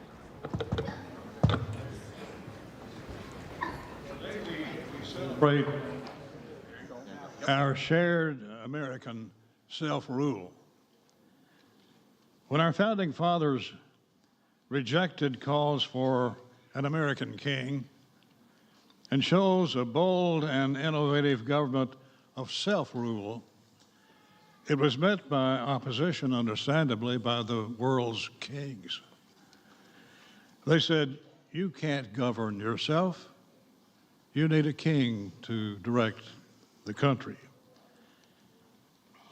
They said, "It's only a dream, self-rule." The founding fathers said, "You're right. It's the American dream." And thus, our founders said that we should move on our own with our own leadership. The Speaker of the House is the critical protector and promoter of self-rule, the keeper of the dream, if you will. And we've elected this man from Louisiana to carry on our bold experiment in democracy and self-rule. So, sir, if you're ready to assume this awesome responsibility, please raise your right hand. Do you solemnly swear that you will support and defend the Constitution of the United States against all enemies, foreign and domestic, that you will bear true faith and allegiance to the same, that you take this obligation freely, that you take this obligation without any mental reservation or purpose of evasion, and that you will well and faithfully discharge the duties of the office on which you're about to enter. So help you God. I do. Congratulations, Mr. Speaker. Well done. Thank you.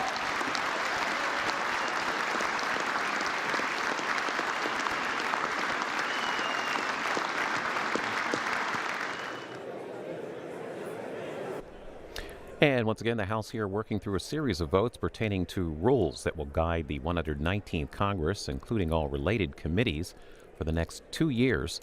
It includes an increase in the threshold for requesting the removal of the Speaker from 1 to 9 Republican members, eliminating the Office of Diversity and Inclusion, and allowing committees to permit electronic voting, among other items. Live coverage of the U.S. House here on C-SPAN.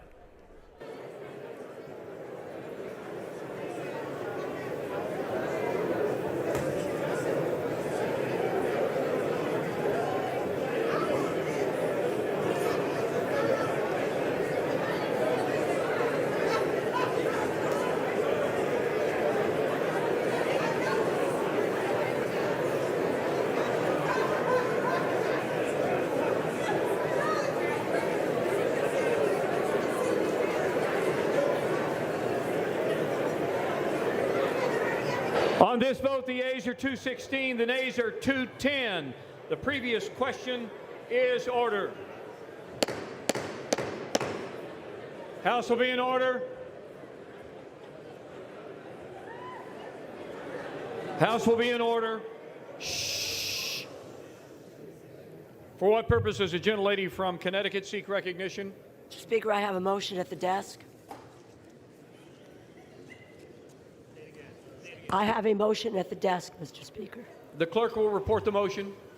Mr. Laurel of Connecticut moves to commit the resolution, House Resolution 5, to a select committee composed of the majority leader and the minority leader, with instructions to report the same back to the House forthwith with the following amendment. At the end of the resolution, Clerk will suspend. Gentlelady from Connecticut.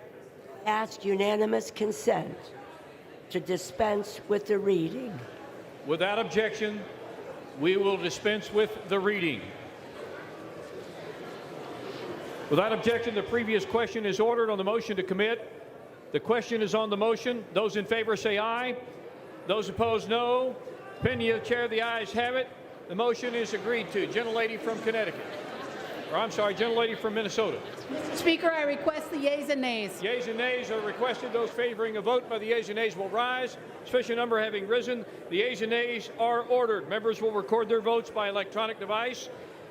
Pursuant to the order of the House of today, this will be a 5-minute vote.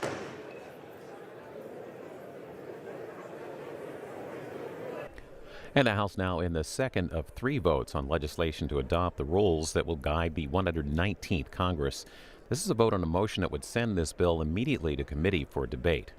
While this vote is underway, we'll show you some of the earlier debate on this rules legislation. Mr. Speaker, for the purpose of debate only, I yield the customary 30 minutes to the gentleman from Massachusetts, Mr. McGovern, pending which I yield myself such time as I may consume. Gentlelady's recognized. During consideration of this resolution, all time yielded is for the purpose of debate only. Mr. Speaker, I ask unanimous consent that all members have 5 legislative days to revise and extend their remarks. I also ask for unanimous consent to include in the record the section-by-section analysis of the resolution. Without objection. Thank you, Mr. Speaker. Today, the House will consider a rules package governing how this body conducts its business in the 119th Congress. In November, the American people sent us a mandate grounded in limited government, fiscal restraint, individual freedom, and America First principles. Our constituents sent us to Washington to correct course from the previous 4 years of the Biden-Harris administration, an administration that unleashed an onslaught of regulatory burden, woke policy, federal debt, and a porous southern border on the American taxpayer. Those taxpayers spoke with a clear and resounding message that change must happen. HRES 5 is the framework by which this body will deliver that change. The Constitution tasks this body with the governance of ourselves, ultimately accountable to the people we answer to every 2 years. With this rules package, we illustrate a House of Representatives that is modernized and efficient, yet accountable and transparent. It incorporates feedback from every corner of this body, updating those provisions which are unworkable or outdated, while maintaining core constitutional principles. I want to thank Speaker Johnson, parliamentarian staff, former Chairman Burgess's staff, and countless others who worked tirelessly to craft this package into what we will consider today. I also want to highlight some of the important changes in this rule package before I yield to Ranking Member McGovern. This rule package improves the way this body conducts its business through streamlining or improving internal processes to better reflect how the House of Representatives is supposed to operate. It raises the threshold by which a resolution declaring the office of the Speaker vacant may be offered, ensuring that such dramatic and seismic decisions are made through consensus and forethought, not by rogue personal vendettas and last-minute chaos. It continues to allow committees to permit the use of electronic voting and remote witnesses, speeding up the process by which bills are considered, and committees have access to expert witnesses for their respective hearings. In addition, the package continues to improve the committee electronic document repository, streamlining the process by which documents are posted by the committee on rules and committees of jurisdiction. Finally, the package continues to work regarding the appropriate use and integration of artificial intelligence in the operation and function of the House, ensuring members, offices, and staff have access to modern tools and resources. The resolution helps this body deliver on our mandate by the American people. The resolution requires that all general appropriations bills have a spending reduction account to help address the bloated federal budget and consequently the ever-growing federal debt burden. The package establishes several new provisions or points of order against measures that continue the unsustainable growth in federal spending and bureaucracy. As an example, members may raise a point of order against a bill that increases direct spending by $2.5 billion. It also requires CBO to provide information on the inflationary impacts of the legislation where possible. Finally, this package extends certain rules and authorizes to ensure the continuity of our important work in the 118th Congress. It extends the subpoena enforcement authority for the Judiciary's committee investigation into Attorney General Garland's production of documents related to Hunter Biden to ensure no one, including President Biden or his son, is above congressional accountability. It also extends the Select Committee on the Strategic Competition between the U.S. and China Communist Party to develop policies addressing the CCP's economic and geopolitical aggression. Finally, it provides for consideration several measures that represent the opening salvo of House Republicans' agenda: securing our border, The nays are 214. The motion is not adopted. Question is on adoption of the resolution. Those in favor say aye. Those opposed, no. The ayes have it. Resolution is agreed to. Gentlemen from Mr. Speaker, I ask for the yeas and nays. Yeas and nays are requested. Those favoring a vote by the yeas and nays will rise. Sufficient number having risen, the yeas and nays are ordered. Members will record their votes by electronic device pursuant to the order of the House today. This will be a 5-minute vote.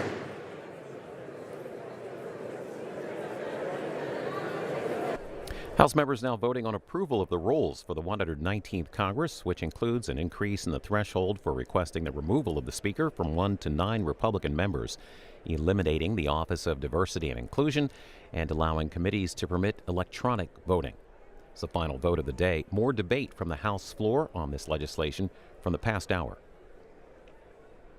Closeness of the election, that we would hear more about the importance of working together and bipartisanship. But you'd be wrong, and that's reflected in this rules package. Mr. Speaker, it's truly kind of unbelievable that we're at this moment right now. We're down here debating the revision to the revision of the rules package. This time, again, after Republicans worked out another backroom deal. And what concessions were so important to bring the House to a standstill while they redrafted their package once again? Well, the last-minute addition we were all just sitting around waiting for says that bipartisan suspension bills can't be debated on Thursday or Friday. Never mind if there's an emergency like a national disaster or a terror attack, we can't move quickly. That's actually why this extreme Republican majority wants to make this change. They hate bipartisanship. They hate bipartisanship. And what was the change they made earlier today? What was the big emergency? Changing words like child to son and daughter in our ethics rules. I mean, they're obsessed with this stuff. It's not just weird, it's discrimination. Meanwhile, a few months ago, we received over 40 rule change proposals at our member day hearing in the Rules Committee, and zero of them are included in this package. Instead, we get some last-minute backroom deal. Now, I'd love to hear why those ideas were all blocked, but we don't even have a rules chair to ask. We have no idea where any of this came from, and we had no time to review it all. So forget about the 72-hour rule. We didn't even get 72 minutes, and they're already making a mockery of this legislative process. And as I said, I mean, we don't have a chair of the Rules Committee. Usually at this moment, I would congratulate the new chair of the Rules Committee, but we're in the very odd situation of not having a chair of the Rules Committee right now. And I think that's just one small sign of the disarray and dysfunction that we've been seeing around here for the last few years. I mean, we're debating a rules package, and Republicans don't even have a chair of the Rules Committee in place. I mean, who wrote this? Who wrote this? Maybe the gentlewoman can tell us who wrote these rules. Maybe she can tell us who decided to block dozens of amendments from both sides of the aisle and the many bipartisan amendments which were blocked with no explanation at all. We know it was done in the back room somewhere with no accountability, and that's about all that we know. And speaking of back rooms, the only reason Speaker Johnson got enough votes is because two members emerged from a back room after huddling with the Speaker and changed their votes to support him. God only knows what they were promised in order to cave to change their views. But for the last 2 years, all the American people have been asking us to do is work together and get stuff done. What a radical idea. I mean, actually working together and getting stuff accomplished for the American people. They want us to reject extremism and polarization. And the very first thing, that this now even smaller Republican majority decides to do is to go into a back room and cave to their most extreme members. And sadly, I'm not surprised. I wanted to believe that maybe after losing seats and getting nothing done in the last Congress, just maybe they would change.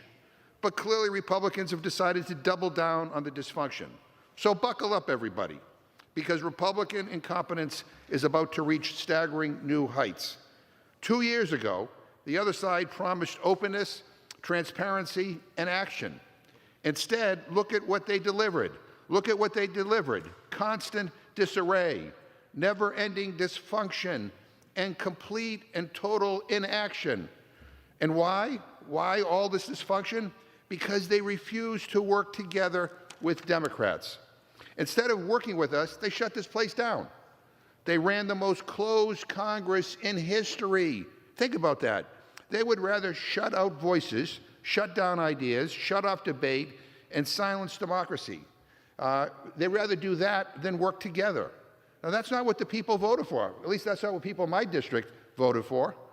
And I'm not exaggerating when I say this. Republicans ran the most closed Congress in history, ever, period.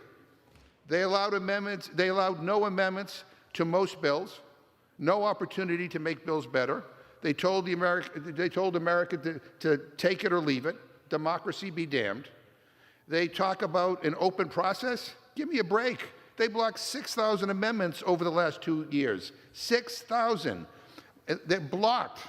And so I don't want to hear any lectures about bipartisanship. Give me a break. They rejected 67% of bipartisan amendments. How's that for bipartisanship? Speaker Johnson even shut out his own members. 57% of their own party's amendments were blocked. Open process, my foot. This is how they run things in the Kremlin. It's not how they should be run here in the United States Congress. I mean, give me a break. So forgive my skepticism when I hear from my friends on the other side of the aisle about bipartisanship and fairness around here, because Republicans have broken that promise over and over and over. Look at how much time we wasted last Congress while we were waiting around for Republicans to fight with each other instead of fighting for the American people. They spent weeks wasting taxpayer time and money because they couldn't elect a speaker, not once, but twice. Weeks wasted where Congress didn't do a damn thing. And now they have the nerve to lecture people about government efficiency? Come on, get real. How many times last Congress did they just send... The resolution is adopted. Without objection, a motion to reconsider is laid on the table.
Be in order. Members, please take your conversations from the floor. For what purpose does the gentlelady from Minnesota seek recognition? Mr. Speaker, I offered a privileged resolution and ask for its immediate consideration. The clerk will report the resolution. House Resolution 6, resolved that unless otherwise ordered, the hour of daily meeting of the House shall be 2 p.m. on Mondays, noon on Tuesdays, or 2 p.m. if no legislative business was conducted on the preceding Monday, noon on Wednesdays and Thursdays, and 9 a.m. on all other days of the week. Without objection, the resolution is agreed to. The motion to reconsider is laid on the table. For what purpose does the gentlelady from Minnesota seek recognition? Mr. Speaker, I offered a privileged concurrent resolution and ask for its immediate consideration. The clerk will report the concurrent resolution. House Concurrent Resolution 1, that pursuant to Clause 4, Section 5, Article 1 of the Constitution, during the 119th Congress, the Speaker of the House and the Majority Leader of the Senate, or the respective designees, acting jointly after consultation with the Minority Leader of the House and the Minority Leader of the Senate, may notify the members of the House and the Senate, respectively, to assemble at a place outside the District of Columbia if, in their opinion, the public interest shall warrant it. Without objection, the concurrent resolution is agreed to. Motion to reconsider is laid on the table. Purpose is the gentlelady from Minnesota seek recognition. Mr. Speaker, I ask unanimous consent that during the 119th Congress, the Speaker, Majority Leader, and Minority Leader be authorized to accept resignations and to make appointments authorized by law or by the House. Without objection. For what purpose does the gentlelady from Minnesota seek recognition? Mr. Speaker, I ask unanimous consent that during the 119th Congress, all members be permitted to extend their remarks and to include extraneous material within the permitted limit in that section of the record entitled Extension of Remarks. Without objection. For what purpose does the gentlelady from Minnesota seek recognition? Mr. Speaker, I ask unanimous consent that during the first session of the 119th Congress, 1, on legislative days of Monday and Tuesday, when the House convenes pursuant to House Resolution 5, the House shall convene 2 hours earlier than the time otherwise established by the resolution for the purpose of conducting morning hour debate. Number 2, on legislative days of Wednesday and Thursday, when the House convenes pursuant to House Resolution 5, the House shall convene 2 hours earlier than the time otherwise established by the resolution for the purpose of conducting morning hour debate. Number 3, when the House convenes pursuant to an order other than House Resolution 5, the House shall convene for the purpose of conducting morning hour debate only as prescribed by such order. Number 4, the time for morning hour debate shall be allocated equally between the parties and may not continue beyond 10 minutes before the hour appointed for the resumption of the session of the House. And number 5, the form of proceeding for the morning hour debate shall be as follows: the prayer by the chaplain, the approval of the journal, and the Pledge of Allegiance to the flag shall be postponed until resumption of the session of the House. Initial and subsequent recognitions for debate shall alternate between the parties. Recognition shall be conferred by the Speaker only pursuant to lists submitted by the Majority Leader and by the Minority Leader. No member may address the House longer than 5 minutes, except for the Majority Leader and the Minority Leader or the Minority Whip. No legislative business shall be in order except the filing of privileged reports, and following morning hour debate, the chair shall declare a recess pursuant to Clause 12A of Rule 1 until the time appropriated for the resumption of the session of the House, and the Speaker may dispense with morning hour debate upon receipt of a notification described in Clause 12C of Rule 1 or upon a change in reconvening pursuant to Clause 12E of Rule 1 and notify members accordingly. Objection. Any more?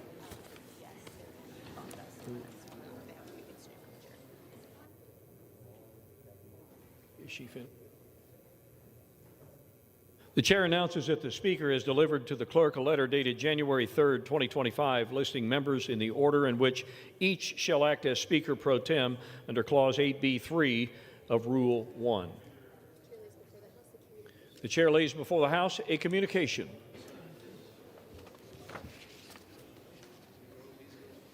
The Honorable Kevin F. McCumber, Clerk of the House of Representatives.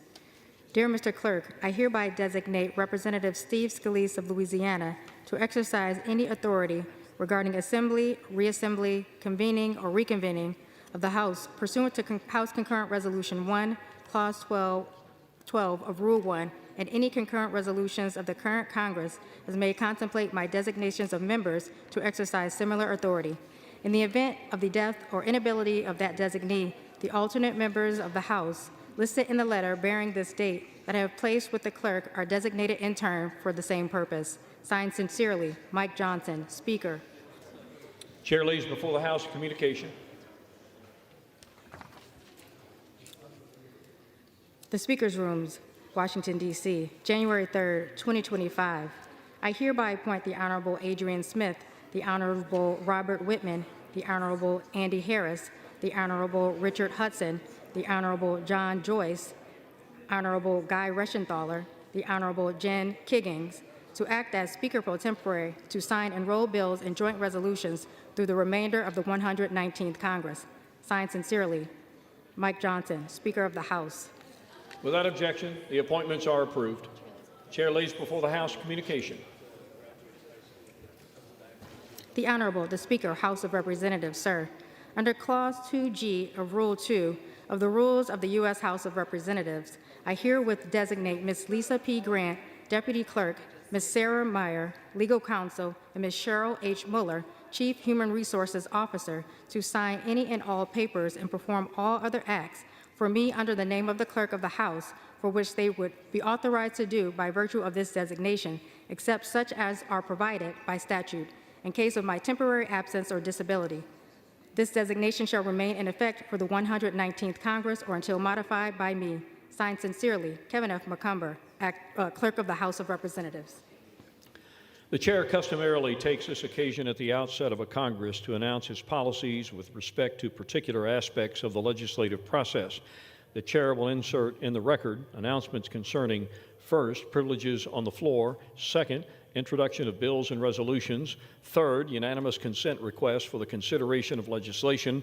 Fourth, recognition for 1-minute speeches. Fifth, recognition for special order speeches. Sixth, decorum in debate. Seventh, conduct of votes by electronic device. Eighth, use of handouts on the House floor. Ninth, use of electronic equipment on the House floor. And 10th, use of the chamber and Capitol facilities. These announcements, where appropriate, will reiterate the origins of the stated policies. The Chair intends to continue in the 119th Congress the policies reflected in these statements. The policy announced in the 102nd Congress with respect to jurisdictional concepts related to Clauses 5A of Rule 21, tax and tariff measures, will continue to govern but need to be reiterated as it is adequately documented as precedent in the House Rules and Manual. Without objection, the announcements will be printed in the record. Under Clause 5D of Rule 20, the Chair announces to the House that the whole number of the House stands at 434.